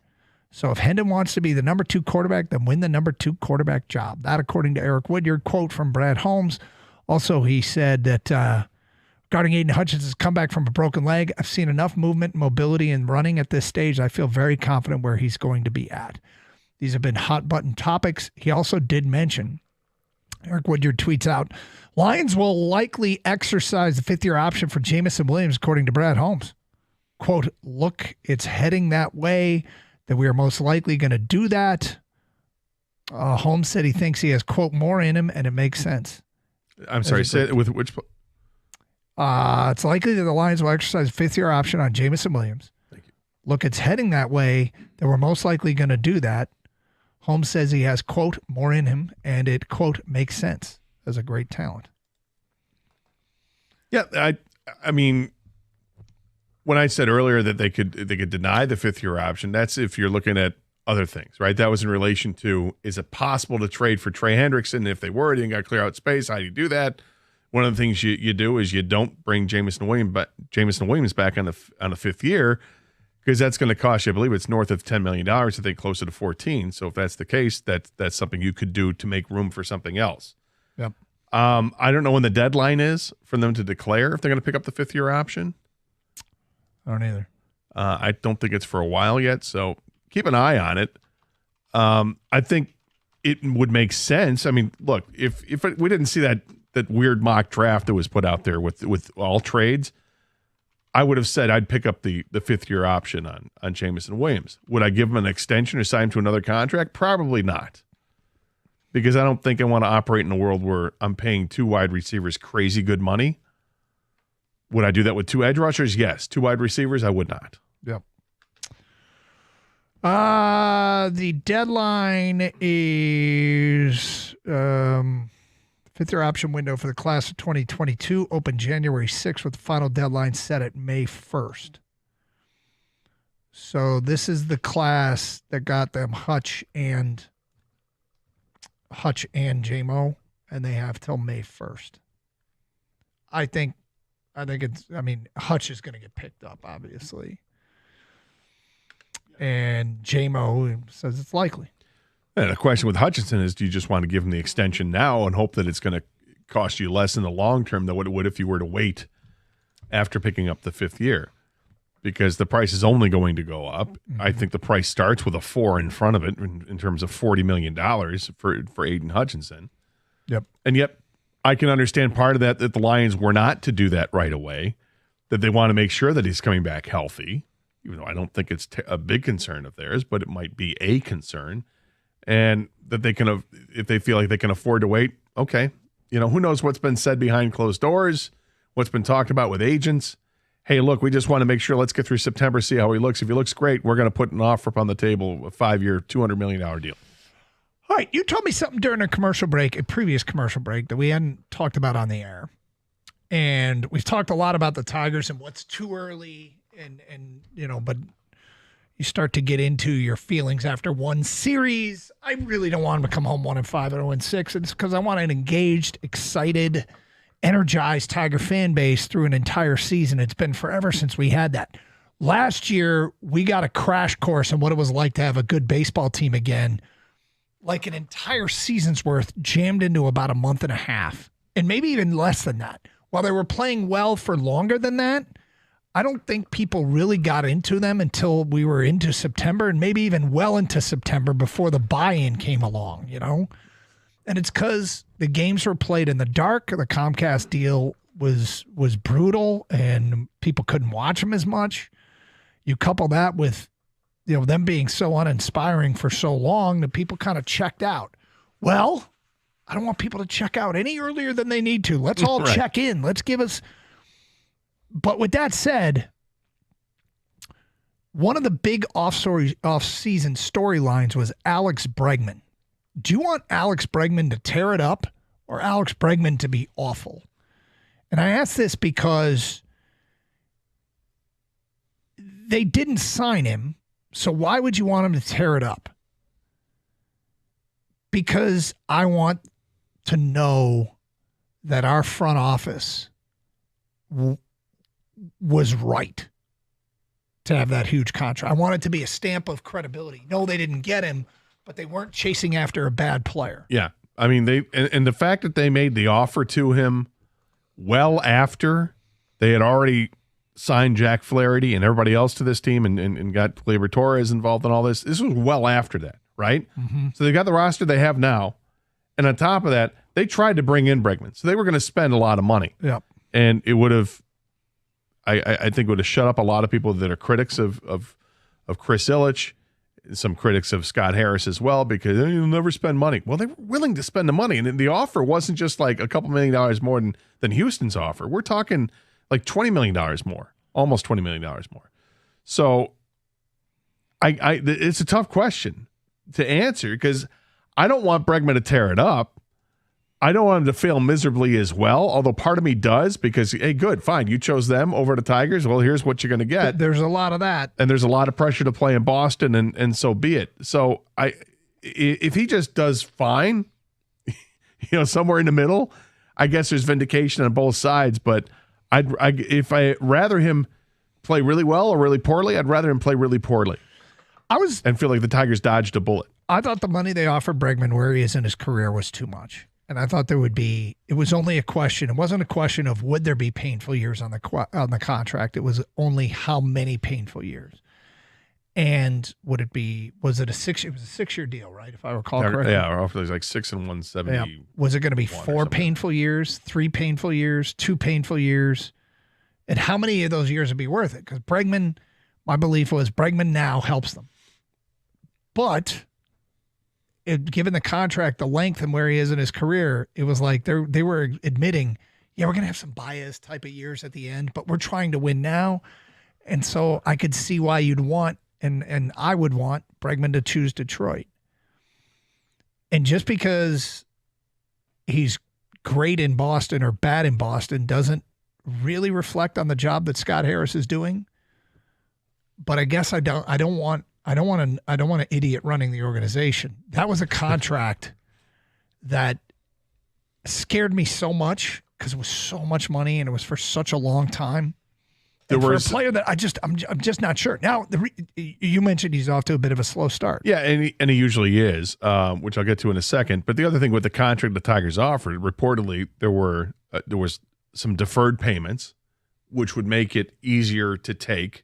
With the contract, the Tigers had some things built in there that were Tiger friendly, even though it was a big contract, which might be why there was the hesitation on Bregman's camp. And he ultimately came out and said, yeah, I thought I was going to Detroit until 30 minutes later I signed with the Red Sox because the Red Sox made a ridiculous offer that if you're the Tigers, you're like, go ahead, take it. We're not paying it. But yeah, he is off to a slow start. He notoriously gets off to slow starts. He's 4 for 17 to start the year with 4 base hits, nothing extra base, and he's got 1 walk. So his OPS on the year is .513. He's hitting a robust .235. Again, it's 4 games. It's not a big deal. But his counterpart, Rafael Devers, who was the third baseman, is off to was not happy about having to switch around, is off to an 0 for 16 spot. 0 for 16 with 12 strikeouts. And 12? 12 strikeouts. He has swung and missed at I think it's 13 more pitches than anybody else in baseball. Wow. That's what a horrible start Rafael Devers is off to. Now, you would imagine Waterford's going to find its level because Devers is a hell of a player. Mm-hmm. But it's just, you can look at it in a snapshot in time, and if you want to be that way about the Red Sox, you can say what a horrible mistake the Red Sox made because you messed up the mojo with the guys you had to bring in a guy who's notoriously a slow starter, and now it's affecting other players. But it's 4 games into it. I wouldn't jump at that and say that's what's happened, but you can make that case. Champ and Chump votes coming in. Champ Doug for his Tasmanian knowledge. Chump Michigan State's shooting in that Auburn game. Next up, hey guys, this is Mike B from Detroit. If Brad Holmes said Zadarius Smith's $5 million contract was too much, couldn't they have offered $4 million to re-sign him instead of re-signing Davenport for $4 million? Keep in mind, Davenport's contract is heavily incentive-laden. Yeah, it's not worth up to that kind of money. And if you're going to tell me that Marcus Davenport's going to play 16 or 17 games, then I think you're getting a really good defensive end. Because when he's healthy, he's productive. The problem is he's never healthy, which is why they have an incentive-laden contract, which I love the incentive-laden contract. The Lions created cap space through 2026 by renegotiating Raymond's contract for some reason. What's Brad cooking up? Well, we'll find out eventually. 248-539-9797. Get those Champ and Chub votes in. It's Carson Anderson. 97 won the ticket. Hey, a great lawn is like a great sports team. It takes expertise and a little extra care to really stand out, and that's where True Green comes in. They are the local experts in Detroit and the official lawn care treatment provider of the PGA Tour, so they know a thing or two about keeping grass looking like a fairway. And here's the best part. It's more affordable than you think. They'll even match any competitor's price. Plus, True Green backs it all up with a satisfaction guarantee. Not happy? They'll come back between visits to make it right. Don't wait. Head to TrueGreen.com today. Let the pros do the work while you sit back and enjoy the results.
Doug Harsh, Scott Anderson, 97.1 The Ticket, open lines, 248-539-9797.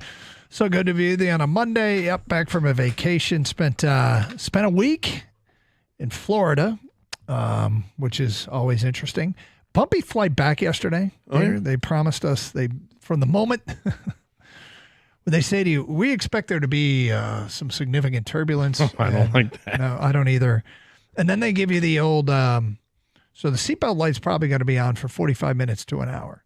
So now you can follow everything. So I had the flight tracker on. Mm-hmm. We're taking off from Orlando, the middle of Florida, maybe shading a little bit toward, I don't know. It's right in the middle. That's Central Florida. Yeah. We took off, flew straight out over the Gulf of Mexico, and like significantly before we turned north. Like they were not messing around. You travel back in time? I'm sorry?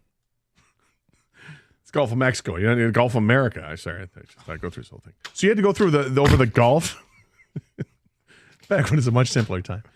You had to fly over the Gulf? Back when we weren't moronic. Right. You had to fly over the Gulf to get north? Yes. They took us out over the water before, that's to avoid. I guess. Yeah. Well, okay. Whatever. So it was bumpy. It was bumpy. We never got service.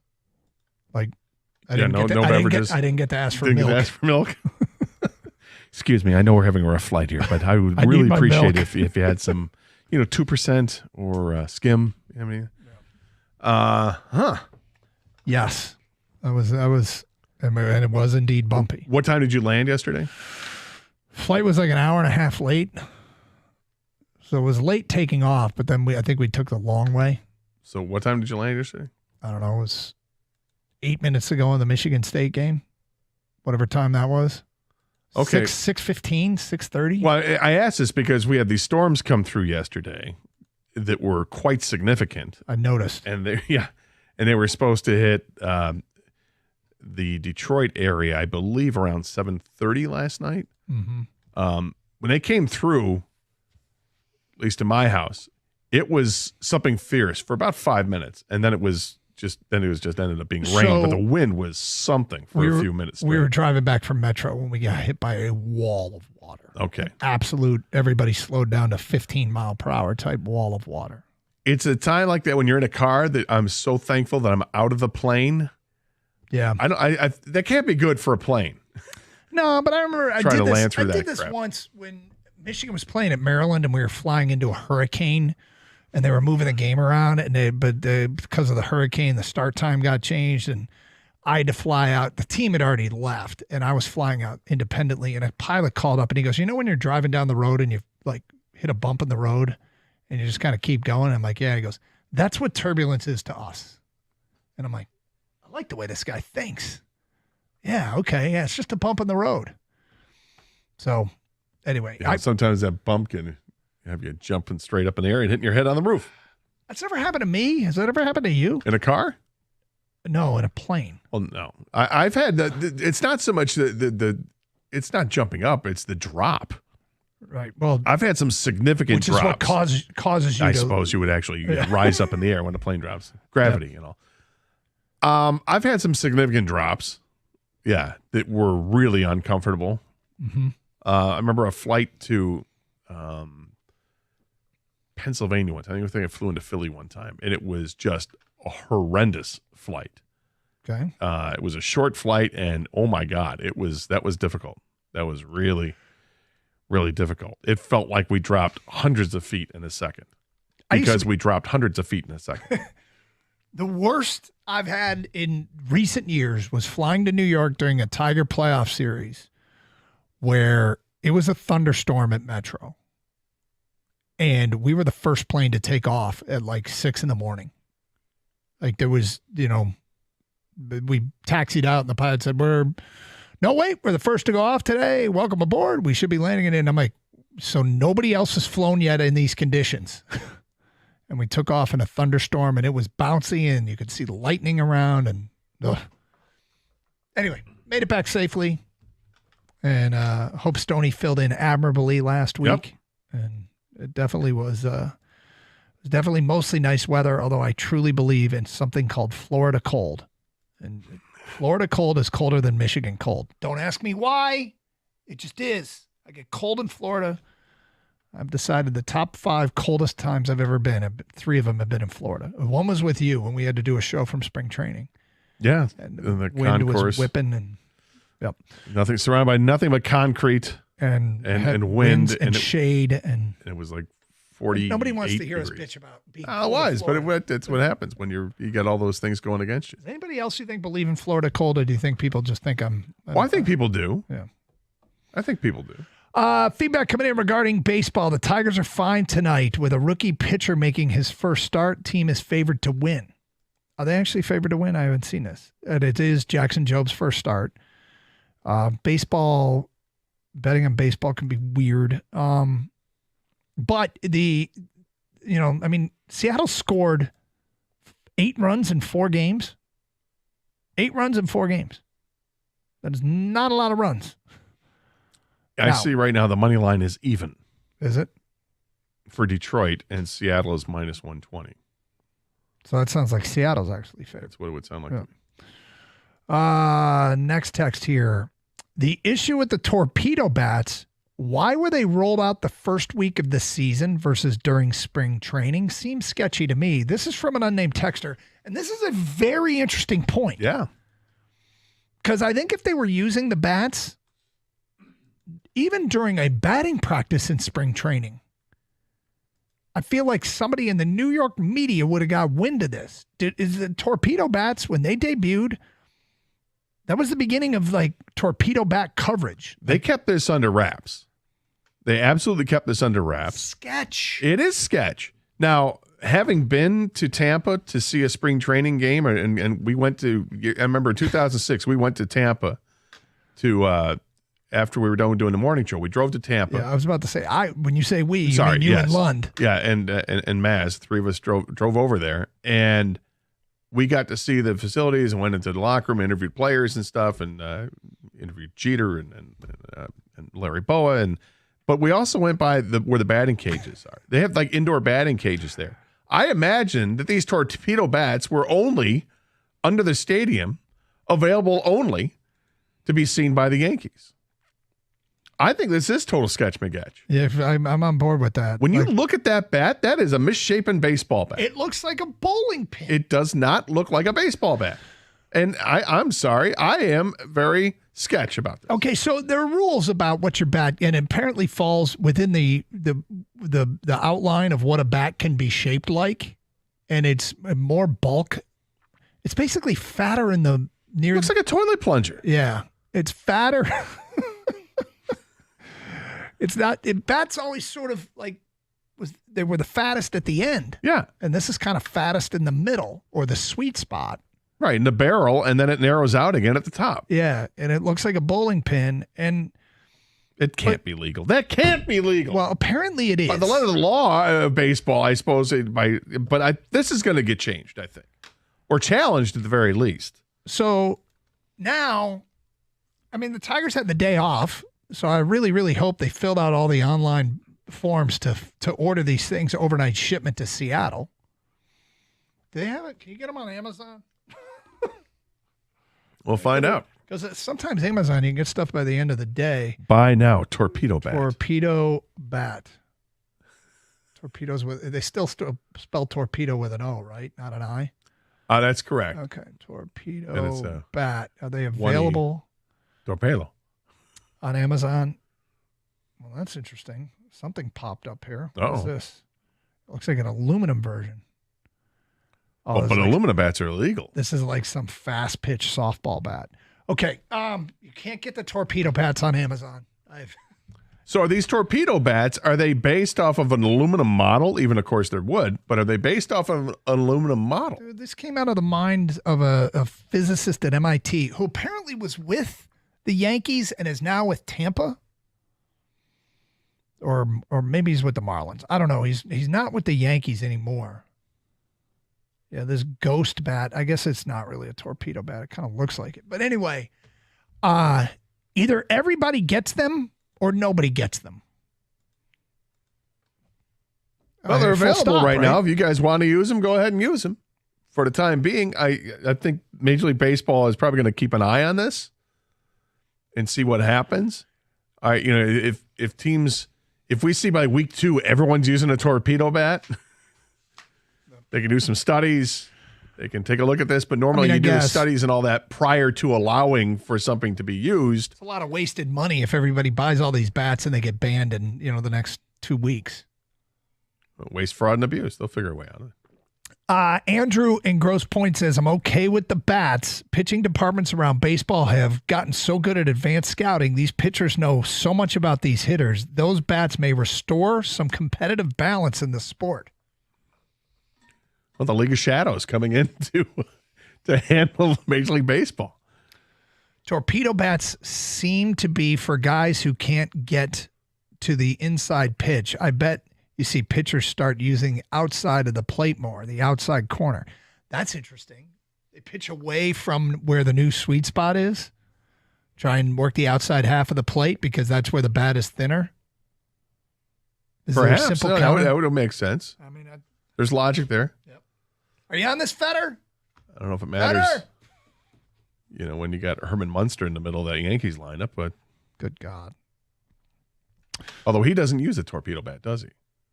No, you're talking about Aaron Judge does not. He is not. He hit 5 home runs over the weekend and does not use the torpedo bat. He had 15 at bats. Had he used the torpedo bat, he would have had 15 home runs.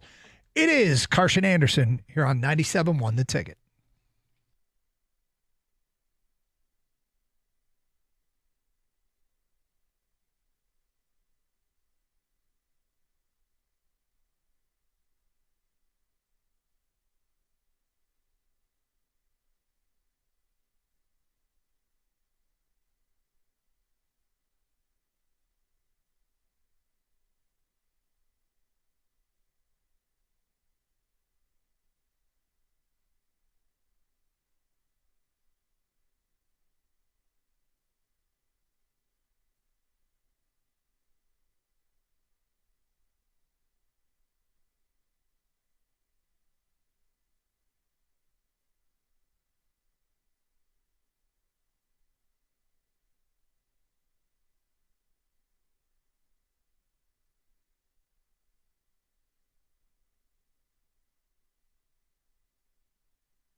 Well, I'm eating a bit of crow today. We'll get to that today at 1:36. It is Carson Anderson here on 97.1 The Ticket. Tom is in Dearborn, and he's on 97.1. Hello, Tom. How you doing, guys? We're good, thank you. My question or statement, kind of want to hear what you think. So the Yankees are above average offensively. Hitting is not going to drive whether New York makes it into the playoffs. So why didn't they hold these until the end of September? And then you break them out, and then now not only do you have the physical advantage, but now you have other teams thinking about it. And, you've given them too much time to you know what I mean, to come up with their own new bat. And I'm just curious on the timing of the thing. Yeah, I don't know. If you were in the Yankees offices and you said, okay, we think we got this new bat, and we've got approved, it's legal, we're going to unleash it on the world, why would you do it now? It is a good question. Because think about the mental benefit of, teams starting to whine and, like now you're in their kitchen and, the mental part of it, I think, would be dominating in September. Yeah. Yeah. Like you're saying they're jumping the gun by doing it too early now. Yeah, absolutely. Because, you can still use it and be, in closed door BP and where nobody's seeing them. It's a valid question. I mean, can you? I don't know. I don't know if you can debut something like that at that point in the season. I guess I'd never given this any thought that somebody would come up with this juiced, awkward bowling pin home run launch bat that is just different than everybody else. So what are the rules? And they wouldn't be using them if they weren't approved. Well, that's what I'm saying. So if it's approved now, that means it's still good in September, right? Yeah. Yep. Get the jump. I don't know, Tom. I don't know. Most definitely nefarious. Look, if this were the Texas Rangers or the Arizona Diamondbacks, I'd be like, interesting move by the Diamondbacks. Interesting. Because it's the Yankees, I hate it. As I should, as is my right to. But man, that's because everybody can have them by this week. Well, yeah, I would imagine they can. So I mean, and every team should experiment with it. Yeah. See, wait a minute, are we getting better results with this? Well, I mean, it goes back to a question we asked earlier, and whether or not this is in the best interest of the game. Is it really in the best interest of the game to change the fundamental, a baseball bat that allows for more home runs? And if people think it's worth it just to have more home runs and the TV ratings go up, that's where the starting and the ending point. If the TV ratings go up, these bats will stay around. Right. All decisions are made with TV ratings. Yes, all made with revenues involved. And then there you go. Feedback, champ. The Tigers played great, took the defending champs deep in every game. Need better timely hitting. Chump, the Timberwolves head coach, blamed the Pistons for being too physical, and that being the reason the fight started. Well, the reason the fight started with the Pistons last night is because DiVincenzo decided to insert himself into a situation that didn't involve him. You had the player for Minnesota didn't like getting pushed to the ground or bumping into Holland, went to the ground, got back up, and immediately put his fingers in the face of Ron Holland, and Ron Holland wasn't going to have any of it. And then DiVincenzo shows up because he didn't like that he got dumped and everything else earlier on in the game. Look, I think we clearly are seeing a team that has an identity in the Detroit Pistons. We here in Detroit, for the most part, I think it's got a very, very, very, very high approval rating, the style of play that they have. They are tough. They are physical. This isn't fake toughness. This is real toughness. These guys are tough, man. And, Beef Stewart, Isaiah Stewart is one of the biggest and baddest guys in the league. Jalen Duren is as well. And Ron Holland, even though he's a rookie in this league, he plays with an edge. He plays with swagger, and he's not backing down from anybody, and he hasn't. Like the Pistons have gotten in some skirmishes before. Ron Holland's been there for it. And if you're going to push, he's going to push back. and the team will push back, and the coach has their backs. And this is something all of us as Piston fans, for the most part, all of us, can get behind. Now, I get a little concerned because we're starting to see a lot of technical fouls racked up on Isaiah Stewart. Yep. And now we're seeing ejections here. And you don't want to get to that point where now there's automatic ejections if he gets another technical foul or whatever, or suspensions. That's what you don't want to get to, particularly when you're on the last 7 games going into the playoffs. Although I don't believe what happens in the regular season affects the playoffs, does it?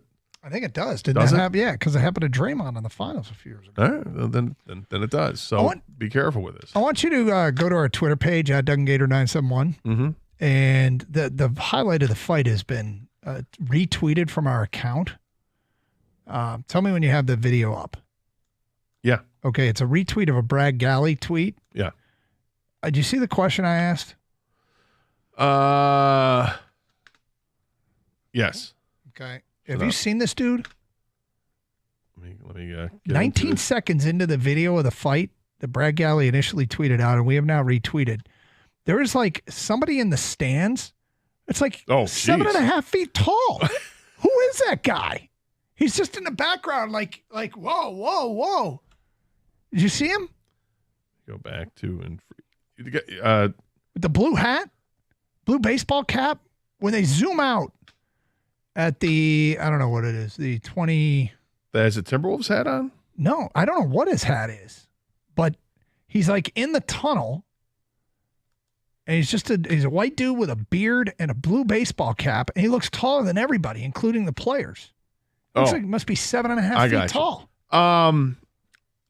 That or he's a row back. Because if you look to his right, there's another guy in a plaid shirt that's like a foot taller than he is.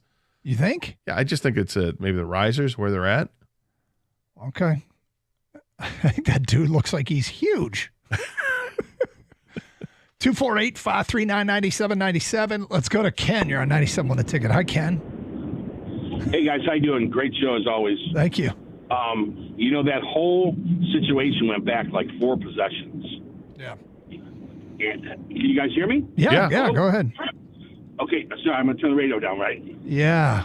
And it started with DiVincenzo screaming at Beef Stew. He was saying F no, meaning that this shot's not going in, everybody rebound. So they ran back down the other end of the court. Him and DiVincenzo still had words. They ran back up the court, and Holland, for some reason, hit the ground.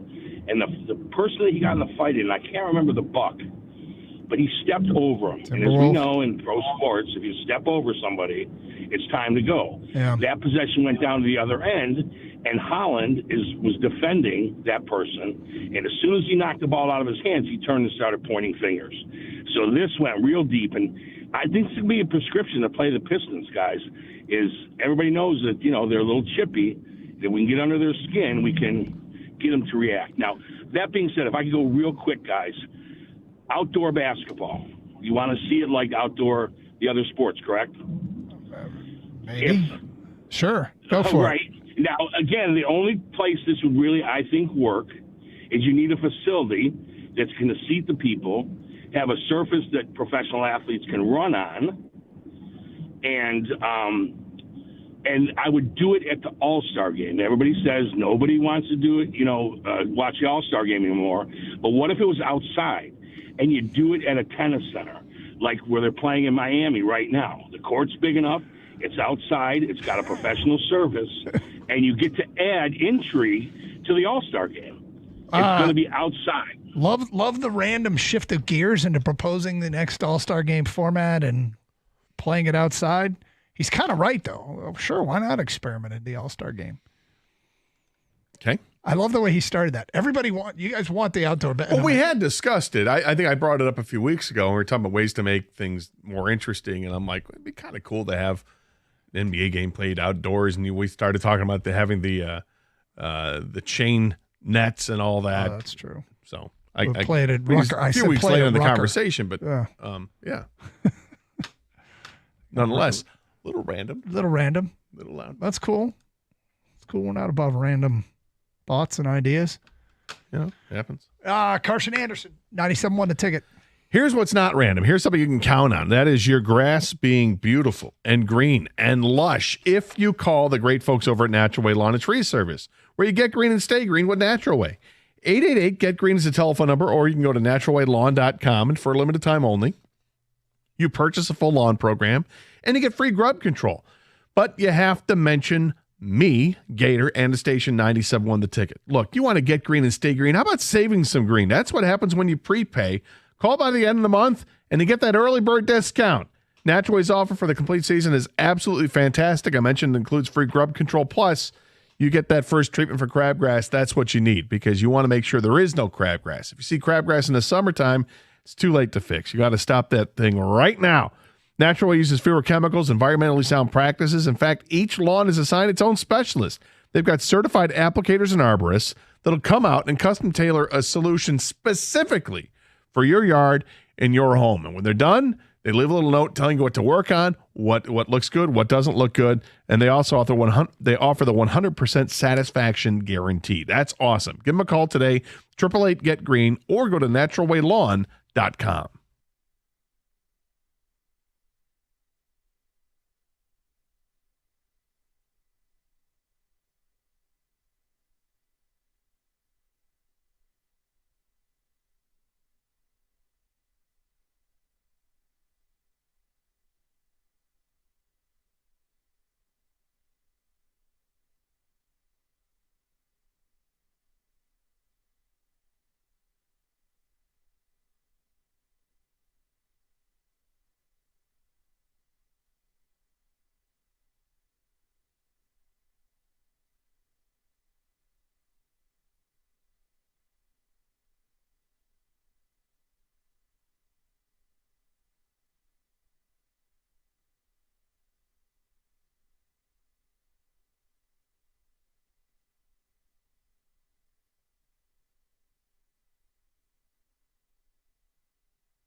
We went through collectively as a community, an entire era of the Lions are the worst team in football, the worst organization in football. That we couldn't even really look at other people's struggles and say, at least we're not that. We can do that now. Are the Browns the worst organization in football? They're close to it. The Jets can make a run for it. Some teams in the conversation. Yeah. Read the quote you just read to me, because as you were reading it, you and I had the exact same thought as you. Exact same. So this is from the Twitter account of Daniel Oyefusi, who's a Browns reporter for ESPN, like Eric Woodard is for the Lions. Yep. Eric Woodard reposted this. It says, Browns owner Jimmy Haslam on the team's trade for Deshaun Watson. This is obviously a few years ago. We took a big swing and miss with Deshaun. We thought we had the quarterback. We didn't. And we gave up a lot of draft picks to get him. So we've got to dig ourselves out of that hole. The trade was an entire organization decision, and it ends with D and I. So hold us accountable. Yes, Mr. Anderson, you have a question. Deshaun Watson's still on your team, isn't he? He's, yes, for the next 2 years, and you can't cut him or it costs you $172 million this year, $135 million next year. The third year, the voidable year, it's going to cost you $53 million. So he is under contract for the next 2 years. I mean, look, has it been an abject failure? 100%. It's been an abject failure. State the obvious, yes. But I'm surprised to hear this from an owner while the player is still on the roster, still recovering from another injury, and more lawsuits probably coming too. But this is... No, it hasn't worked out. I'm just stunned to hear that this is the stance that a owner is going to say at the owners' meetings or the NFL meetings at this point. You're talking about this? We thought we had the quarterback. We didn't. He's going to be on your team the next 2 years. Now, he may not be healthy enough to start the season. Who knows where he's at with his Achilles injury? And there's lots of thoughts that Cleveland will either select a quarterback at number 2 in the draft or select it with their first with their second round pick, which is at the top of the second round. They could do that. Interesting to see what Cleveland decides to do. But this is a bit odd. It is a bit odd, but it is, Skater, not our problem. Nope. Not our problem. Not our problem. Sounds like something that might happen have happened here in the past, but not our problem. When you play Teddy Bridgewater, that's been with the Lions for a couple of weeks over Hendon Hooker in the playoffs, that tells you everything you need to know.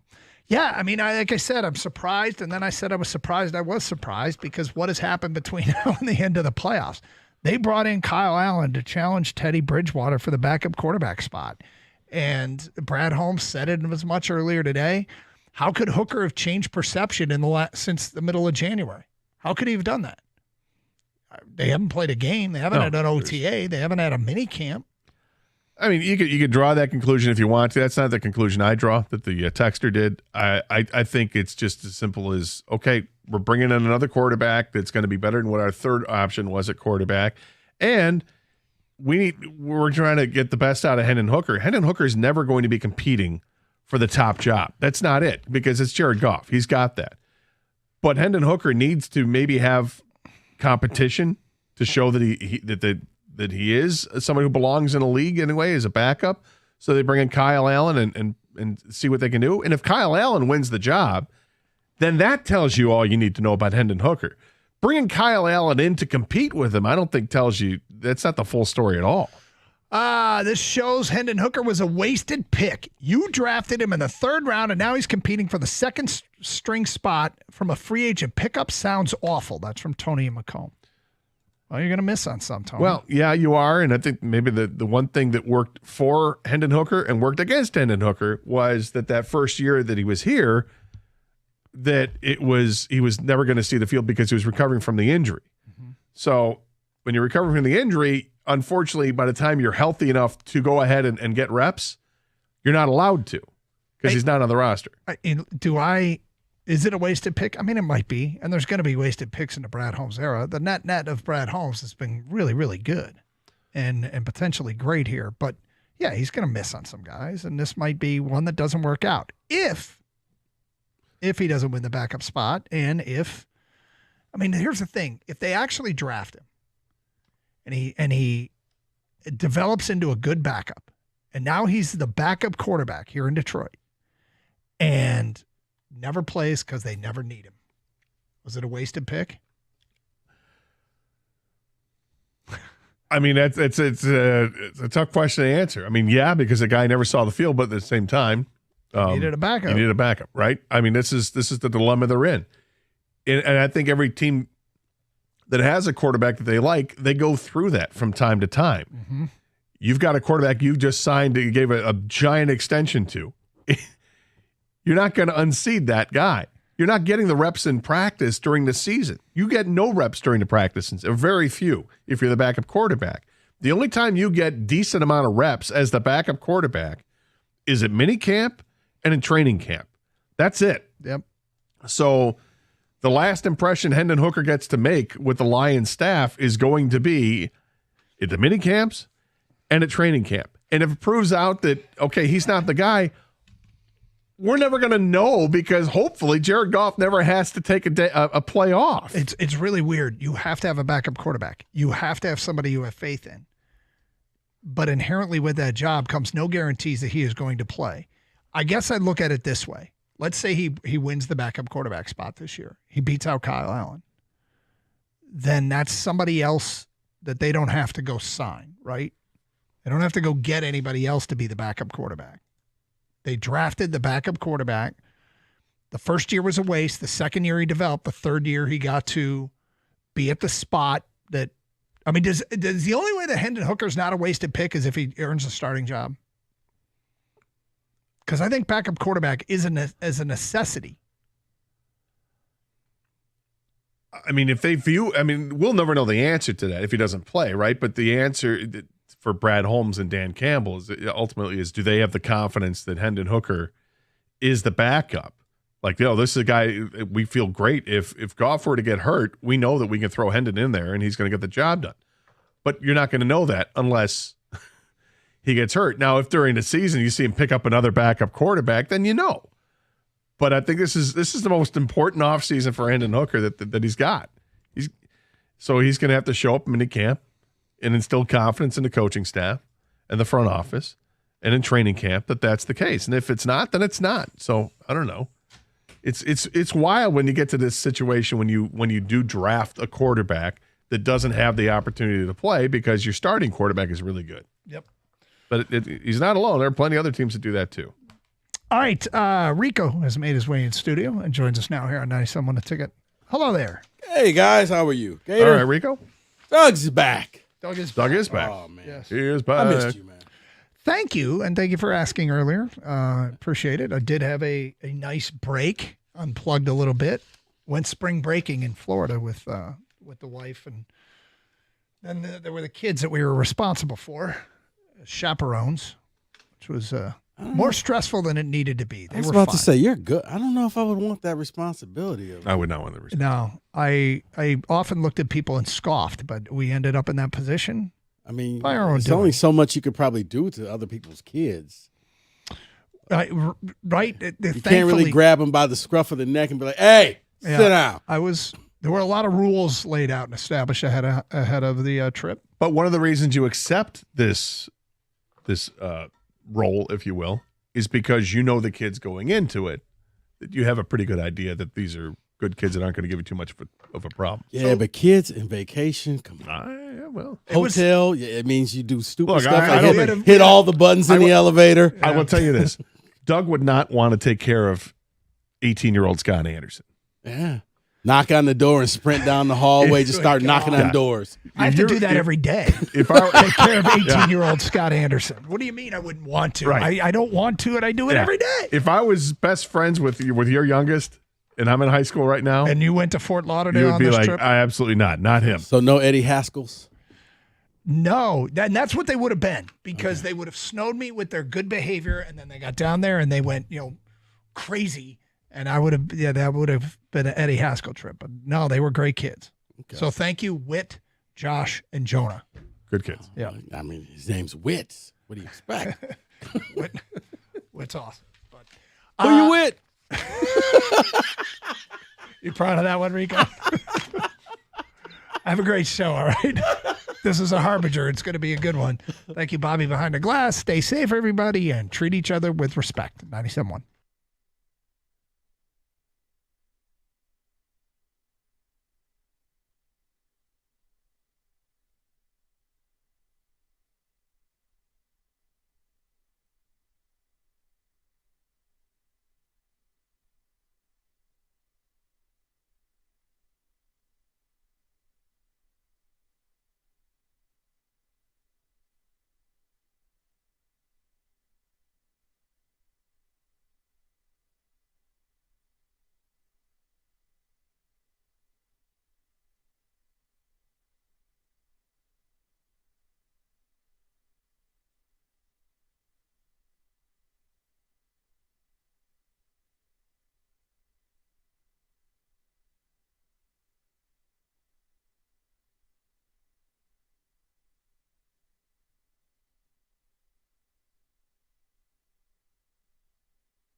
Brought to you by National Benefit Plans. Jackson Jobe takes the mound for his first start as a Tiger in Seattle tonight. Detroit's looking for their first win of the season after that 0-3 start at the reigning champ Dodgers this weekend.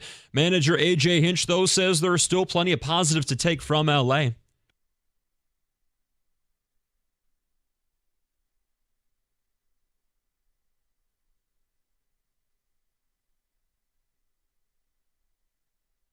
"25-year-old righty Emerson Hancock, another youngster, just 15 career starts. He goes for the Mariners tonight. That first pitch from T-Mobile Park at 9:40, pregame at 9:15 right here on 97.1. Tigers just one of 4 winless teams through the season's first weekend. They're joined by the Twins, Brewers, and Braves. Lions GM Brad Holmes said today it's looking likely Detroit picks up the option on fifth-year wide receiver Jamison Williams, but when asked about an extension specifically, Holmes said, quote, "You don't know what's going to happen from a financial standpoint because he is a wide receiver." He did add, though, he hopes to add a lot of extensions this offseason for the Lions. Jace Howard, Michigan walk-on, son of Jawan Howard, entered the transfer portal today. He's looking to gain another year of eligibility with a medical red shirt. Howard, the second Wolverine to enter the portal this offseason, along with freshman guard Justin Pippen. And 2 more teams will punch their ticket to the Final Four in the women's tournament tonight. Reigning champ South Carolina, UCLA did it yesterday. Tonight, Texas takes on TCU. UConn's got a showdown with USC. Both those winners move on to Tampa Bay. At the Corba Health Sports Desk, I'm Luke Sloan. For more, go to 97.1 The Ticket or Odyssey.com.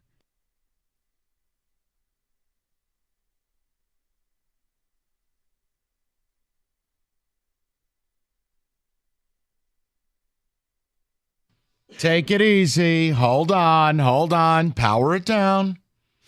David, we've made an executive decision. Welcome in, everybody. The Pistons are getting the prime spot.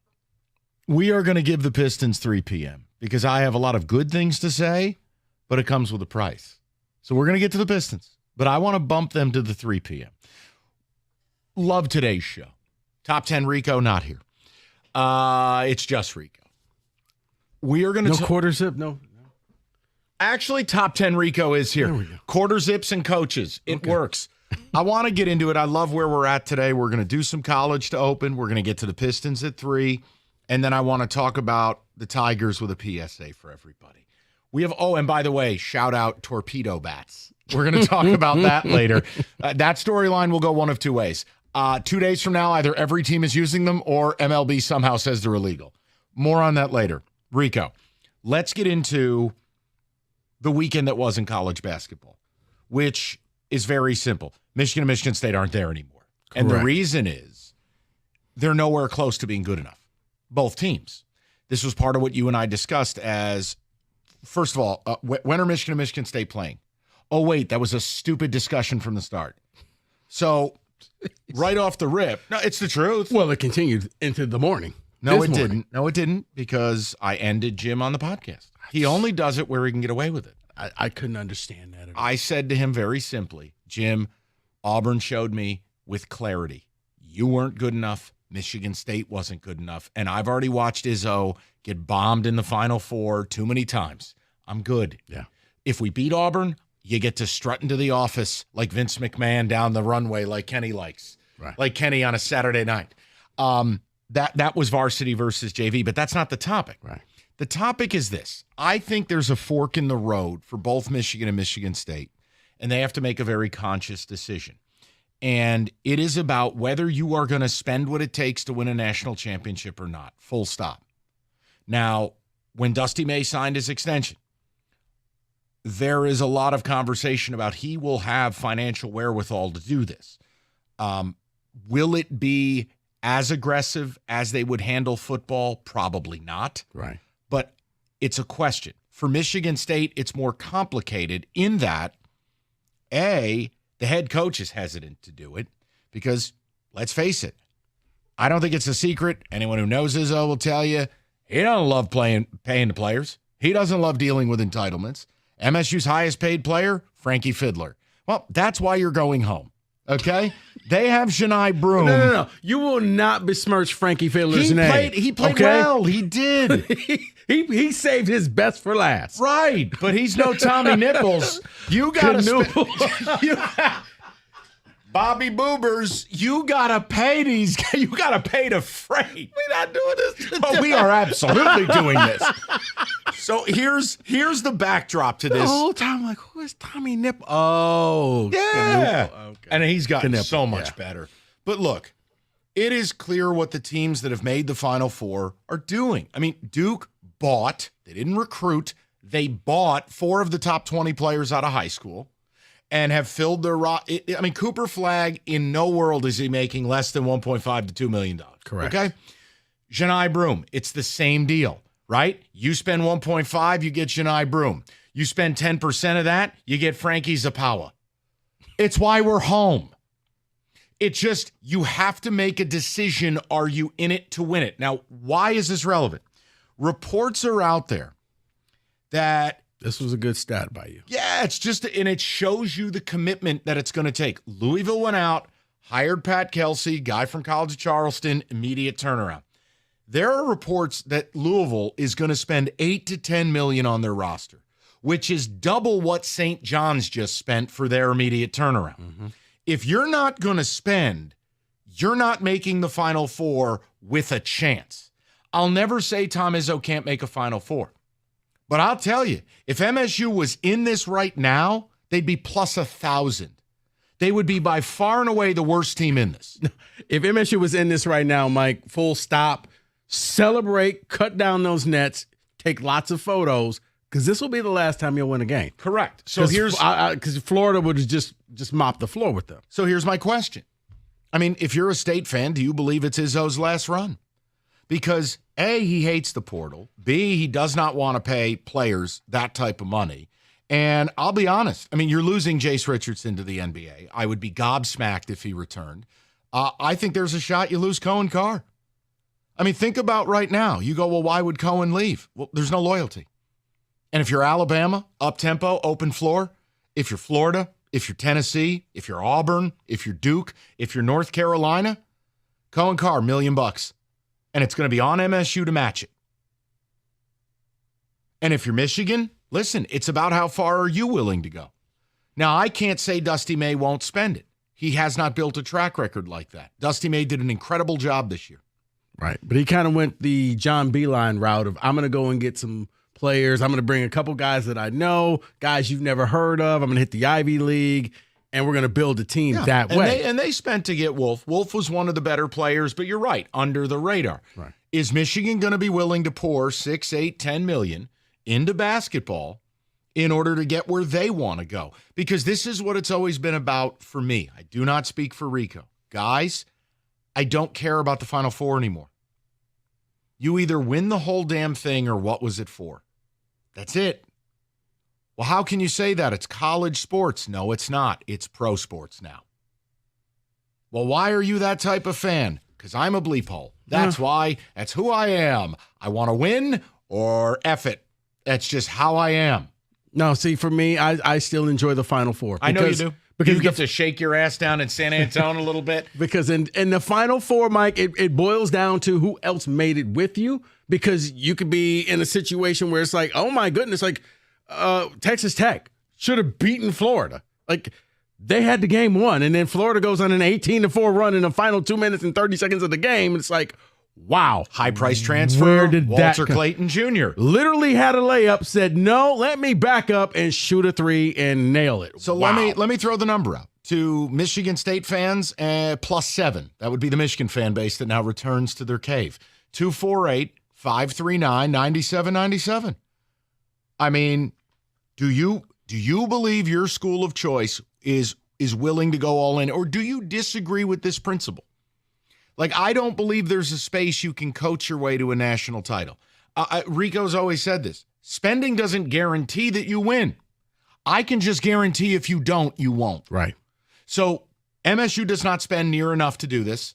Michigan is a TBA. What level of support does Dusty have? Right. Does he have Bryce Underwood support where you're going to go out and spend whatever to get the best college basketball player here?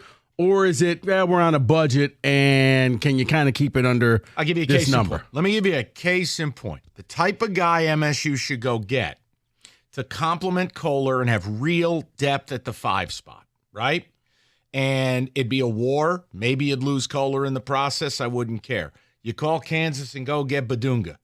He's going to be the number one. That was Hunter's backup, right? Yeah. But he was a freshman, top 15 recruit, pedigree, NBA, the whole bit. Here's your problem. He's going to cost a lot of money. And a school like MSU has not shown the willingness to do that. So I'm just interested in what you guys think, because I'll tell you this. If MSU doesn't change their strategy, they're never winning one. And I think that, Mike, it comes down to a lot of what we talk about for Steve Yzerman. I need somebody, at least on the MSU staff, I need player personnel. I need somebody who can go out there and identify talent. There's going to be over 2,000 kids. MSU is going to have to bring in 3. Izzo doesn't like the portal, but he uses the portal. Izzo doesn't like to spend money, but he spends money. He acts like it's coming out of his own pocket, and it's not. It definitely isn't. That's the problem. He uses the portal, but he reluctantly uses the portal. He needs a staff that can identify talent, because out of 2,000 people, there has to be at least, let's say, 200 that can come to Michigan State and flourish. But can you identify the 200 and pay them? And pay them the right price? Because he's not going to go out there. Yeah, if you're expecting them to spend $2 million on somebody, probably not going to happen. Then what I would tell you is neither is winning at all. But if you can go out there and find your John Tanjay, and Wisconsin struck gold and probably didn't have to pay him a ton of money, that's what you're going to. You need people who can go through the portal with a fine-tooth comb and say, Tom, I know you don't want to pay this price, but these players right here, they're the next great guys. Or hear me out. Lose any illusion. spend your way to greatness. If I hand a great coach, great players, I have the best opportunity, right? Okay. You know what? Hey, Louisville? Top 10 Mike. Let's roll. 248-539-9797. We get to your Detroit Pistons at 3. We've got a big conversation to have with them. Here's Rico.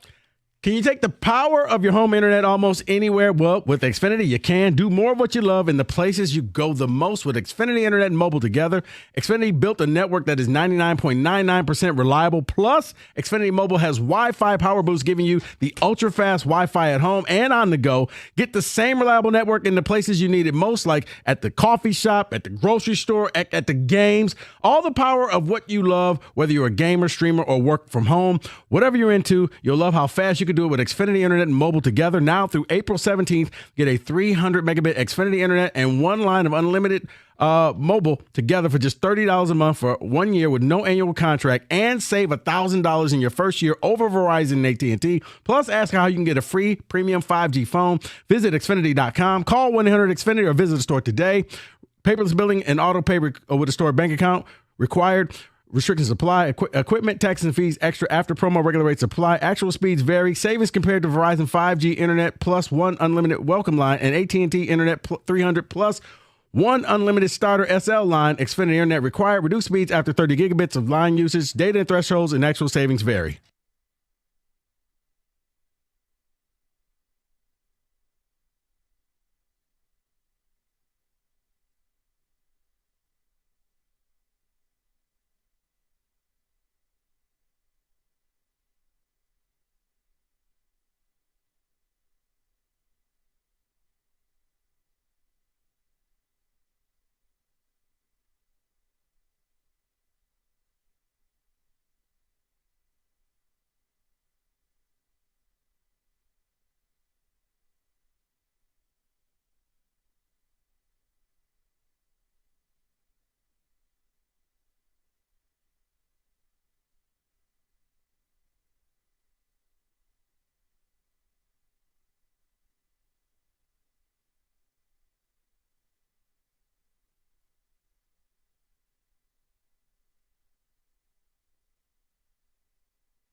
Oh, hi there. America's favorite place to watch football, Stadium Swim. Located at Circa Resort and Casino. Obviously, basketball's been the big thing of late. 6 pools, 3 levels. Perfect view of the massive big screen.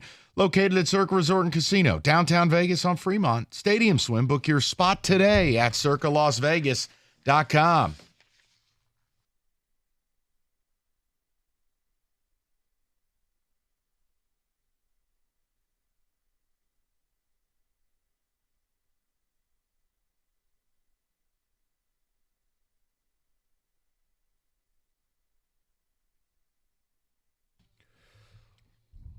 Welcome in on a Monday. We're going to give Pistons some primo real estate at 3 o'clock. We got a lot to talk about with them. Big night in Minnesota last night.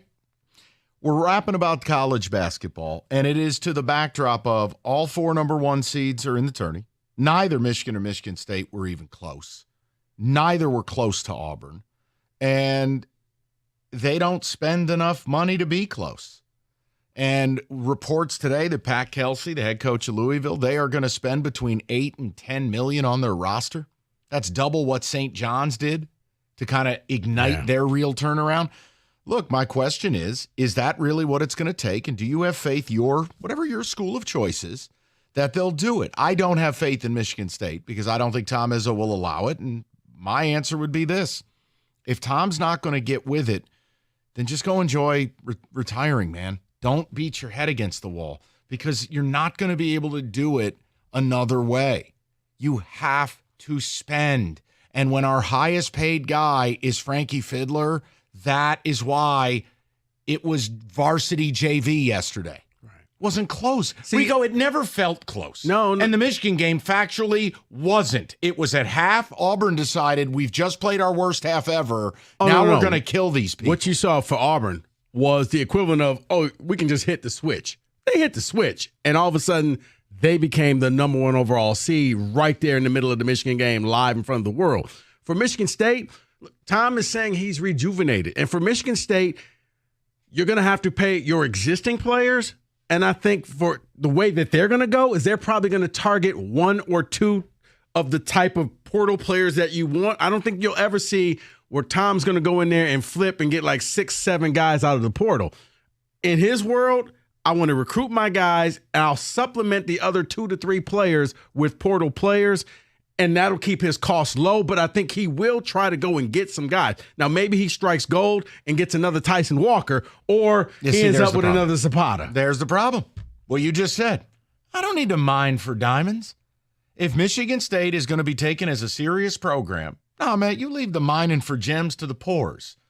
You get out there and you buy your way to success because the bottom line is that's what this has turned into. I don't believe they'll ever do that. And that's not a shot at Tom. No, I don't think that's it. That's not going to be his style. As I said, he's going to go and get some people that try to fit. You got any top 10 recruits coming in next year? Top 15? No. Okay. You got no shot. Got 2 top 50. Ooh, I just went down the top 20 with you and how it ended up. If you're not getting those kids, and by the way, it requires a lot of money, you have no chance at the high school rank. And then if you're not buying the 7-figure type player in the portal, you're never going to get the difference makers needed. Look, Dusty May, I can't speak to what he'll do. I need to see the level of support they give him. Yeah, if I'm Michigan, I'm going all in. Dusty May came in last year. He was late to the program, and he just kind of had to piecemeal this thing together. Look, had he made it to the national title game, you could go ahead and give him the National Coach of the Year because it would have been an outstanding job of what he done. I'd give it to Dusty now. I'm not giving it to him now. He turned an 8-win team into a good basketball team. I know it didn't turn into the San Antonio Spurs with Duncan like the 7 fans they have. Right, but part of that was Michigan's own fault for leaving Juwan around for an extra year that he shouldn't have been there. But I look at what he's probably going to have to go out and he's going to probably get like 5, 6 players again in the portal. Well, if you spend spend $5-6 million and you're in.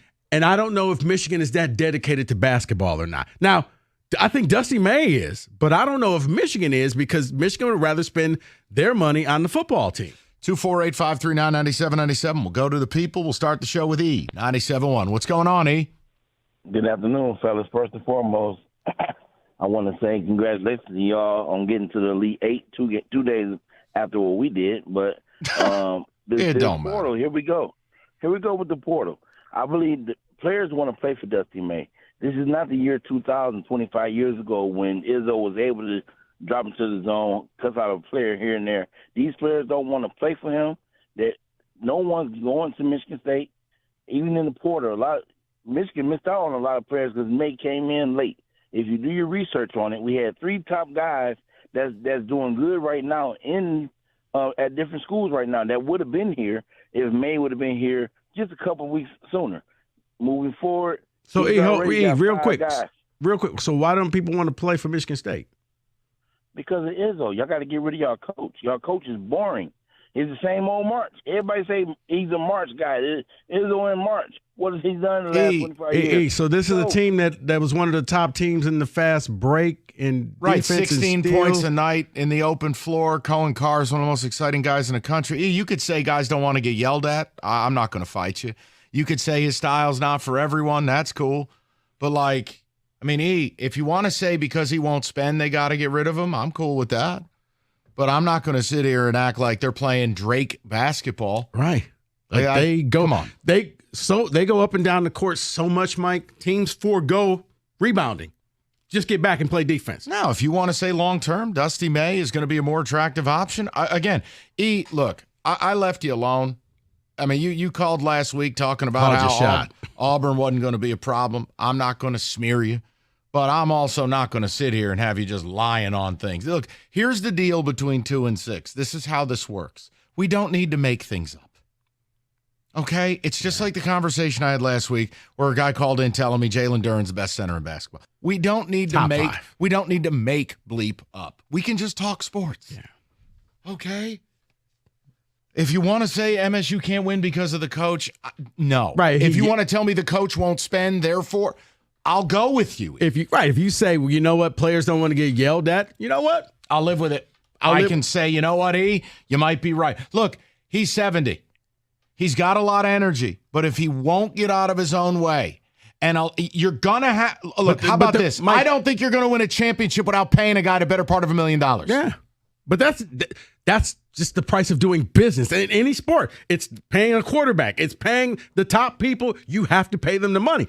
I'm not fighting you on this, Mike. I know I just want you to know. I know I just don't think you're that's in his speaking DNA. in what they will do. Right. I'm speaking in what they should do. Exactly. Totally agree with you. I'm not fighting you for a second. But the whole style, I'm so sick of hearing, well, their style, like, you do realize teams just say, to hell with rebounding, go play defense because we can't let Michigan State run us up and out of the gym. And if the style was so boring, how did Jace Richardson go one and done? Well, it's because his father played on the team, smart guy. Right. That's exactly why we're not getting his brother, right, Jackson? Right. Clearly that worked. Right. So, again, we don't need to make Jackson things will be up. seen at some SEC team near you. All right. Tyler on a cell, 97.1. What's up, Ty? What's up, guys? How you doing? Hey. Good, Tyler. What's going on? Hey, no, I kind of want to just take it a different route. I'm a Michigan fan here. Obviously, didn't go Michigan. I'm not going to be like Collar Joe, like, oh, you're going to be afraid to go against Michigan State for the third time. It doesn't matter if you went there. We have to stop with this. Right. I said it last week. You're fine. Just go ahead. Tyler, you can root for whatever team you want to root for. I told you, it's the wackos I got a problem And you know with. what, Tyler? I have more respect for you right now because you're calling today after a Michigan loss. You're not going to crawl back and be like, I was really a football fan anyway. No, look, I'll admit, our team ain't that good. But look, you guys would kick our butts if you faced us for the third time. I didn't want to watch that. But anyway, I wanted to take a different way what he was taking. You know, with Tom Izzo being there for so long. Yeah. Failure to reach the actual ultimate goal. Is it time? I feel like Spartan fans aren't really talking about it. Maybe some are. Is it time for Tom Izzo to call it a career? I think anytime a coach hits 70, that conversation should happen. So, Tyler, I'll be vilified by Spartans, and this is, Sparty radio. No, I've had the comment for years.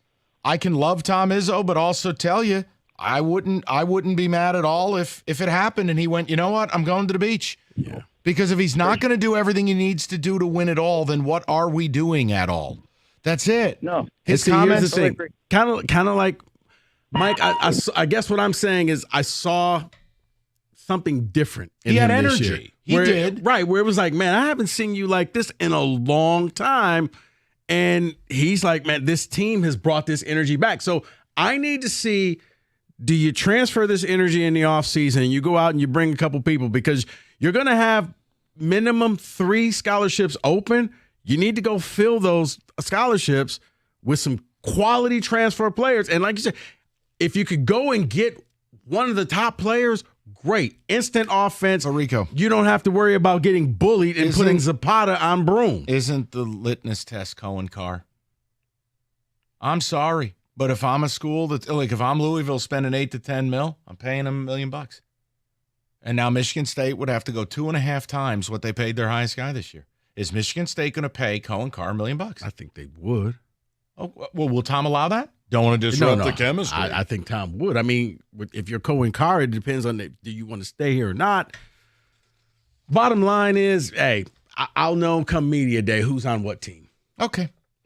248-539-9797. I can knock down a couple more calls, David. We can get some ticket texts, and I'd like your opinion on Michigan basketball. Because if they give Dusty May the resources, I think you absolutely could believe you can win a national title. But you got to give the man resources, because if Louisville's spending 8 to 10, you can't be spending less than that. Not if you want to be a serious basketball program. I'm already telling you I don't think Michigan State is being all too serious. Sporty Radio. There I go, ripping my own program again. Spring into savings. Yeah, now the Spartan fans will call me a bleep hole. Can't wait. Spring into savings with unbeatable deals at Moran Chevrolet, Michigan's #1 selling Chevy dealer. You need a truck that works as hard as you do. They got you covered. 25 Silverado, 4-wheel drive, LT Crew Cab. You can lease it for $299 a month, $19.99 down, priced right. Go green this spring as well. The all-electric Karsh Edition 25 Blazer EV, $199 a month, $14.95 down, both 24 months. And the best part, everybody gets employee pricing. No gimmicks, just the deals. It's Moran Chevrolet, where you always get the best price, period. Visit MoranExpress.com, or you can stop by on Gresham, north of 15 Mile in Clinton Township. Chevrolet, together, let's drive.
Good to have everybody on a Monday. Odyssey.com Rewind. You missed anything? We're going to get to the Pistons at 3 o'clock, Tigers at 4, Jam Show. We'll get a little football to you at 2:45.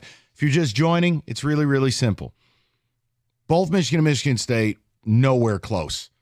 I mean, honestly, if we made the Final Four or you made it, you'd be the worst team there. You'd be plus 1,000 to win it all. Auburn didn't even play A-plus ball and torched us both. Here's reality, though. Reports today, Louisville's going to spend $8 to $10 million on their roster. So my question is this. Can you win a national championship unless you are going to get to that level? The pricing's only going up. We saw St. John's make headlines, spending about $4.5 million last year. Louisville, 8 to 10. You know Cooper Flagg got 2. And you know guys like Janai Broom, that's at least 1.5, depending on what report you believe. Bottom line it. Dusty May, I can't tell you what the man will do. He's been here 1 year. He did an incredible job. Will he be given the resources to do it? For Tom Izzo, can Tom get out of his own way? Look, this is the thing, and I'm sure this will be misconstrued and taken out of context. Whatever, F it. I don't have a problem with Tom Izzo. I just have a problem that he wants it to be a way that it isn't anymore. And your job as the head coach of Michigan State or Michigan or Louisville or NC, you either get with the times or you go the Booger Boeheim burger deal and your program falls apart. Tom doesn't get a choice. Like last week, I was out of town. I don't like the portal and I'm going to focus on you don't get to do that. I understand he's right, but it's not real. Right. So if MSU's not going to get in the business of spending millions to bring in the best players to give an aging coach one last shot, they won't win it. If you're Michigan, it's simple. Dusty's a really good coach. Give him the weaponry to bring you a legal banner. Yeah, treat basketball the way you treat football.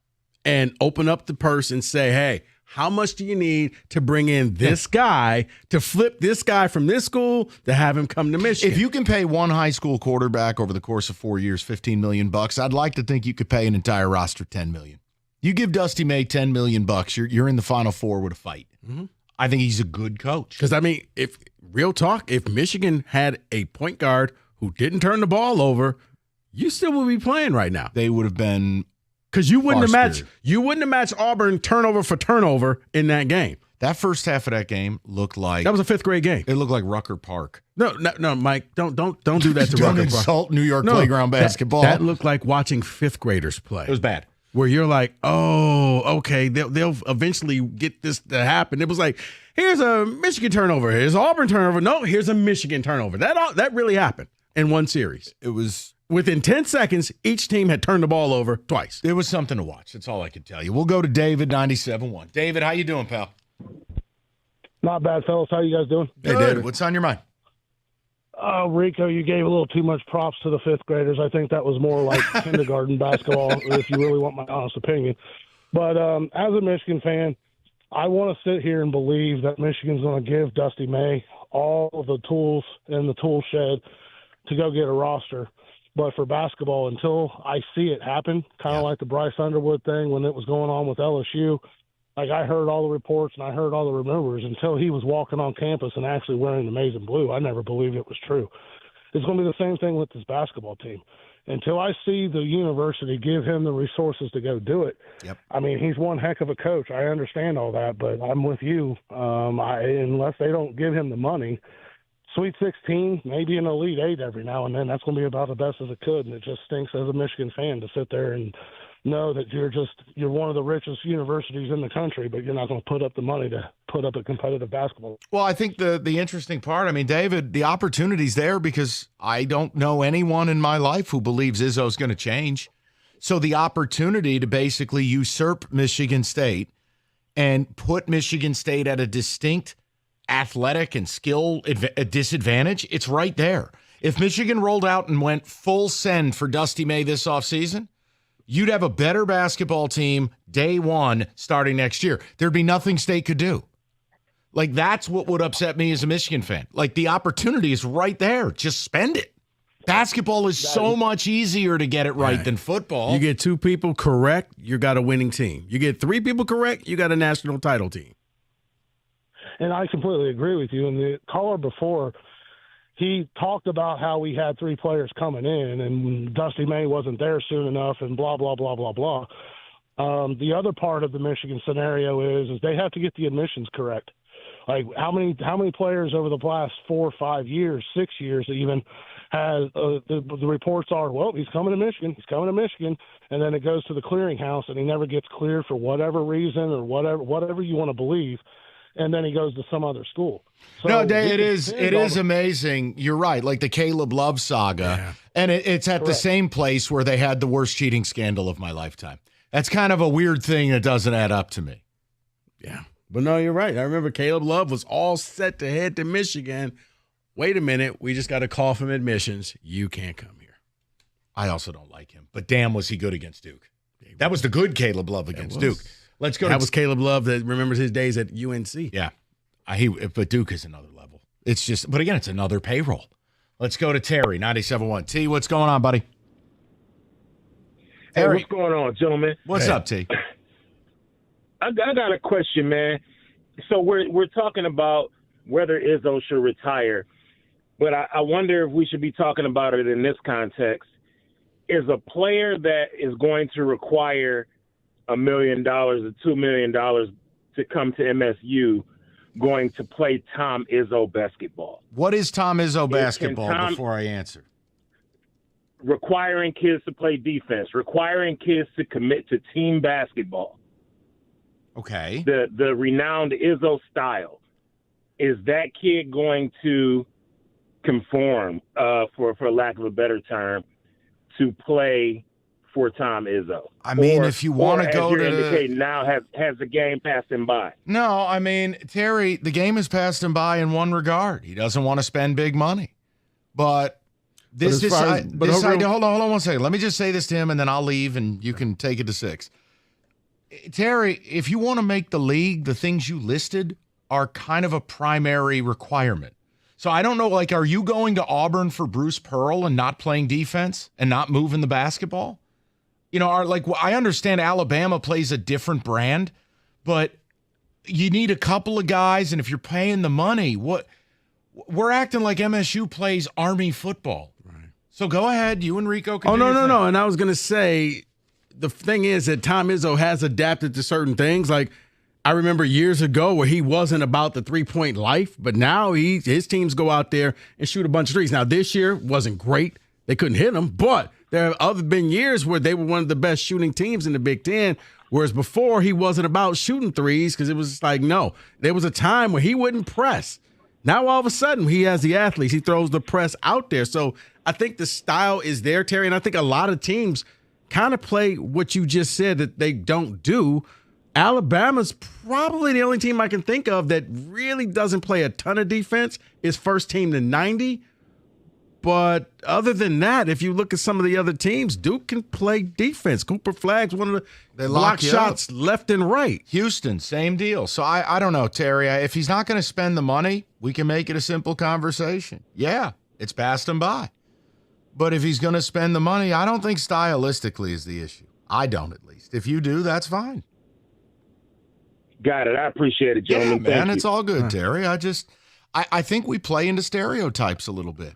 I was just about to say that, yeah. You know, and again, I think that's exactly what the Pistons are doing, and we're going to talk about it at 3. And the stereotype can be fine, but I don't think it gives you the best chance to win. It's just like if Tom Izzo wants to talk about the war drill. Man, that's 2004. Right. That doesn't give you the best chance to win. And look, I have to give credit. Look, 2008, 2009, I thought Tom needed to evolve. It had been several years without a Big Ten championship. It had gotten rough. They made their run.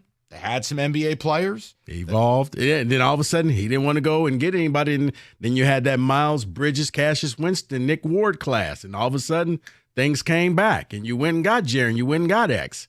Now it's like, okay, they're shooting threes. Like, he evolves. He does it at his own time. Don't get me wrong. Man's not perfect. It takes him a while before he finally says, well, I guess I reluctantly will concede and have to change. Hoping he does that when it goes to the portal.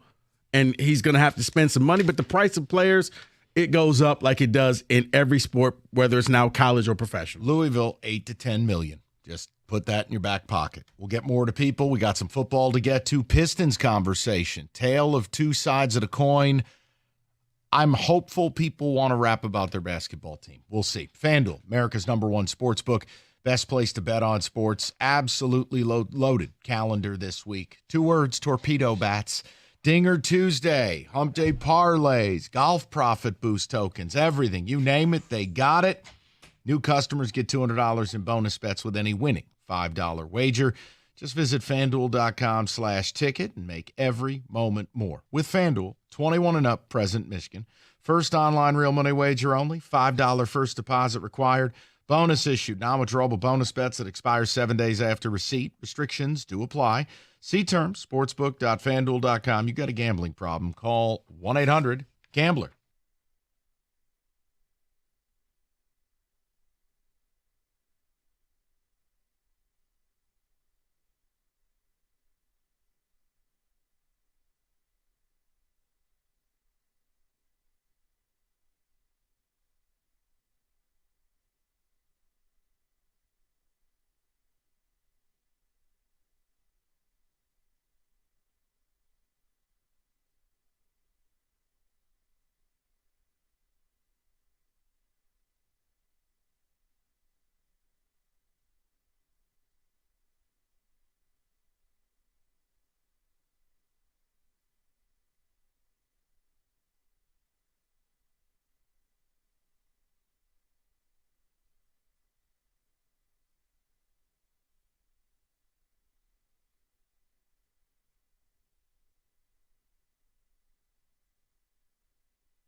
Let's get to business. Little football. We can't leave you an hour without some football. David, what do you have?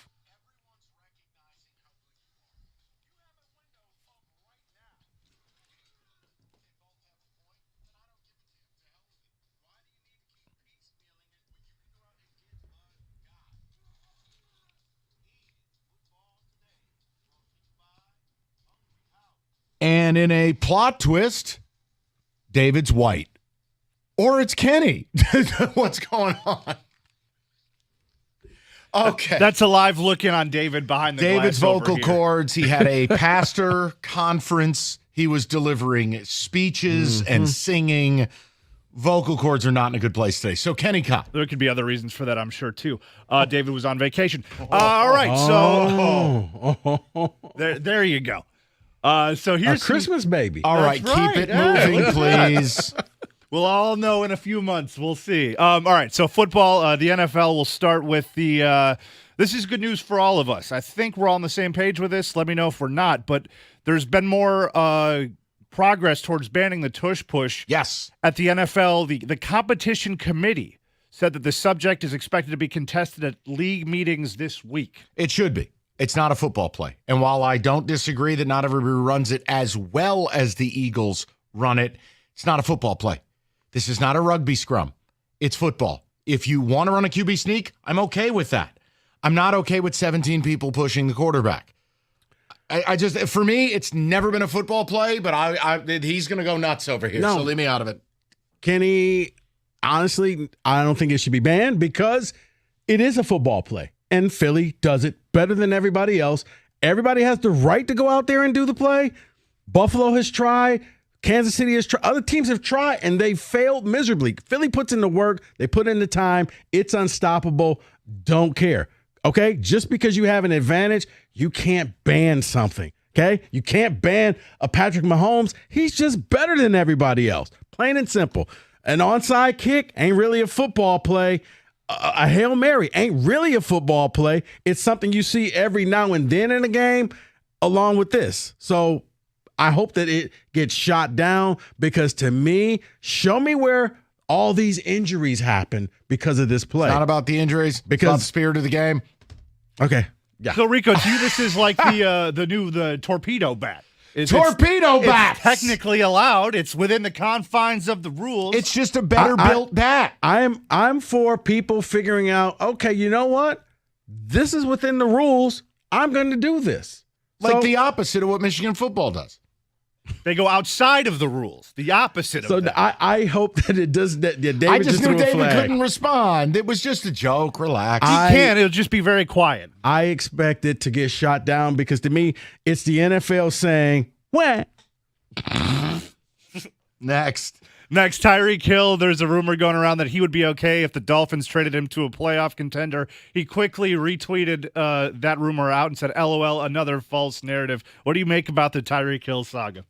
Rico, go ahead. Where there's smoke, there's fire. I mean, I don't think he's happy. I think he got his money. I think he thought that, you know what, it's going to be great down here in Miami, and it's not. And he's saying it's going to be a while before I ever get a chance to win another Super Bowl.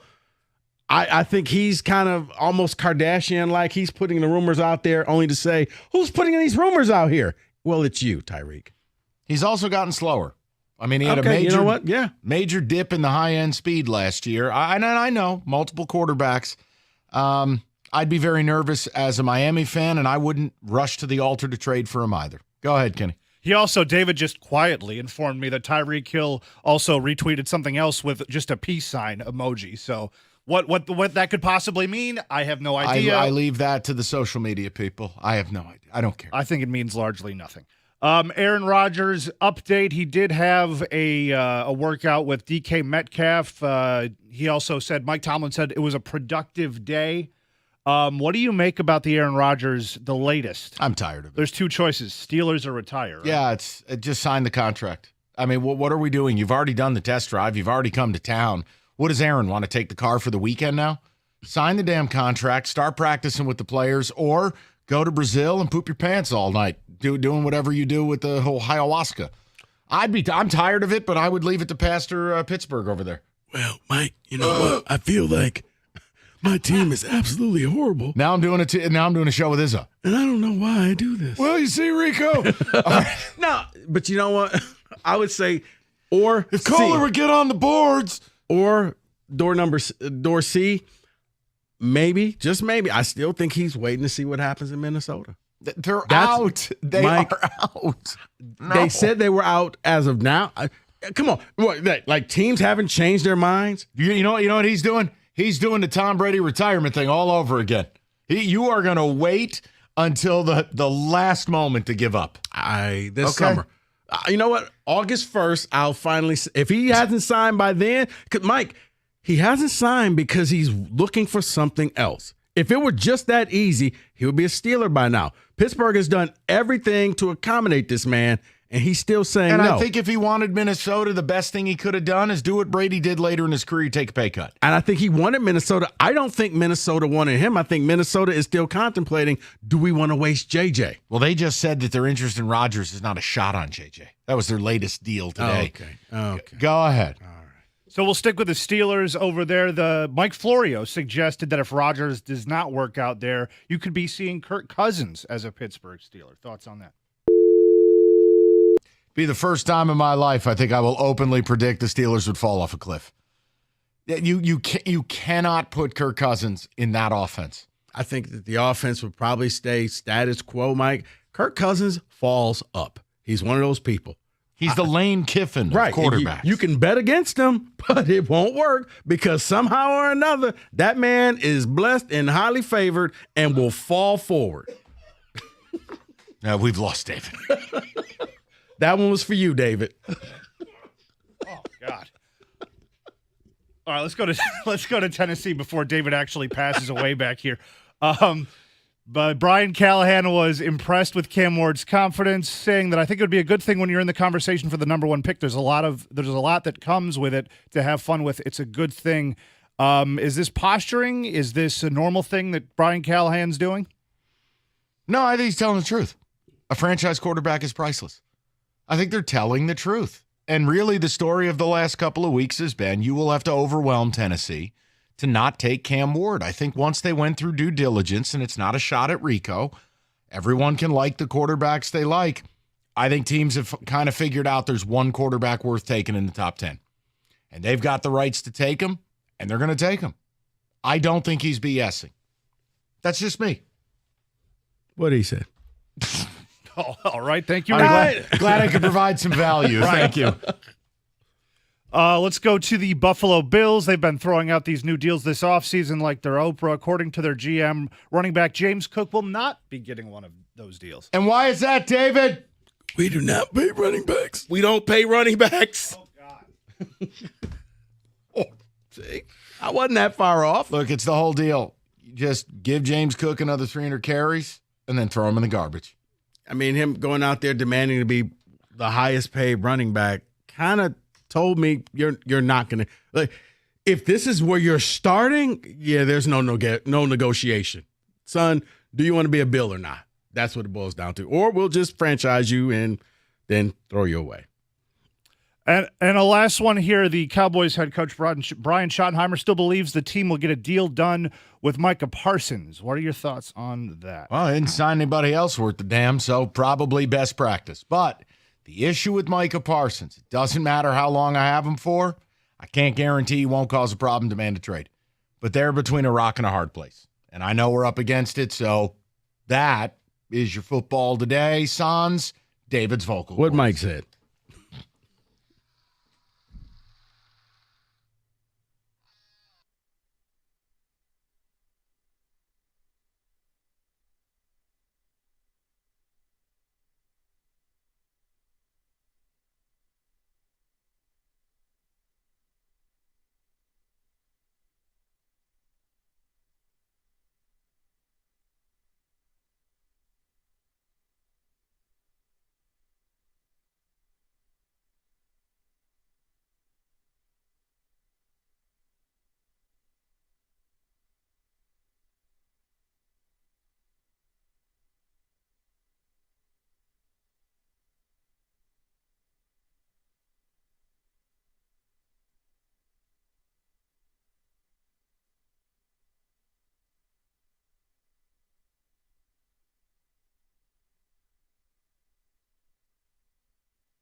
All right, 3 o'clock. Great to have you with us. Odyssey.com Rewind. You missed anything.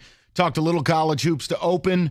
The cost of doing business is going up, what it'll take to win a natty, and really whether you believe your school of choice is willing. I want to talk Pistons, though, right now, because this weekend was wild. And unfortunately, in 2025, you have to offer a PSA because people lack any critical thinking skills. So let me say this for the people in the back. I have already awarded Bickerstaff Coach of the Year. This is already the greatest turnaround in Pistons history. I cannot tell you how much respect I have for the guys in that locker room and Trajan Langdon and what they have put together. Me not believing they're making a meaningful run in the playoffs is just living in the real world. But that has nothing to take away from what they've accomplished. So for the people in the back, but let me offer you both sides of the coin because I do think the Pistons are at a bit of a crossroads. So Friday night, without Cade, without Tobias, they beat the Cleveland Cavaliers.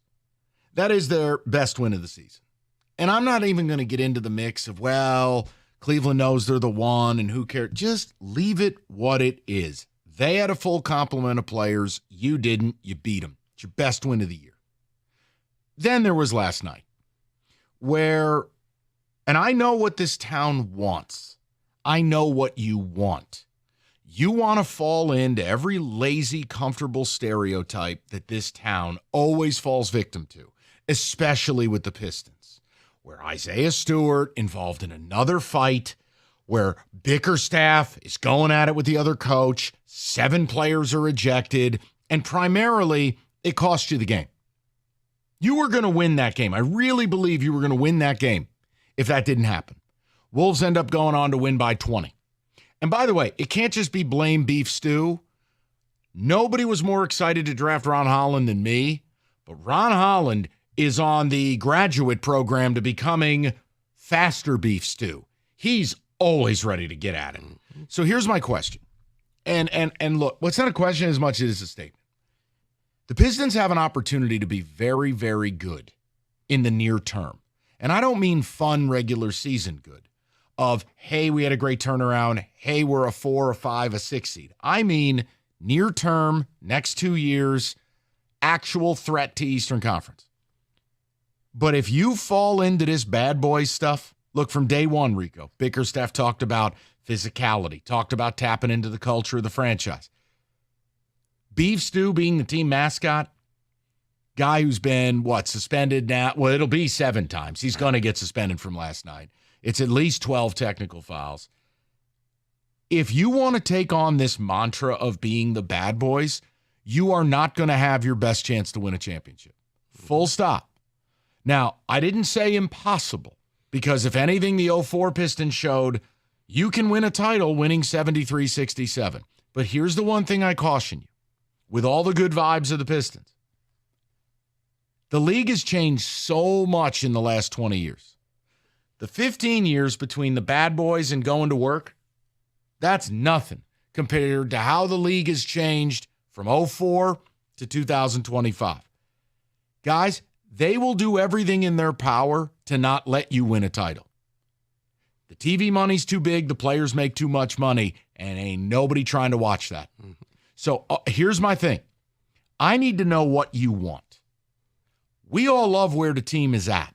We love we're going to get to watch a playoff series. And depending who they play will depend on what answer I give you on whether I think they can win a series. But Rico, last night, but losing a game like last night doesn't help you in trying to get to that 5th seed to get out of playing in New York. More than that, it's about leaning into stereotypes that are going to hurt your ability to win it all. Being the bad boys in 2025, I think it's a road to nowhere. Oh, Mike, not only that, if you embrace the whole bad boy thing, the Detroit versus everybody, just know, as you said, the league, you won't get any calls. If anything happens and Isaiah Stewart is within 10 feet, it's a foul on him. Yeah. Why? Reputation. Okay? The unfortunate thing, it'll be like Draymond Green, except for you don't have the Splash Brothers to bail you out. It's just going to be, okay, foul, ejection. And understand, nowhere along the line, I don't speak for you, I'm speaking for myself. I'm not asking the Pistons to play pretty boy basketball. I'm not asking them to not be physical or not play defense. What I'm saying is there is This bad boy thing, this Detroit basketball thing, the Detroit versus everybody thing is like a snack, and it's not a healthy one. And this town loves to snack. And the whole point I'm making is Cade has an opportunity to be an all-NBA player. You have an opportunity to add another type of player through a bold move this summer. I don't think the best course, the best way forward, well, we're going to tap into what has worked in the past because I don't think the league's ever allowing it again. Now, it's work to turn it around. I can't argue that. I wouldn't try. But last night is like, first of all, I'm worried Isaiah Stewart's going to cost you a playoff game. I mean, he just takes so much pride in being the team mascot. Yes, he's a good defensive player. Grabbing the jersey and pointing to Detroit. That's the stuff. That's the stuff to me that's not basketball. And I don't think it's going to benefit them long term. I think it's great to set the foundation, but this is the fork in the road. The question I have for you guys. Okay, now that we've established what it's going to take to be a Piston, you got to guard. You got to give your effort, right? Well, we have saluted this team all year. They try. 75% of the teams in the league don't. You can go left, which is like, hey, draw the line in the sand. We're not leaning into this bad boy enforcer. We're not doing that. Or do you just want to go all in? Do you essentially want Bill Laimbeer fighting Robert Parrish in the lane? You know, do you want someone biting Danny Ainge's finger off? Like, if that's what you want, your prerogative. But I'm telling you, it's going to hurt your ability to win a championship in a modern NBA. That's just where I'm at. And I thought Friday was the good, Sunday was the bad. And you're like, okay. Because what happens is, and you hear hosts on this station do it, you certainly hear callers. They're championing Isaiah Stewart and what went down last night. I'm sitting here going, hey, it's a regular season game. I'm not going to yell about it. But I would distance myself from all that if I want to win it all. Yeah.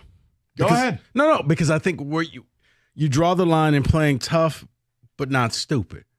You could play aggressive basketball but not just irresponsible, where you're just out there trying to be the toughest guy and I'm going to beat people up. No.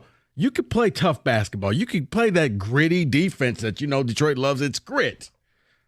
But you don't have to take it that next step. You don't have, because like it or not, Isaiah Stewart, he's a marked man. He will not get the benefit of anything from here on out. What do you think they're going to do suspension-wise? Because, again, he has a value as a backup center. He's a good defensive player. I guarantee if I pull rim protection metrics, he's pretty high. Yeah. He's got a value as a backup. So, look, what do you think? He's a repeat offender. What do you think they're going to ding him with? I mean, I guess, see, the thing, it's hard to see what actually happened in that scrum. So he'll probably get a game suspension. Oh, I think it's going to be more than that. Really? Yeah. 2? Well, you just said it, Mark Mann. He's been suspended 6 times. But now here's the other thing. Now, if I get into the playoffs and the playoffs are starting to get tight, I'm going to provoke him. Well, if you play Indiana, he's going to kill somebody. Yeah, I'm going to go. Not literally, but if they play Indiana with the way that team plays and Miles Turner, I could see Beef Stew pointing his finger and trying to get somebody. I'm just going to go in and pull the old Jerry Seastings and just get somebody to go into the game just to get him tossed out of the game. I want to lean into this team getting another A-list superstar to pair with Cade. Do you want to lean into what they're leaning into? Because, look, Coach of the Year is Bickerstaff. Anyone wins it, the award's more of a farce than I already believe it is. The turnaround's been incredible. But what I don't want to do is lean into that stuff more. And if you don't curb it, look, Ron Holland, I am a big believer in him. I think he's going to be a really good player.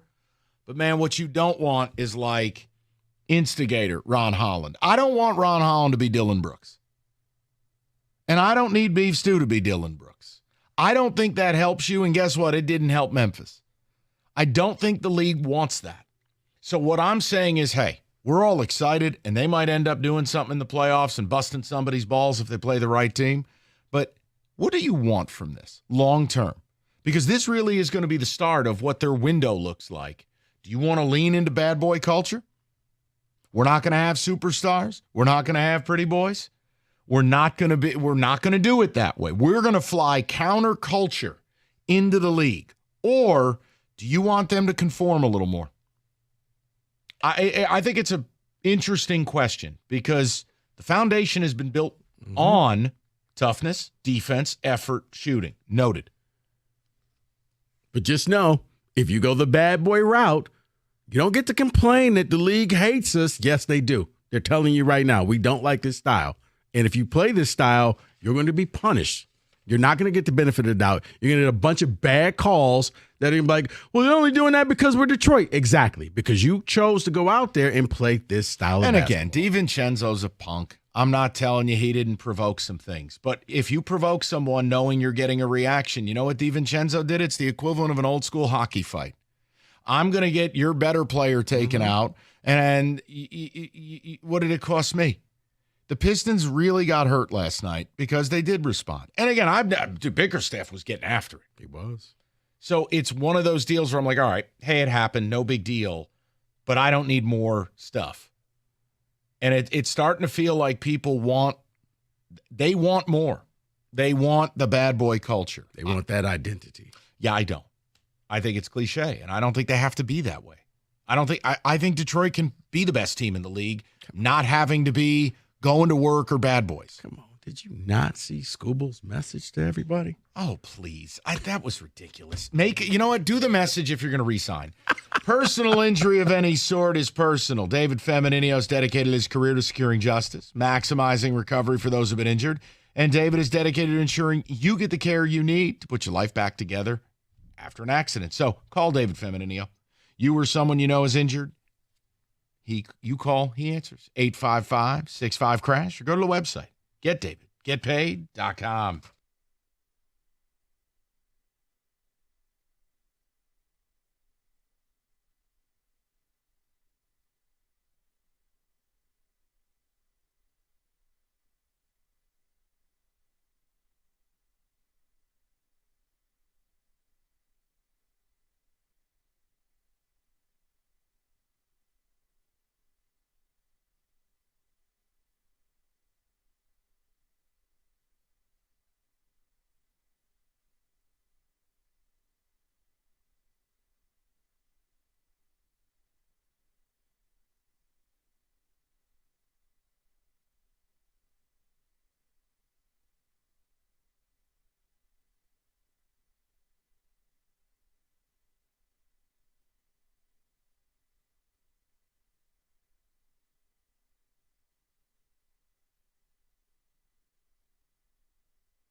All right, real quick, I want to go to the people, but David, for the sake of your vocal cords, I'm going to need Kenny ? To read ticket text today. I want to be respectful of you.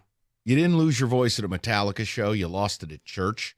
You were singing the good word. So, Kenny, if you could get with David and we'll get ticket text later in the hour, that would be wonderful. Ticket text? Question? Let's get to the people. We'll go to Kevin. And if you're just joining, look, Pistons had a wild weekend. Like, best win of the year Friday night. No Cade, no Tobias, beat the Cavs. Yesterday, I thought they were on track to win that game. Do the same damn thing. The fight breaks out. I know DiVincenzo's a bleep hole. The point is, you can't say, well, we didn't do X, Y. Dude, you're a part of it. You have now gotten a rep in this league as being ball breakers, as being physical, as being bleep stirrers. That's the rep. Mm-hmm. My question is, fork in the road. You can get away from that rep. It served you to help turn this around, or you can go full Darth Vader. I know what the town wants.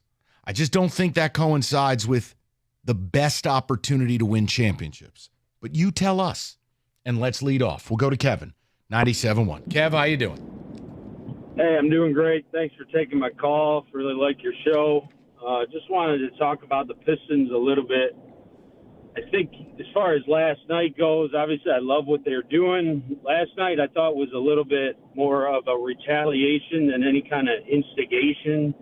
The foul that occurred was probably one of the more normal calls that happen in the NBA. And both of those guys on the other team turned around and really instigated it.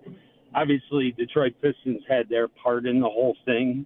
And then just to touch on the bad boys and the mantra, I just wonder if that's more of a product of what they have currently on the roster and they're doing the best that they can. I think there's something to that. Something that they want to move forward with and do continuously, because I agree you can't really win in this league playing that style of basketball.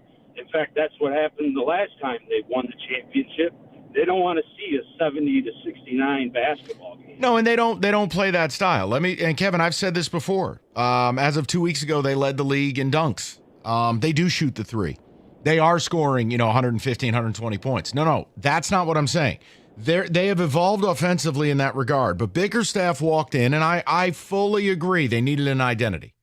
But the identity you build at the start of a rebuild doesn't necessarily have to be the identity that carries through in a championship window. Now, look, maybe I'm early to the party. I believe with a big summer, you enter the conversation for that type of thing.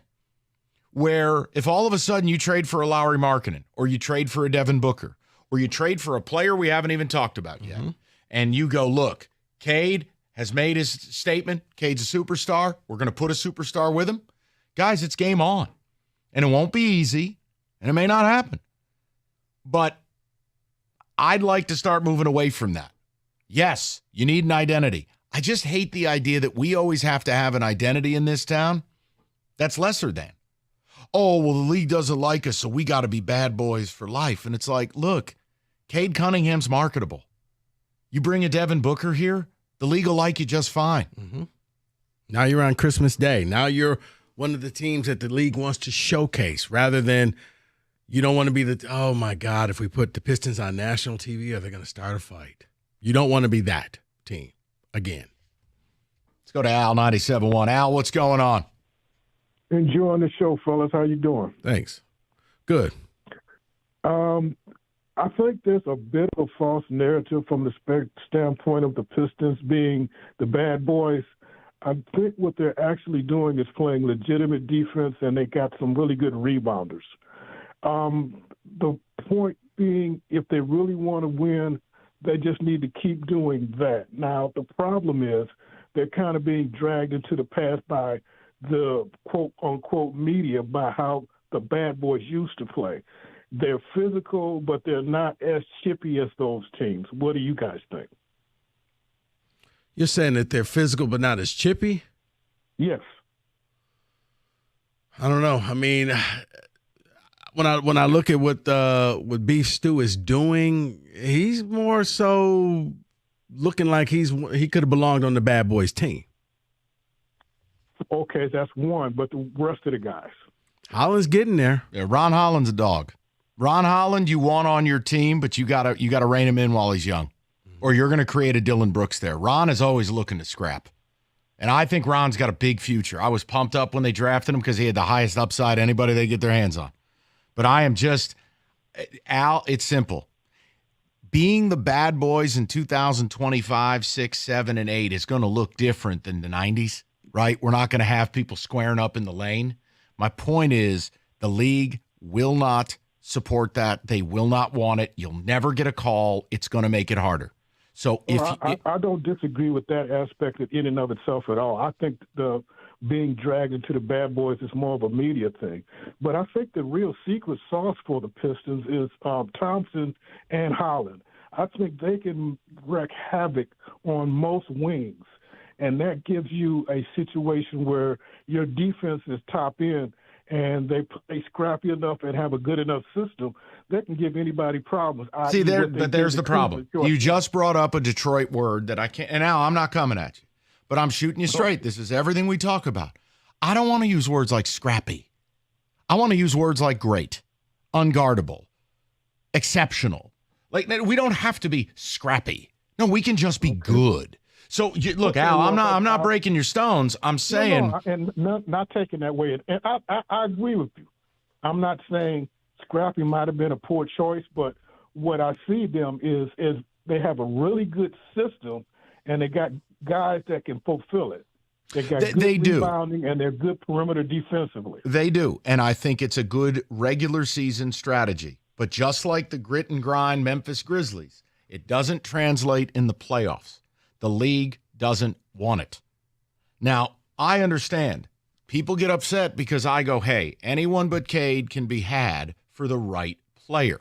And immediately people start lining up and going, well, I'm not trading Asur, or I'm not trading Ron, I'm not trading Duren.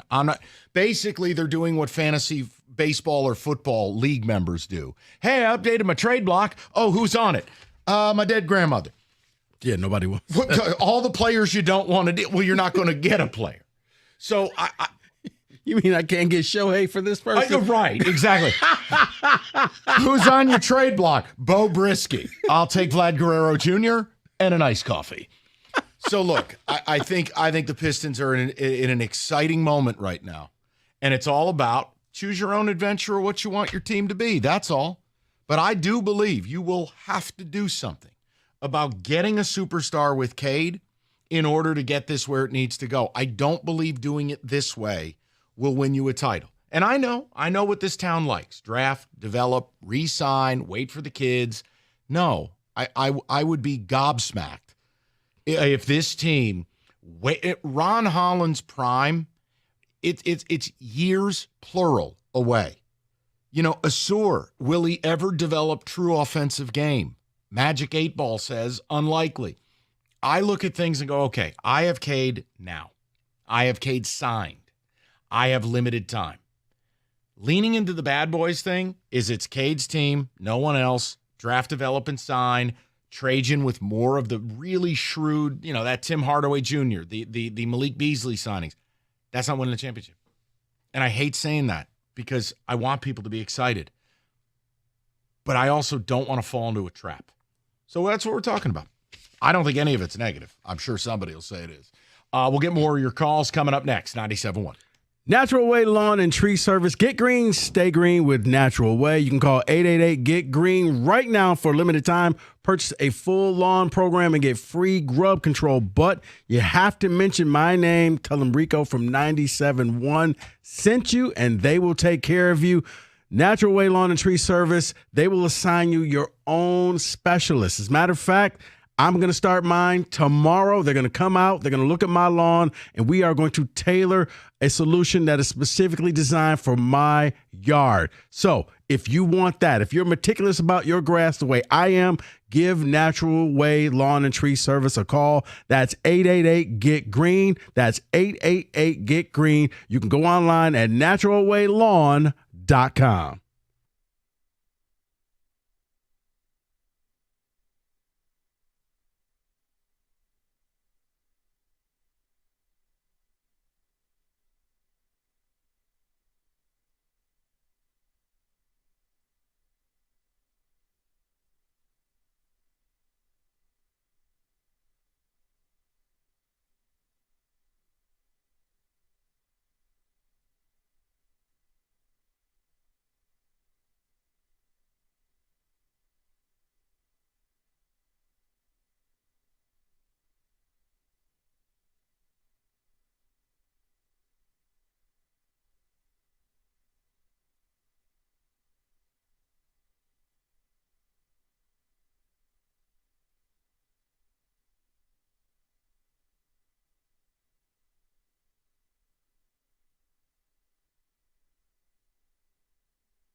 Oh, just a small update to the update. The Twins are down 9-0 and getting no hit in the fifth to the White Sox. 0-4 downloading. Yikes. We'll talk Tigers a little later. I was shocked to hear. I mean, there was panic in Jim Costa's voice. Shouldn't be any panic. I'm excited to watch Job tonight. Okay, you lost some close games to the Dodgers. You got 159 games to go, okay? Their payroll's $8 billion. I mean, the Dodgers are a poverty team, right? Yeah, wait, their luxury tax is what you pay for your payroll. Jim was talking about Colt Keith, and I'm going, Jim, it's 10 at-bats. He's acting like Colt Keith. It's June, and Colt Keith can't hit.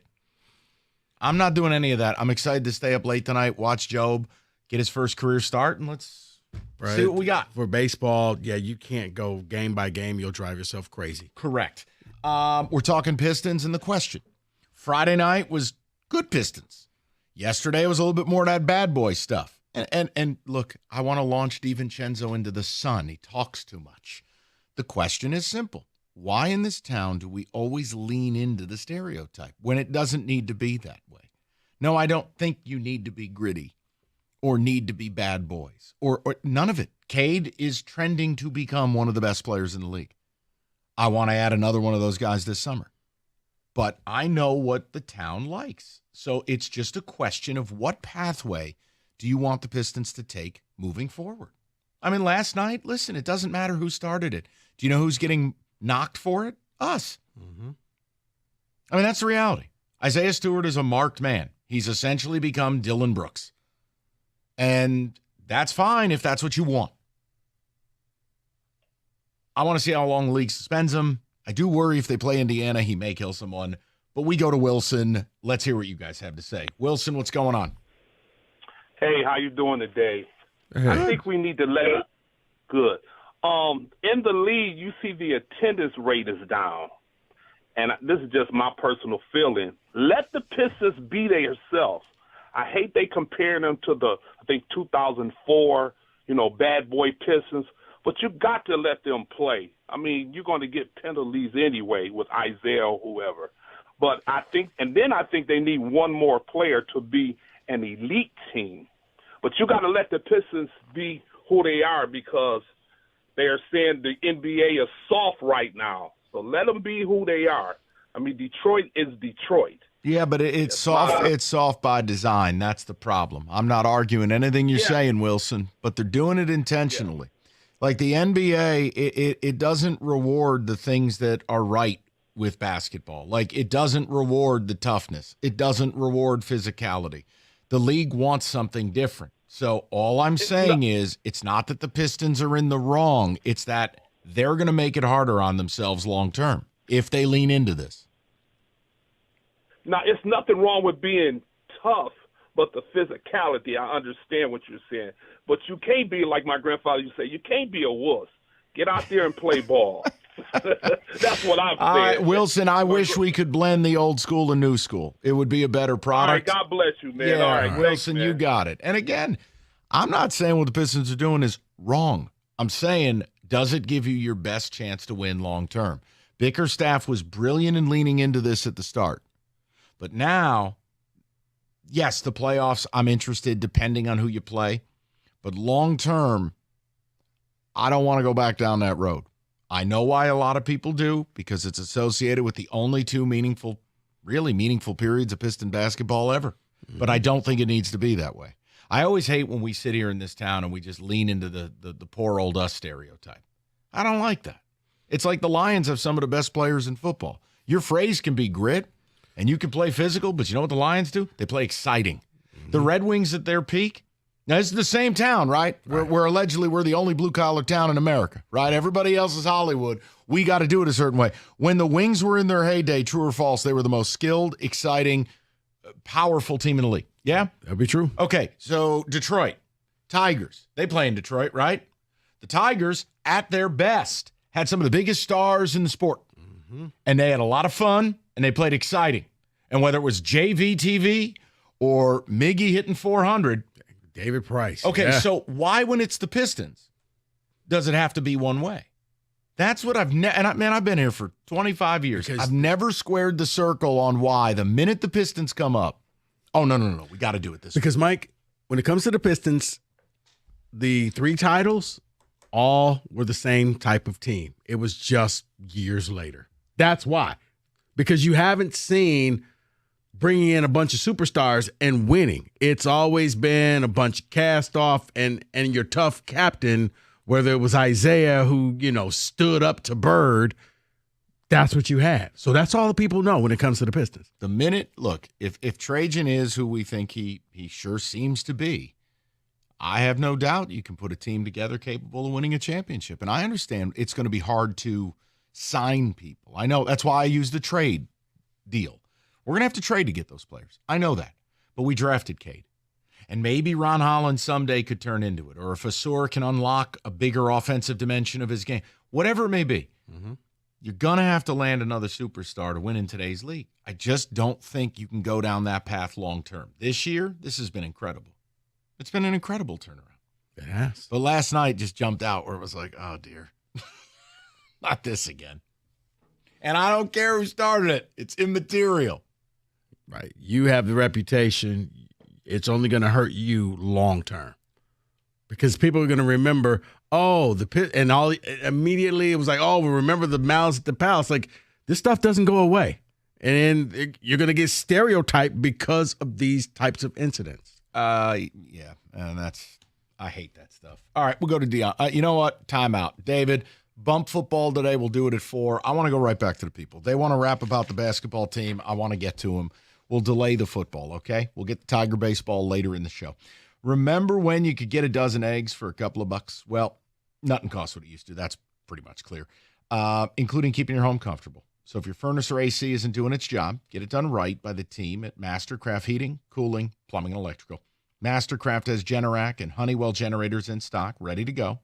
And bottom line, you buy a generator, you get half off the installation of a furnace or AC, plus an extended 10-year parts warranty on that generator. Schedule your free in-home estimate today at mastercraftheating.com. That's mastercraftheating.com.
God, is it exciting. We have a basketball team to talk about. My goodness. We're wrapping Pistons now. If you want to hear about the Final Four stuff, NIL, and one school about to blow the roof off of what it costs to buy a roster, Odyssey.com Rewind. Pumped up about the Tigers. We got Jackson Jobe on the mound tonight, first career start. I've already placed an order for some torpedo bats. I don't know if they'll be there by 9:30, but we're going to – I got to – hey. Braves put an order in for torpedo bats. They need to. They got the torpedo. Where are torpedo bats? Well, you don't need them because Tigers are gritty. But we'll get to it later. Scooble said they're gritty. They don't. I'm so tired of the grit stuff. DVE. I get so tired of that. Detroit versus everybody. But it pigeonholes us as lesser than, and we're not. All of our teams in this town, when they have won championships or competed for them, have had some of the best players in their given sport. I don't need to be scrappy. I can just be dominant. Fair. God, that Scooble thing drives me crazy. It acts like, oh, I'm sorry, what? So, like Cleveland, who's one of the best teams in the league, you beat them Friday night. I must have missed where Cleveland's a Hollywood town. It's just an old bit. I get tired of it. We're so much more than that here in Detroit. Guy who makes that much money who plays every 5 days saying, yeah, I'm gritty. Uh-oh. I wanted him to make I was hoping at the end, and he's like, oh, by the way, I signed. Right. And it didn't happen. And you know what, Detroit? I love this city so much. Tiger for life. Boom. Cutscene. Traded in July. Let's go to DeAndre, 97.1. D, thanks for hanging. Sorry it took so long. Oh, no problem. How you guys doing today? Good, D. What do you make of all this? All right, so I love the physicality. I love the toughness. You definitely need it, especially going into the playoffs.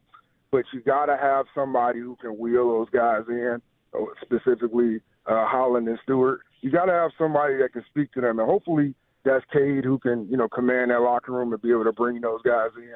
Because yesterday, or I don't know about it, I can't remember if it was yesterday or not, but the game against Minnesota was a very teachable moment. You can show like, hey, these guys here, they will use what you view as a strength and make it a weakness for you if you don't learn to control it. And I think that's the biggest thing there, that there's nothing wrong with Stewart and Holland wanting to get in your face, but you got to know when guys are baiting you. And that's what they did. Whether Minnesota did it intentionally or unintentionally yesterday, because they were losing that game. Right, but and guess what? Part of the reason I brought the topic up is I don't think it was appropriate that you paid a stiffer penalty than Minnesota. But the league views you a certain way, and you're leaning into it. And DeAndre, here's the point. Bickerstaff is my coach of the year, but I don't think it's a good look for the head coach to be getting scrappy. That's the type of stuff where you're never going to get the benefit of the doubt, and I don't want to see that happen again. That's all I'm trying to say. And I agree with you on that, and I think that's why I said this needs to be I think this is a teachable moment, and hopefully everybody looks at this and say, hey, you know what? This is not what we want to do. We want to be tough, but we don't want to go off the cliff like this. So I'm glad it happened now opposed to maybe happening in the playoffs to them. So hopefully they learn from this. And that's what I got. Yeah, and look, you mentioned Cade. I'm not going to sound alarm bells. I'll just tell you, if you're taking an off night against what used to be the Spurs with no Wemby and Fox, I get it. But he's missed games now against Cleveland and Minnesota, and I know they have a day-to-day designation. Calf injuries are tricky. We got to keep an eye on it. I'm not sounding any alarms, but these are big games for this team. Seeding on the line. And Bickerstaff has said, hey, if Cade's healthy, he plays. Just keep your eye on that one. Because no, it's a delicate balance. Because you're in, is it worth trying to get a better spot, but you end up re-injuring this, and then you're out quicker. Luka, as we call it. It derailed 2 different seasons of Luka Doncic. Yeah. No, they didn't trade him because of a calf strain. They just felt his physical conditioning was contributing to it. But they're tricky injuries. I want to see. I hope he's back soon. But they're 3-1 without him, so maybe it doesn't matter. Go to Mike, 97.1. Mike, thank you for your patience. What's going on, buddy? No problem, Mike and fellas. Listen, I kind of agree with the last caller, but I'm going to try to put my call together. Okay. When I watched that game last night, it did trigger some stuff. The first thing that triggered when in the first or second quarter, when Beef Stew unnecessarily pushed and pointed at the big fella. That part is kind of unnecessary. Yeah. Because before there were the bad boys, back in the early 80s, the Pistons used to be a turnstile, man. They had no defense. They were weak, man. Teams used to run up and down our butt. and then we got more talent. Plus, we got stronger guys that deal with the tenacity, the toughness, and we ain't taking no mess. So like you said, there has to be a balance. Now, what this young Piston team has to understand, the Pistons were smart with it. They took other teams off their game, laughed about it, and used it as an advantage. Last night, the Pistons were already in their head.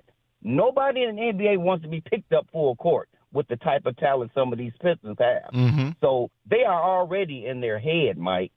And at the point when Hollins, it was a great defensive play. He just got a foul. But we were in their head so much, that's why they triggered what happened. Yep. So if we could get these guys to understand, look, man, you guys are doing some tremendous things. Mm-hmm. Work at the rest of your games, and this Pistons team can go somewhere. Everybody in the league are looking at us. We're on blast now. Oh, well, that's Mike, you nailed it. That's my point. You're not being viewed as a cute little thing anymore. You have people's attention. But with that, look what happened last night. I think the Pistons got screwed with how the ejections played out. I think you got screwed a little bit. They would have won that game, Mike. I agree. They would have won that game. Mike, agree totally. Because a lot of guys, day in and day out, the playoffs is a different thing. They want to put in – it takes max effort to go up against guys like Hollins and Sarr, the way they picking you up. I saw it change Magic Johnson's game. When Scotty picked Magic up 100 from full court, it does something to you mentally, man. If we can rein this in, and like you say and the other guys say, we do need one more big-time, big fella scorer who can kind of do some things, whether it be marketing or the boy for Auburn, somebody else who can help Cade out, who got who shoot efficiently from the field, who you can go to and score. This team got 2-point guards who can D up. Sasser and the boy they just brought from France, they ain't punks in the He's back German. court, man. It's okay. Hey, pick a European country. No, Mike, it's okay. Look, Schroeder's good to have short term. I told you that. Good, man. I'd never They sign him. solid. But no, and Mike, look, it's going to be fun to watch. We can talk basketball in April. We know we're in the playoffs. There's only one team I'm not going to pull for you against, and it's a team you have no chance against anyways, which is the Celtics. It's just long-term last night, and you look at it and you go, man, you saw what happened with Dylan Brooks and with the Grizzlies, or even before that with the grit and grind Grizz. I think you're putting a ceiling on it if you lean further into it versus, hey, this is who we are. Mm-hmm. We got to have some control here, because I think they got screwed last night. And that is showing the league is never going to think kindly on it. No, you will never get the benefit of the doubt. And they didn't last night. They got screwed. And guess what? It will always be your fault. Even when it's not, they're like, well, you have a history of this. Yes. So, yeah, whether it's a one-game suspension, yeah, but it's a Piston, so we're going to go ahead and change that one. And that's what I want to avoid. Just so I'm clear to everybody. There's no negativity with it. I can't be more effusive in my praise of what the Pistons have done. The only negativity, last week, I got guys calling up saying they're going to sweep the Knicks, and I'm like, all right, I can't do this. Well, they have Duran. I can't do this with you. He's top 5 center. I think the series that has real, powder keg potential is against Indiana. And no, it's not because of malice at the Palace. It's because of the way the Pacers play. You know they're going to dig up that old footage, though. Which I hate the fact we're associated with that. I hate it. I'm serious, man. We are so much more than that in this town. But everybody scramble. Hey, go get that Malice in the Palace footage as soon as the melee in Minnesota happens. Somebody go get Stephen A. his 3-button jacket. 248. By the way, what was up with him physically? He was talking what are you going to do against LeBron James? LeBron James would kill you. He's trying to say face. I don't know why. Stephen A., I would just walk away from this. Between Stephen A. and then you got LeBron basically being like, yeah, I don't know Brian Windhorst. I'm like, what? Man, why are you hitting Windy with a bus? The guy's basically supported you for 25 years. Yeah, he was your go-to guy when you were in high school. A lot of weird. Okay. It's that, Mike, money changes people. Okay, then. Be curious. We can get more of these calls. I want to get some football in the mix. We'll probably shift Tigers towards 5 o'clock because I'm pumped up for Job, and I got to get the Tigers to order some torpedo bats. It's time. 97.1.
All right, quick timeout. World of football. Everything you need in about 8 minutes. Except it ain't going to be David because David's vocal cords are shot.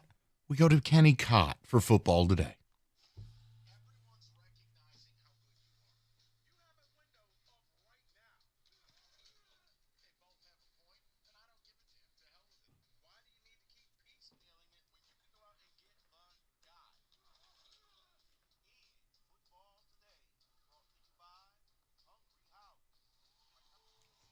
Gator, please. Kenny, go ahead. Indeed. So I'm going to start with David's head coach speaking about divisions. I'm a division purist, he says. I love the rivalries and the division play. I love the structure of our scheduling that highlights it. I think division winners should get a home playoff game across the board. Do you like that take? Is No, that something you agree disagree, and I like what the Lions did as a rule proposal. Get rid of exactly what happened this year. Lions, Vikings, the winner gets the 1, the loser gets the 5. It's not right. Record should speak. Keep the divisional configuration for scheduling. We love our rivalries. But if you win a division at 9-8 and somebody else is second place and went 12-5, no, I don't think you deserve a home game. Disagree completely. Also, deodorant. Find it. Not you, Kenny. Mike Tomlin. You know what? What was that? He looked like he had run the New York Marathon. I know my voice sounds like trash, but I am so sick of Mike Tomlin, okay? I am so sick of this old school mentality. Oh, you can't wear number 0 for my team. We're the Pittsburgh Steelers. Oh, divisions. You should have a playoff. No, I'm sick of it. That's why we're losing. Okay. Evolve. Okay. All right. That's your talking for the day. You're done. David, we need you. Good God. Kenny, or Rico, go ahead. You know what? No, David, you're absolutely wrong about that. Everything that you said, I dare you to refute what I'm about to say next. But you know what? Tomlin was right in everything that he said. Now, this is where how about we split the difference? Okay. And let the commissioner say, okay, guys, you won your division, but you only had 9 wins. This team had 14 wins.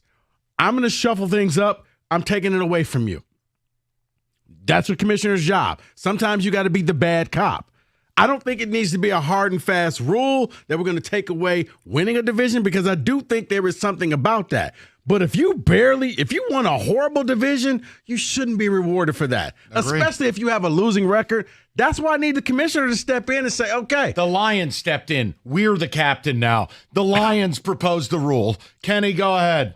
So this headline falls under the no bleep column of the news. Okay. Browns owner Jimmy and Dee Haslam acknowledged today that signing and trading for Deshaun Watson was, quote, a big swing and a miss. Also, quote, hold me and Dee accountable. Okay. And yes. And John Wayne Bobbitt had a bad Saturday night. Like, really? It didn't quite work out the way we had hoped. Yeah, it's one of the worst mistakes in league history because Deshaun Watson turned into a pumpkin and a scandalous one. So thank you for that. Water's wet, boobs are fun. Rico? But hey, you chose to hit your wagon to that, so, Enjoy. I don't even know why this needed to be said. I just find it funny that it was said out loud and everybody didn't go, oh, wow. That Michael Jordan was a decent draft pick. I heard that. Let's move on to a couple of parts on the Jets here. I have 2 things regarding them. Sports Business Journal reports that the team has offered buyouts to roughly 170 of its 250 employees. The offers were extended earlier this month. Deadline for accepting is today. You can buy out if you're an employee. Yeah. Wait, Woody Johnson's getting rid of 170 of 250? Possibly. 170 could accept a buyout. What is this, like a Doge cut? What the hell's going on here? This is how a successful franchise operates, right? This is a sign that things are going Only well. if you have to call the owner Mr. Ambassador when you dress him. Wow. That's a wild story. I would be interested to look at the actual makeup of the cuts. Wow. I mean, if you're getting rid of a ticket rep, what am I going to say? Charlie, who makes the sausage and peppers, is out. I'm not going to freak out.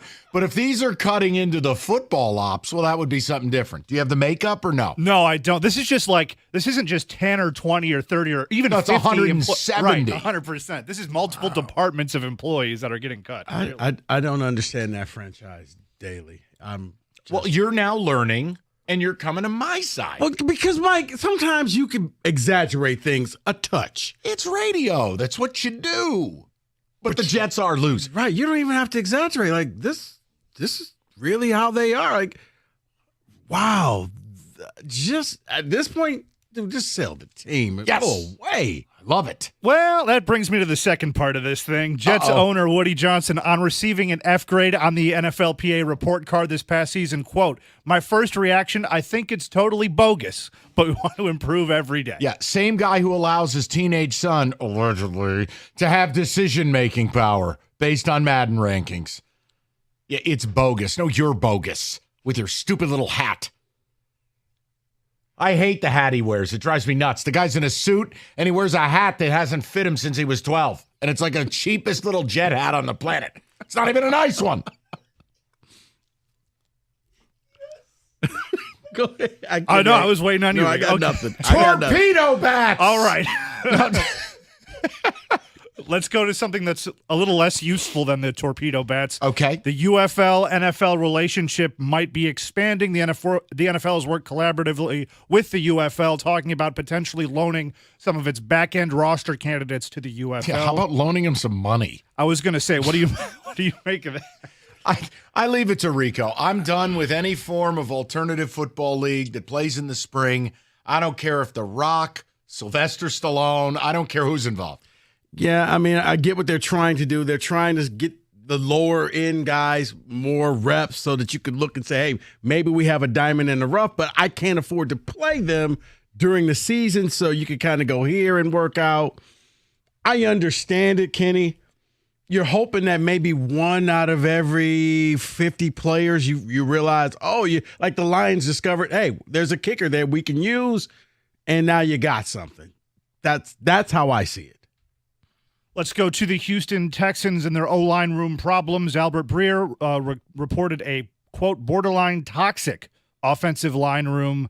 They traded away 3 starters and replaced their offensive coordinator. Is there more belief in this story than these? No, I think if you've got a bad mix of human beings in that room, maybe it would explain some of the borderline stunning moves they made. Look, that's ultimately why, like, look at draft season, right? All these people who do mock drafts, you know what they don't have access to? The team facilities. They're not in these interviews. They're not in the you don't know. Now, look, we're in Detroit. You get a feeling. You talk to people. But it's sitting here in Detroit and acting like you know everything going on with Houston? No. Well, now it's unearthed. Yeah. Personality conflicts, toxic relationships. And the one thing you can't have when you're playing on an offensive line, man, anybody messes up. Your quarterback's dead and everybody looks bad. Exactly. I think there's more believability now that report is out, Kenny. And last one here. Let's talk about Geno Smith. He's arriving in Las Vegas. Okay, here's Rico on his godson. I hate Geno Smith. What do you want to know about Geno? He knows everything. Well, he has 1 year left on his deal. They're working on a long-term extension. It's looming, I guess. God. They're working on it. Are you just going to be a Raider fan now? Yeah, I'm going to be a Raider fan. This is your dream. No, it's for Geno Smith. Pete Carroll is banking. You can help me out. There is a short window. Pete Carroll, 70 years old. He's not trying to do this forever. I think basically, hey, I'm going to be here about 3-4 years. Let's go ahead and extend you out for the same time. I'm going to sink or swim with you. If this works out, great. We win the Super Bowl. If not, I go retire with a lot of money that I stole from the Raiders, and whatever you can get from them, great. Are the Raiders just on the road to 9-8? Like, all they're doing is rebuilding Seattle, a 9-8 team. We're going to hire the coach. We're going to get the quarterback. We're going to call about Kenneth Walker. We're going to call about DK Metcalf. Right. Wait, hey, what are they doing? I don't know, but it's Tom Brady is running the team, so he's going to get carte blanche, and nobody's going to question anything because, Brady. Oh, and a last one. Actually, this is the last one. Rapid fire. Where in the world is Aaron Rodgers last spotted? Because I have the answer, and I want your guesses. It's not with DK Metcalf at a throwing session? No, that was originally the last place, but an update has come to this story. Okay, just give it. We're short on time. Panani Brothers? Nope. What is it? Wrong again. Tijuana. He was spotted coming out of a hotel room in Tijuana. What the hell are you? You know what? Probably best we don't want to know. And we can leave it there. That is football today. Woo! We've talked about Northville Lumber for a long time, largest Trex decking outlet in the country. Northville, Michigan's Trex Superstore, and they stock all colors of Trex decking, railing, lighting, and they got it all the time at the lowest prices. So whether you're a deck builder, do-it-yourselfer, or anything in between, Northville's got you covered. Now is the time. Plan it, build it. Trex deck at the best pricing anywhere. Call Northville Lumber today. Better yet, stop by, see their showroom, take home some samples. Call Northville Lumber, Michigan's Trex Superstore today, or go to northvillelumber.com.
Hey, if you're looking for the best deals on the hottest Chevy models, there's only one place to go, Hamilton Chevrolet in Warren. Hamilton is leading the way with unbeatable prices, top-notch service, and a commitment to total satisfaction. Andrew and the sales staff want to be your Chevy dealer, whether you're looking for a sleek sedan, a tough truck, or a spacious SUV. Hamilton Chevrolet has an inventory right now of brand new 2025 Chevys, and the selection is best right now. No more waiting for your dream car. Hamilton is stocked up and ready to get you on the road in a Chevy that fits your lifestyle and your budget, including the March Rico deal. One last day of it. A new 2025 Chevy Blazer LT for $279 a month for 24 months. You walk in with $995 down. You drive off with 10,000 miles a year. You know I say the best deals are found at 14 Mile and Mile. Go see my guys at Hamilton Chevrolet for details and find out why Hamilton is leading the way. Tell them Rico sent you. More at HamiltonChevy.com. Chevrolet together. Let's drive.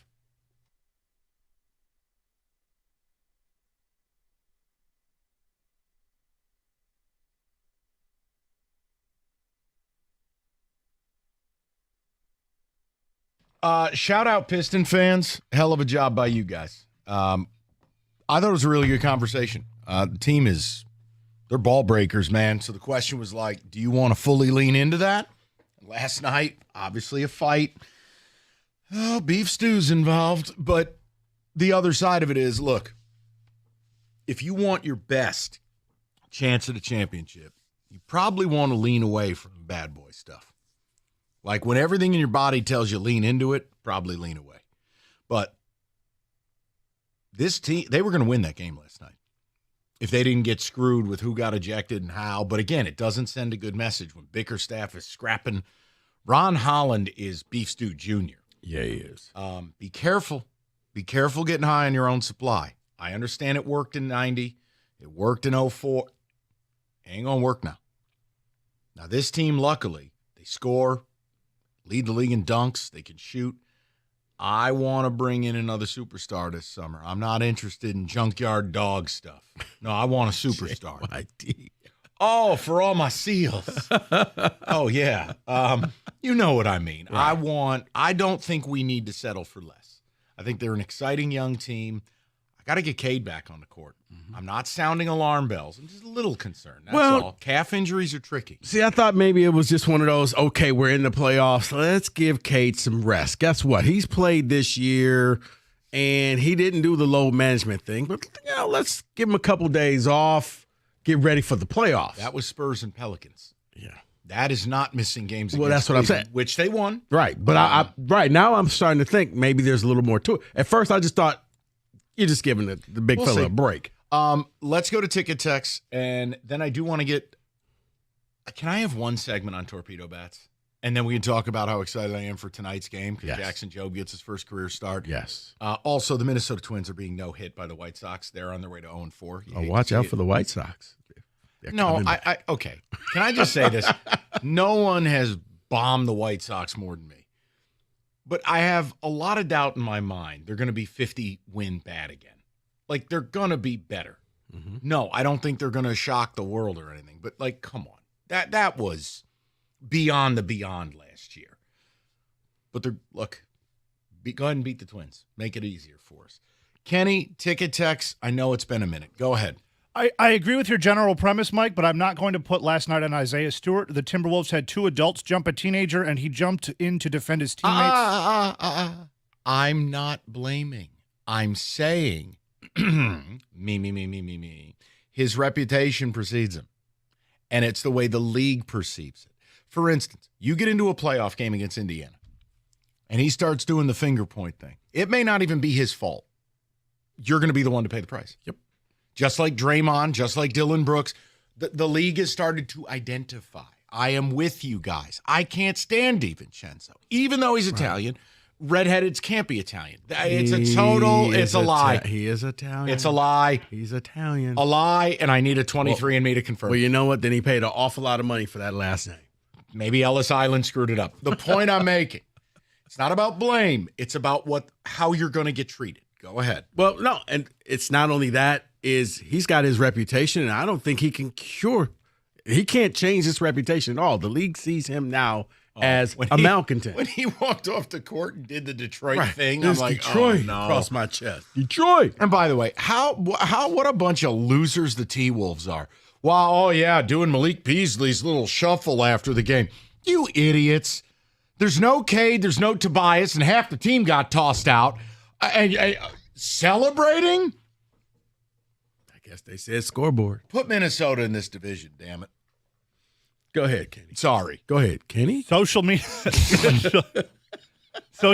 is calling them the bad boys, and that's crap because that was a different era. They need to establish their own identity. Well, and again, talking with Evan, who manages all socials at the station and videos, that's part of the genesis of the topic is you feel the groundswell of last night's a rallying cry, and we're going to be the bad boys. And it's like, I don't think you want to go that route. If we want to bring the Larry O'Brien home in the next few years, I wouldn't do that.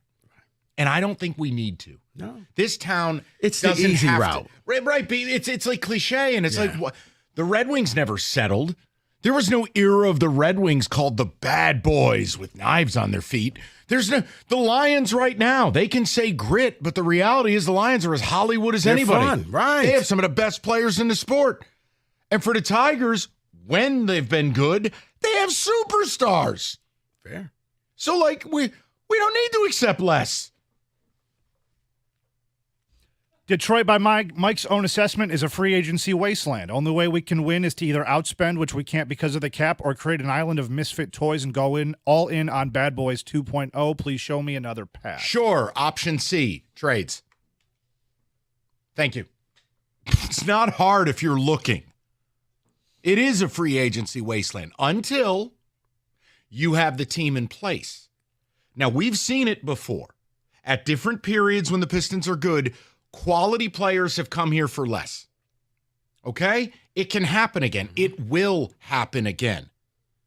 But you have to have that next chess piece in place. If you put a Robin to Batman, which is Cade, you will absolutely be able to attract a free agent to complete the puzzle. I mean, just look at the Milwaukee Bucks. Like, who wants to really live in Milwaukee? But they started winning, and people wanted to go there. Right. We'll never be Miami. We'll never be Houston, L.A., Right. New You York. can't sell the beach. You can't sell a lifestyle.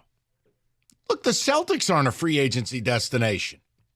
Not sure if you heard of this. The city's got a bad rep racially. Really? I did not know that. Jeez. I mean, Kenny, it's the truth. But now that the Celtics got good, no, Celtics aren't a free agent destination. How'd they get the player? They traded for Derek White. They traded for KP. They traded for Drew Holiday. You can make trades, people. I know Scott Harris doesn't want to make any. I know Stevie doesn't want to make any that we care about. And I know Brad doesn't want to make any. But you can make trades. I am here to announce two things. Torpedo bats, trades. well, three things. Celtics, diversity, right up there with the Jazz. Little tough. Little tough. All right. Why are you guys hating on a team having character in a league that has none, especially when it's working? Pistons basketball is finally entertaining, and the NBA needs more moments. Why are you It's being only going to take you so far. Why That's are you being a sensitive, insecure, low-rent loser? No one's hating. What is wrong with you people? No. Do you want to know? No, I'm sorry. Go for it, Mike. No one is being negative. We are having an honest conversation about pathways to championships and whether going down that pathway gives you the best option. No one's hating. No one even softly criticized this basketball team. You people need to stop. Or here's your option. You can live in a fantasy world where your team's perfect and you don't talk about it. Just go to some bought and paid for pod or the team website and leave me the F alone. Because that's never been what we do, nor will we. No one has been negative. Hating? No, that seems like you can't participate in the conversation. Therefore, you burp out a cliche response of hating or douche. Oh, it's neither. My goodness, people. It is very scary in 2025 how you cannot have conversations. Tell me I'm pretty at all times or you're hating. No, not hating. I want to win a Larry O'Brien. Because there's no such thing as disagreeing with people. It's I'm right, you're wrong, and I'm going to prove this. Because I'm right about torpedo bats. That's the only thing I will not accept slander on. I want to order the Tigers torpedo bats. So torpedo bats, thumbs up. The brotherly shove, thumbs down. Correct. Okay. One is perfectly legal. And the other is perfectly legal. And in the spirit of the rules. And the other is perfectly legal in the spirit of the rules. I disagree. I mean, why not aluminum bats? Hater. Ting. Douche. Hater. Hey, I have no comeback, so hater. Okay, Kenny, go ahead. Hey, there it is. That's a torpedo bat. Right. Next up, aluminum bats. Ping. Kenny, go ahead. Oh, my God, the pitcher's dead. I don't love that you guys did that at the same time. All right. We spent way too much time around each other. Beef Stew is who we should embrace as a great representative of our city. He gives us that physical edge. Yeah, disagree. Look, I would embrace him based on backup center, high-level defender, physical player. No, I don't have to embrace a guy that's been suspended 6 times and has like a litany of techs. No, I think we're better than that. And I don't have to lean into some passé cliche about our town. as if Detroit is a wasteland and we can only do what? Fight people? No, it's actually a good place to live. Like we don't need to be less. No, I embrace Cade Cunningham. Why? He's awesome. No, I don't need to embrace a guy who wants to just bury people and averages 5 points and 5 boards a night. No. Like this town embraced Steve Yzerman. Why? He was awesome. Verlander, Miggy, Amon-Ra, Jahmyr Gibbs, Aiden. We embrace awesome. Then it comes to the Pistons. No. Embrace guy who's limited ability and fights people. No. I don't understand it. I'm not intolerant of him, but I'm not going to embrace that because it's not going to lead to a championship. It's why nobody ever wants to see him get traded. Say, throw him into a trade and watch fans lose their mind. As long as he's a bench player, he can provide me value. But he has no value as a starter. So that's my point. I'm fine with it. I mean, he's expensive considering the role, but no, again, deifying him is exactly what I don't want to do. Because it's leaning into things. It's too late. Okay, well, I can't help no. Mike, there are certain when I'm going to harken back. Quickly harken. I got to go. Kay put on the Buffs and the city embraced him. Last night, he said, hey, Detroit across my chest, city embraced him. Great. He took on the Lakers, city embraced him. Can he embrace some pizza as the Wings keep teasing you? Ha ha! It's Hungry Howie's. The You Choose deal. Like, if you choose to flirt with a playoff berth that you're not going to get, Hungry Howie's has you covered. You choose. They got it all. And whether it's any of the oven-baked subs, whether it's the salads or a one-topping large pizza, $8.99 each, they have you covered.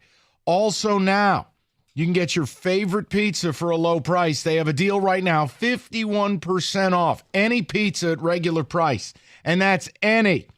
And whether you get exotic like Kenny when he's high as a kite at night, or the chicken bacon ranch, or just a standard pepperoni. Bottom line, Hungry Howie's, deals for days. Get over to hungryhowies.com. Place your order. It's online carry-out only. Use the code 51OFF. That's 51OFF to get 51% off any pizza at regular price. Only at Hungry Howie's.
Odyssey.com rewind. You missed anything. And our YouTube page. Subscribe and thumbs up and whatever if you want what we actually have to say. Look, I want one segment on this. I need you guys to just tell me yay or nay. I think it's going to go one way or the other on the torpedo bats. If you missed it, the Yankees use these new weird-shaped bats. It puts more of the bulk of the bat on the label versus parts of the bat that don't get used. Here are the 3 rules that make a bat legal. It's got to be made from one piece of wood. Check. It can't be more than, I think, 42 inches long. Check. And it can't have a diameter of bigger than 2.62 inches. Check, right? The width. So here's the deal. The Yankees hired an MIT grad, a former professor. I think his name is Aaron Leisman or Learman. He won a Nobel Peace Prize as a part of a research group. Mm-hmm. This is his brainchild. It is legal, and the Brewers have no pitching. So it combined for the Yankees hitting 15 home runs in 3 games. 9 in 1 game. Yeah, with weird-looking bats. Now, the Braves have placed an order for torpedo bats. The Braves are in. Bro's about to get rich. Well, maybe. Here's my question. This goes one of 2 ways, right, fellas? Either everyone's using these bats in the next week, or MLB is going to somehow say no. And you go, why? Reasons. Has to be you get the bats for at least a year. Hats for bats. Because here's what happens. If not, you gave the Yankees an unfair advantage, and when everybody else wanted to do it, you said, no, you can't. Why can't the Tigers order torpedo bats? Man, that order would have already been placed. They would have been sitting there waiting in Seattle for the team. And everybody's had a bat in their room and they checked in like, hey, here you go, guy. Here's your torpedo bat. Yes, that's what I would have done. Now, not everyone's using. I want to be clear. Like Aaron Judge does not use a torpedo bat, but Aaron Judge is also he's Aaron Judge. 6'7", 260. Watch me hit 3 home runs. Right. But the torpedo bat thing is one of the biggest stories in sports. Here's my question. Do you view it as cheating? I do not. David, do you view it as cheating? No. Okay, so is it because it's the Yankees that has caused people such consternation? Absolutely. Because if this was the White Sox, no one would care because nobody was watching. So why have the Tigers not placed their order for torpedo bats? Because they're probably either, my opinion, they haven't thought about it. Secondly, they're probably thinking, well, let's see if it gets banned. I would be pushing the envelope right The Braves are in? Right. Why can't we be in? Because you know what? Hey, we haven't won a game yet. What if maybe there's a competitive advantage? What if the torpedo bat was the only thing holding Javi back? He just needs a torpedo bat. Javi gets a torpedo bat. 36 homers. He's got like a 950 OPS. No, he needs a Bodor. That's what he needs. Could you imagine Wyatt Langford with a torpedo bat? Okay, timeout. That's not fair. That's provocative. So, Mike, could you answer that question, please? I can, because he won the game yesterday with a home run. Cutscene. Max Clark went to the movies. But no. What did he see? The new Snow White or whatever, the controversial movie, right? I don't know why it's controversial. I won't click on the articles. I don't care. I'll explain it to you in the break. Tremendous. Okay. No, listen. I texted Kenny that yesterday. I go, hey, Wyatt Langford bomb. In other news, Max Clark's at the go-kart track. I'm like AJ's bemoaning. I wish we had one more thing fall into place, and the Tigers are 2 for $1 million with runners in scoring position. I'm like, well, you could have drafted a college bat. Yeah, see, the bats, because hats for bats. Once again, hitting a baseball, one of the hardest things to do. It's not like the shift where that to me was cheating. That was like, come on, guys. There's no skill involved if you stack 7 people to the left. Does baseball outlaw these bats, yes or no? No. Then the Tigers need to be on the phone and order some torps. You know what? If they don't have those bats here by opening day, somebody should be fired. What's a case of torpedo bats cost? Could I send it down to Copa to the world headquarters? Hopefully, maybe they're going to be a back order. This guy is going to be rich if baseball allows it. Hold on. Jay has just called in. He's got a thought on torpedo bats. Jay, go ahead, buddy. Hey, I love the show, guys. Can you hear me? Yes, sir. So I think it's super illegal. These things are basically just add more beef to the label of the bat. And that scumbag organization that you like, Mike, the Yankees, they just find a way to cheat every year on something. How do we cheat? What have we done to you, Jay? We didn't win. Anthony Volpe was hitting. What was he hitting? I don't know, average what he was last year. He was a nobody, and now he's cranking home runs with the Jazz.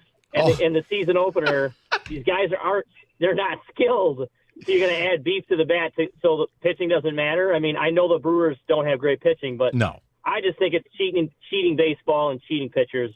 All right. I just want to say, hold on. I appreciate the scumbag organization reference. I do.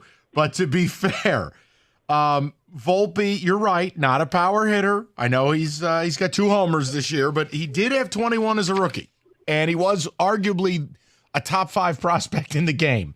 I know it's been a little struggle, but he's a good ball player. I mean, Jay, he's about a 4-WAR ball player on a yearly basis, and he's like 12 years old. So I just, I know you're slandering my guys, and that's okay, but it's not like Volpe is, can of corn. I mean, if you come up as a rookie and hit 21 bombs, I don't know. I think it's hilarious.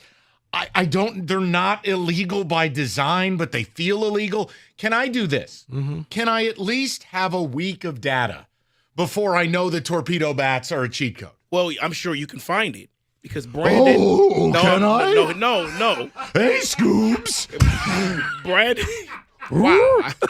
I thought I had some decent information coming here. Now I can't. It doesn't matter. Zoink, Scoops. Go ahead quickly. Brandon Lockridge, who plays for the Padres now, was in you all's organization for 8 years. Let him finish. He says they used this in previous spring trainings. So I'm sure there's plenty of data out there when they were using them. Major League Baseball can't get rid of them. It's already been used. Torpedo bats. All right. David, thank you so much. Get your vocal cords in order. The weather is warming up. It's time to start thinking about home improvement projects. 2 of the most important. Your roof and the seal around your windows. Why is it important? Gee, I don't know. How about last night where we thought the world was ending for 10 minutes? Get with Victor's Home Solutions before Mother Nature turns another one of those tricks. And get your roof checked out. Get your windows checked out. They do a 21-point inspection. They go over every square inch of the roof and windows. They make sure there's nowhere water can get in. Catch the problem early. Fix it with an inexpensive repair. If it's time for a new roof or windows, Victor's has got you covered. Call the number again before we have another debt storm like last night, 734-773-1100, or online anytime at victors.com. Thanks, Raggy.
God, I hate that song.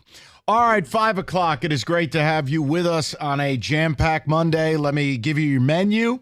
You can use Odyssey.com Rewind. The app is perfect if you don't want to hear about the Tigers or torpedo bats. Started the show, college basketball. Neither Michigan or Michigan State were nearly good enough to get to the Final Four.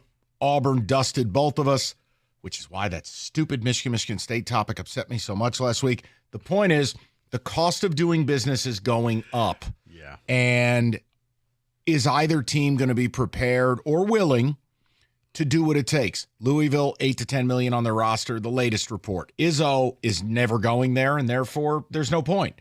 MSU just won't be able to win it. Michigan, I can't speak to what Dusty May will or won't do. Will he have the funding to do it? Hey, if I'm a Michigan basketball fan, one of the 7, I'm handing that cat $10 million and going, let's go win the Natty next year. Yeah. That's how this sport works now. So that was one. We also talked about your Detroit Pistons. Incredible win Friday night. They were on their way to winning last night again without Cade, and then the fight happens. It was the idea of, while social media and a lot of the fans are leaning into the bad boys thing, I don't think that's wise if you want to win an NBA championship. And we gave reasons and talked about it. And again, I just don't understand why the city wants to lean into something where it's kind of like you're lesser than. The Wings never did it. The Lions don't do it. The Tigers don't do it. It's okay to say, no, lean into Cade is awesome. We're going to get him a star, and we don't need to be about that. But it's part of your identity, and that's why that's fans like are saying leaning someone's into it. identity is being an alcoholic, and they try to clean their life up, and you go back to that. Okay, I'm just saying. Being an alcoholic and being gritty are two different things. Hold on. Okay, fair. Torpedo bats. I'm just making a point. You don't have to be what you were 10 minutes ago. You don't, but what I am saying is, yes, it's the city's identity anytime. Mike, they embrace it. Well, you don't need to because Detroit's a way better place. We're not this hopeless Eastern Bloc city of gray. Okay, but when you got a football team that went 15-2 and your coach has a hat that says grit across But the problem is they're not about the grit. They're sizzle. The Lions are exciting. We have some of the best players in the league. Sizzle doesn't fit on the front of the hat. Grit does. Odyssey.com. Rewind. I want to get to 2 topics right now because I'll tell you what's happening. Torpedo bats. Torpedo bats is one. Okay. But it's also, tonight is Jackson Job's MLB debut. For all intents and purposes, his first career start. 9:30 tonight in Seattle. I'm excited about it. Why? I mean, it's like you're opening a present. I want to see Jackson Job tonight. Now, the 2 ways I want to do this is, look, does this have your attention on a Monday night? Okay, the Pistons aren't playing. The Wings aren't playing. The Tigers are. And I know opening day is later this week. I'm not stressed about 0-3. I'm not going to do what Cookies did this morning. This guy's out here acting like Colt Keith is at 130 at-bats, and I'm going, it's 10, cool out. Bruh, don't let Job have a bad night. Oh, Jim won't be able to handle it. Or you're going to have to talk him off the ledge. So, look, I got nothing to say about the weekend. You played a team who spent $4 billion on their roster. I'll live with the 3 losses. I'm excited about Job, but are you? Are you dedicated? And again, I guys, if you're getting up at 4 a.m, I have no expectation you're staying up late watching Jackson Job in Seattle. It's 9:30, not 10:30. Right, but better. But Mike, but by the time 10:30 rolls around, he may be done for the day. Well, that was my thing. My expectations, my hope, I guess. Can he give me 5 innings? 5 and fly. Don't get torched. Have a couple of moments where his stuff is off the charts. Just get your feet wet. Because I'm thinking 5 innings or, a limited 80 amount. pitches, 5 about innings. to say 75 pitches or 5 innings. Okay, look, I'm excited for it. Want to know if the people are. You can feel it. Also, give him a second. Biggest story. I'm kidding. Biggest story. Biggest story in sports. Torpedo bats. So here's the question. The evil empire has created the torpedo bat. It's not illegal by MLB definition, but the Yankees have 15 home runs in 3 games. Everyone's going nuts about this. The Braves have placed an order for torpedo bats. The question runs 2 ways. Is it cheating? And should the Tigers be ordering these bats? Like, you're already offensively challenged. What would be wrong with a few torpedoes? I don't – look, if MLB's not going to outlaw them, every team in baseball should be using them. Because clearly the way the bat is designed, you are getting more of the weight of the bat in a high-usage area, and it's working. I mean, look, not every Yankee's using them, but the ones who are have clobbered home runs. What do the Tigers need?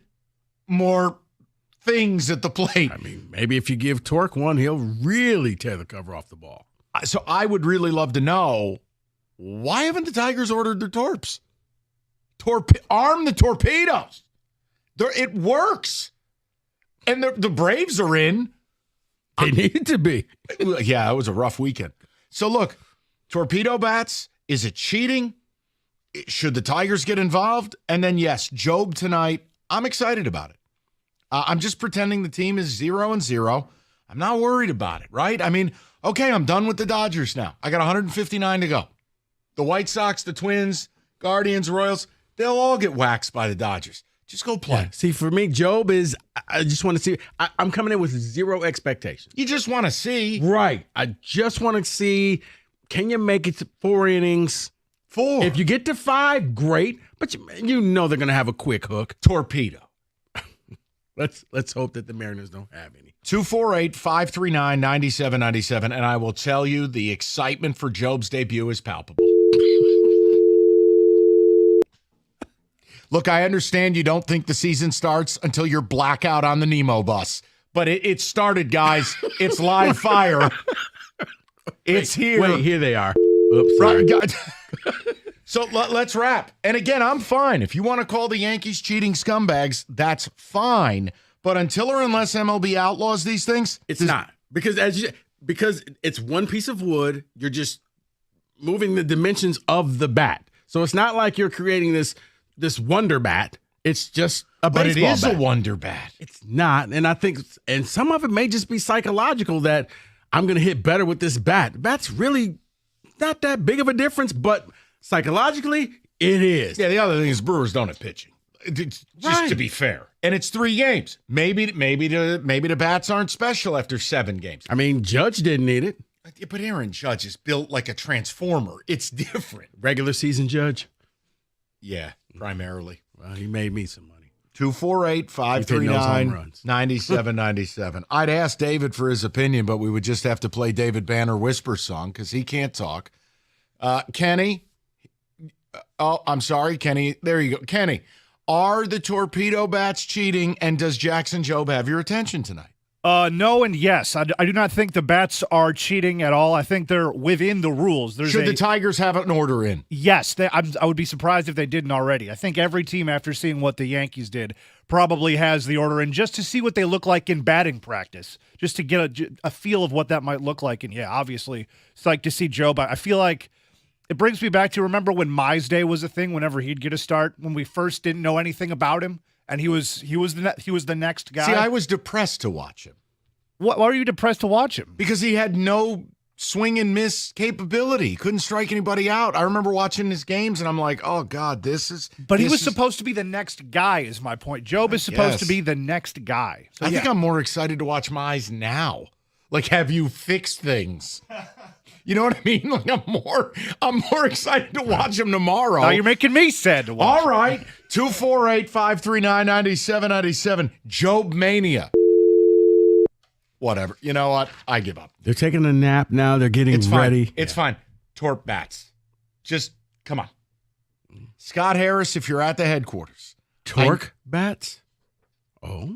Torpedo bats. Oh, I'm just saying. Bottom line, these bats are interesting. They seemingly work. It increases bat speed, which should increase exit velo, barrel rate, better quality. A Nobel Prize Awards-winning guy that the Yankees hired designed them. That's good enough for me. I'd order them. And then when or if the league bans them, okay. 248-539-9797. Jobe tonight, 9:30. Are you in on that? Personal injury of any sort is, in fact, personal. Injury attorney David Feminino has dedicated his career to securing justice, maximizing recovery for those who've been injured. And David, He is dedicated to ensuring you get all the medical care you need to put your life back together after an accident. You need an attorney who makes it personal. David Femininio's your call. He will answer 855-65-CRASH, or you can go to that website, getdavidgetpaid.com.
From upsets to buzzer beaters, get in on all the tournament action at ESPN Bet Sportsbook. As a matter of fact, if you want to take the two favorites in the Final Four, you want to take Duke on the money line, Florida on the money line, you can parlay together at plus 140. All tournament long, new customers can get $100 in bonus bets when you make your first $10 wager. Download the ESPN Bet Sportsbook app and sign up with promo code Radio100 to get started today. Odds and lines subject to change. You got to be 21 or older. Gambling problem? Call 1-800-GAMBLER. Terms and conditions apply. See app for details.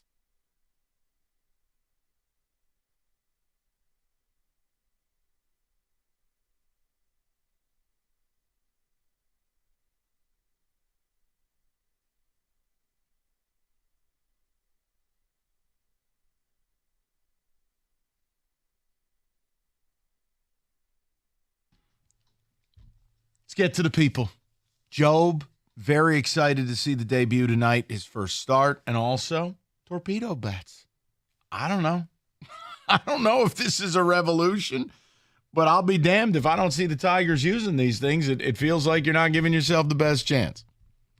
From the same man who hates the brotherly shove. I do. It's not in the spirit of the rules. Torpedo bats are. It's a baseball bat. It's a football play. No, it's a rugby scrum. To the people, we will go to Kevin in Ann Arbor, 97.1. Kev, how you doing, buddy? Hey, Mike. Good. How are you? Excellent. Rico, what's up, man? Hey, Kevin. I'm super stoked for Job. I'm really excited. I don't have like these crazy expectations. I mean, he's been struggling to get off of 2 strikes and close guys out, and he's been having a lot of hard contact. But I think there's a really high ceiling, and I'm super excited. And I was kind of feeling left pretty optimistic after the Dodgers series, even though we lost all 3 games. I feel like we put up a good fight, and there was a ton of traffic on the bases. We couldn't get him home, but I'm still feeling like there might be something here. Listen, Kevin, and I don't want to overstate it, but he can play a huge role because as much as we think the rotation is settled, it's not. Meaning, outside of Skubal, we know Flaherty is going to be a constant injury risk, right? There is a risk there. Will his back hold up? You don't know about Mize. You don't know about Maeda. You don't know Alex Cobb. And again, a guy who is old as dirt. If Job could stabilize them and give them 80, 90, 100 high performing innings, that's a massive boost to this team because they already have enough going wrong. Now, Kev, I'm hopeful tonight he could go 5 innings. Pitch respectably, have a couple of wow moments, and you go, okay. Really nice debut. Because, look, I'm not panicked about an 0-3 start, but I sure as hell don't want to make it 0-4. Right. And, yeah, I look at just you played the Dodgers, and the Dodgers are going to make a lot of teams look Nothing bad. you can do. They spend $8 billion. What am I going to do? I'm not going to do what Cookies did. Right. My God. Cookies was talking this morning like they got swept by the White Sox. Right. It's like, oh, okay, who's going to beat you today? Is it Teoscar or it's Mookie Betts? Like, who's going to be? It's spin the wheel. It's not fair. Let's go to Matt, 97.1. Matty, what's going on, buddy? Matt. Hey, Matt. I just wanted to make a comment on the torpedo bats. Yes. I just wanted to compare it to tennis rackets.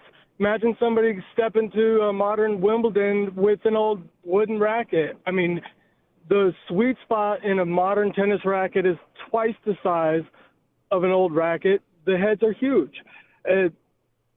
In baseball, the only spec is on the length. You don't need it to be longer. You have this much bigger sweet spot. It's a no-brainer. Look, they need to place an order, Matty. If the league's not going to ban them, and a Nobel Prize-winning scientist from MIT, who the Yankees hired, designed them, I'm sorry, that's good enough for me. Order the bats.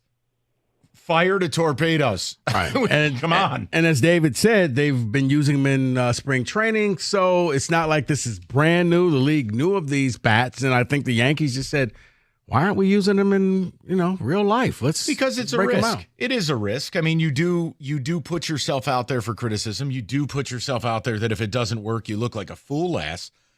But look, I want to say it again. Just like I'm not panicked about the Tigers and their losses to the Dodgers. It's 3 games. I'm having a little fun with it, but yeah, would I feel better if I started seeing the Tigers tinker? Yeah, by the end of this week, if this is a thing, like if at the end of this week the Yankees have 23 home runs, Rico, right, and all of a sudden now the Braves got 15. Right, like if the Braves have placed an order at the torpedo shop. So I would like to see some of the Tigers strut up to the plate with one of these things and give it a rip. And if it doesn't work, you go back. But, yeah, I mean, the Yankees hitting 7 million home runs in 3 games. Not everyone's using a torpedo. And they did go up against bad pitching. So, a little bit of a batting practice. Yeah, I'll give you that update because Zoink Scoobs! The Brewers then gave up 11 runs to the Royals today. Their pitching is bad. Oh. He sounds like the Charlie in the box from the Rudolph Christmas special on CBS. I'm a Charlie in the box. I'm just shocked that you know that. That's my favorite. Really? Yukon Cornelius? yeah. I learned things about you I never knew. That's a classic. Wow. All right. That and you deep sea fish. I mean, that's not a regular occurrence. David, question. You know what? I can't talk to David. Yes, you can. I can't. No, don't. I'm just going to go to Martin. What David? do you want, Mike? Okay, we'll go to Martin, 97.1. Martin, what's up, buddy? The struggle is real. Hey, guys. This question is for David. How come the Tigers cannot pay somebody from the University of Michigan to come up with a new innovation, and it's always the Yankees? Well, this Connor guy is from Stallions Michigan. was busy. You're done. This guy is from Michigan, the guy that came up with the bats. Right, he went to MIT. Yeah. He was a professor at MIT, and then he gave up everything after winning the Nobel Peace Prize as a part of a research team to coach baseball. Started at a JUCO. Now he's kind of the go-between between the quantitative analysis department and the players. Martin, listen, all I'm telling you is it's okay if somebody else did the work. You too now can go, okay, this is a thing. Let's get involved. I'd love to see it. I'm with you. I can see them coming up with a torpedo for Torkelson. See? The torpedo. There you go. Oh, and I'm sure they'll be happy to sell you something at the park at an egregious price. The mini torpedo bat. Yeah, exactly. If the Tigers are leftover bit. Here's the one thing I want to see. By the end of this week, how many players, not teams, players have a right to choose their own bat, choose their own equipment, get their bats made the way they want. How many players by the end of this week are using these things? That's what I'll watch for. Or teams like the Braves just went out and went, send us 7 million of these. Yeah, we need first order of 75 bats. Send them. Let's go to Kevin, 97.1. Kev, what's going on, buddy? Hey, quick point I want to make here is why didn't we see these in spring training, first of all? All of a sudden it gets rolled out. Apparently the Yankees used them in spring training. That is what's being reported. Okay. The other question is think about it this way. You move the sweet spot down lower in the bat. The way that the pitchers pitch nowadays, you're jamming them in on the inside part of the plate and everything like that. So now you teach your pitchers to pitch on the outside part of the plate, because if these guys can't get around on it because the pitching is above what is the hitting is right now, then they're able to look at it when a bat breaks. If they get jammed, they're always breaking their bat. But here's the thing. Okay. This is the problem I have with this. So what happened when pitchers started using spider tack? Or what happened now when analytics took place and we did pitching chaos? Okay. Or when pitchers, everyone started firing 98 miles an hour? Well, then the batters had to adjust. Or Barry Bonds started using GHB. Exactly. Yeah. His head swelled up to, a 12-inch circumference. No, Kevin, baseball has always been a push and pull. And I feel like, okay. Oh, I get it. But I think this is something that's going to stick around for a while, because I think they would have come out immediately and said, that's it, we're done. I don't know how this slipped past us, but no more. Rico, you're totally right, and I understand that. But if it's within the realm of the rules of the game, then so be it. Right, and I think that's what's going to happen is, if anything, Kevin, it's going to be allowed for this year, and they'll say, okay, we'll look in the offseason if we're going to ban this like we did the shift. Okay, can I just ask real quick? As I Go know for you're it. Take us to 6. Is that's fine? But not all the players on the Yankees were using it. Correct. Okay, and there's actually they showed that there were some other players that actually used them over the weekend. The other question is though too is, look at it this way: when the Yankees built their new stadium, Mike, I know you might not agree with this. It's a popcorn stadium. Oh, I hate it. Oh, no, I don't. Kevin, I've never run from it. Our stadium's a joke. No, but when you go back to it, any stadium that was built after a certain period of time had to have 325 down each line. Yep. Why did the Yankees, when they put the new stadium in, Why were they grandfathered in that they didn't have to do that? They're not counting 325. When you are arguably the most recognizable and valuable franchise in all of professional sports. Right, boy. No, I'm just asking the question. I mean, I'm not trying to get at Mike on this. No, you're not, Kevin. Believe me. It's just the arrogance about to come out, Kevin. Kevin, We're the Yankees. I was doing that for effect. Kevin, you're right. I don't have the answer. Baseball. No, because why did they let them do it? Well, we're the Yankees. That's there it is.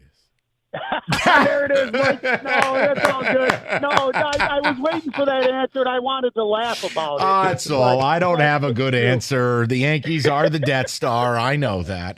But now I do appreciate the Dodgers have decided to be the bastard of the league. No, the Yankees aren't on the hook anymore. No, they're lovable. People like it. They have personality. Oh, do they? Yeah. They're insufferable. All right. It's not like they had an interpreter place bets. Okay, that's totally unrelated. Just saying. Still true. If you're looking for the best deals on the hottest Chevy models, there's only one place to go, Hamilton Chevrolet in Warren. Hamilton is leading the way with unbeatable prices and top-notch service and a commitment to total satisfaction. Andrew and the sales staff want to be your Chevy dealer, whether you're looking for sleek sedans, a tough truck, or a spacious SUV. Hamilton Chevrolet has the inventory of brand new 2025 Chevys, and the selection is best right now. No more waiting months for your dream car. Hamilton is stocked up and ready to get you on the road in a Chevy that fits your lifestyle and your budget, including the March Rico deal. 1 day left. A new 2025 Chevy Blazer LT for $279 a month for 24 months. Walk into Hamilton with $995 down and drive off for 10,000 miles a year. You know what I say? The best deals are found at 14 Mile and Mound. Go see my guys at Hamilton Chevrolet for details and find out why Hamilton is leading the way. Tell them Rico sent you. More at HamiltonChevy.com. Chevrolet together. Let's drive.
All right, baseball fans, it's simple. Torpedo bats. Everyone likes home runs. And every Tuesday, FanDuel's got the Home Run Tuesdays. So it's simple. You bet a player to hit a home run, and there's profit boosts. There's the bonus pools that have been going on. It's FanDuel. You're watching the game for home runs, and they got you covered. It's FanDuel.com/ticket. You can gear up, go yard all year long with torpedo bats. FanDuel.com/ticket. And get that Tuesday profit boost on whatever home run selections you make. Official sports betting partner of Major League Baseball. 21 and up, present in Michigan. Opt-in is required. Bonus issued as non-withdrawable profit boost tokens. Restrictions do apply, including any token expiration and max wager amount. See terms, sportsbook.fanduel.com. And if you have a gambling problem, call 1-800-GAMBLER.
Odyssey.com Rewind. You missed anything. We covered college hoops, and the cost of doing business is going up, and away. One school's about to upend the apple cart with what they're going to spend on the transfer portal. Will Michigan and Michigan State follow suit, etc.? We covered the Pistons. Great weekend. Friday was awesome. Sunday, less awesome. But you guys thought it was awesome. And a question about how you want this team to be patterned as they begin this true process of trying to chase a championship. And then, yes, Torpedo Bats, Jackson Jobe tonight. We covered it all. I don't have a choice but to have David read Ticket Text because Kenny isn't here.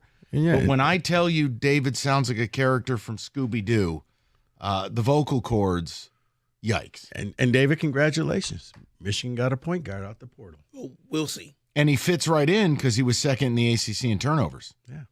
So, yeah. No, seriously. Not happy about that part. And let's see if he can. Zoink, Scoobs.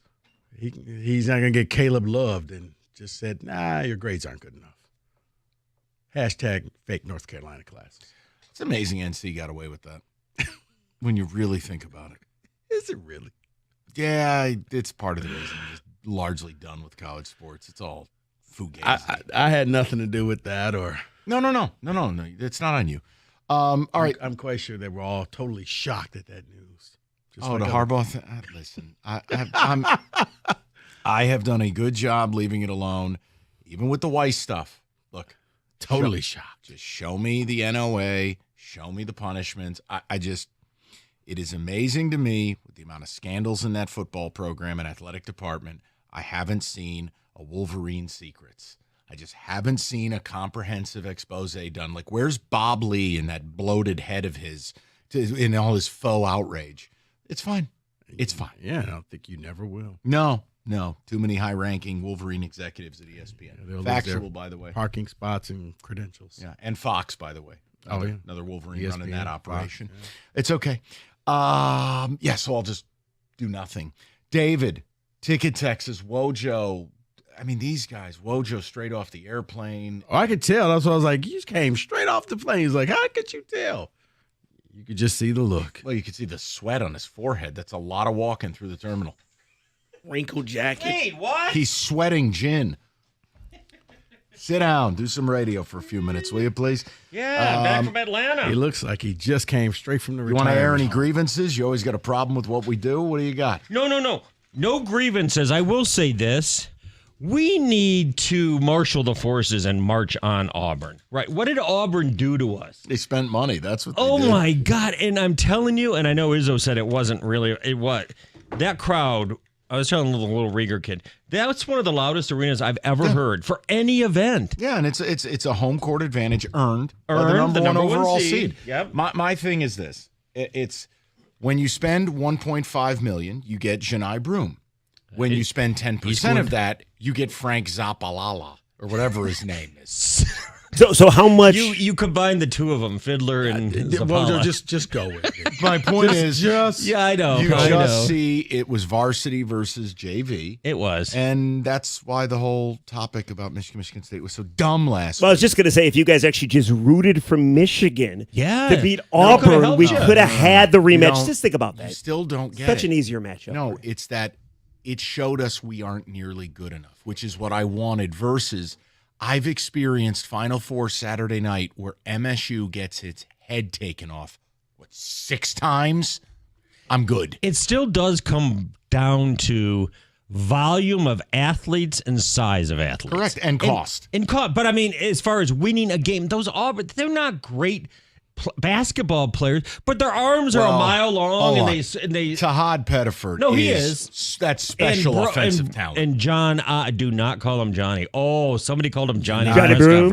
Janai. Janai. Before he answers, what about Jayhani Peralta? Oh, yeah. Johnny, but spelled Jayhani. But those other guys aren't NBA players for the most part. They just have a lot of them that are fast, tall, and kind of fearless and also reckless. They're also reckless. Yeah, I think their shortest one going out there is like 6'4". Yeah, but the problem is Michigan, you could actually blame Michigan for waking them up. because they look like absolute crap against That was Michigan. the worst half of They their turned over season. the They were ball down 16 one. times. I got to be honest with you. I don't know how Michigan did not take advantage of Because that. they kept turning over the ball themselves. Because Did you watch? Hey, Danny Wolf, ball off your foot. Thanks, buddy. Why did you get? Like, is that not the most frustrating We can move athlete on. in the history of You know what? sports? You guys are Answer like the question. uncle that comes over and gets the baby all riled up and then leaves. Okay, Wojo. You're up Stop by it, 9. I was In all- literally. Torpedo bats? In all fairness, What? I've already had a show with Rieger, so I'm sure I you have. I knew the buttons to Couple. push because he called me this morning so angry. So I I already already knew. gives Angry his about nieces what? and nephews all sorts of sugars and do. candy and Uncle Mike? and gets Yeah, them no. bouncing against the wall. And I do what's necessary. Keep the vibes high because Then once leave. the kid crashes, it's not my problem. Exactly. And Rieger crashes at 6 p.m. Yeah, no. No, he's gonna be here for a while. So I I just always want make we sure got we got 3 good hours and stuff 10 for the minutes nieces today. and I just, nephews. you had your I thought Rieger, we were Hey, gonna have whatever that you game. do, whatever you do, just was talking to Rico. Just don't ever compliment Cohen Carr and say MSU better be ready to pay up. Oh, because what you'll happened? send Spartan fans into Why? a tizzy. Whoa, Apparently. what happened? Why? I don't know. I live in reality, and they live with their head up their Whoa, ass. so they don't want to pay Cohen Carr? No, I didn't say. Will you listen? They didn't know they I have to. said, if I'm MSU, you better be prepared. I agree with that. Okay, MSU's highest paid player was Frankie Fiddler. No, Frankie Zapala. Not, Zapawa actually translates to no hands in Portuguese. Where's Xavier Booker going to be next year? Hopefully, I like don't know. SIU Edwardsville. Yeah, he The definitely point won't I'm be making there. is if I'm a team like Auburn or Florida, we were talking about Louisville is saying they're going to spend $10 million on their roster. If I'm Duke, if I'm UNC, if I'm Auburn, I'm paying $1 million to Cohen Carr. Okay, so I'm poaching him talk to And me you know like I'm this stupid new because I am. environment- Why would Michigan State fans get upset by this? because it's not a dream state, and I'm supposed to be a Spartan slap. Like, I just- can't win. The guys- Wolverines the think guys I'm a are- slappy. Spartan fans think I'm a bleep hole because I just shoot You're straight. both. Absolutely. But the guy's I a give budding you my version of superstar. truth.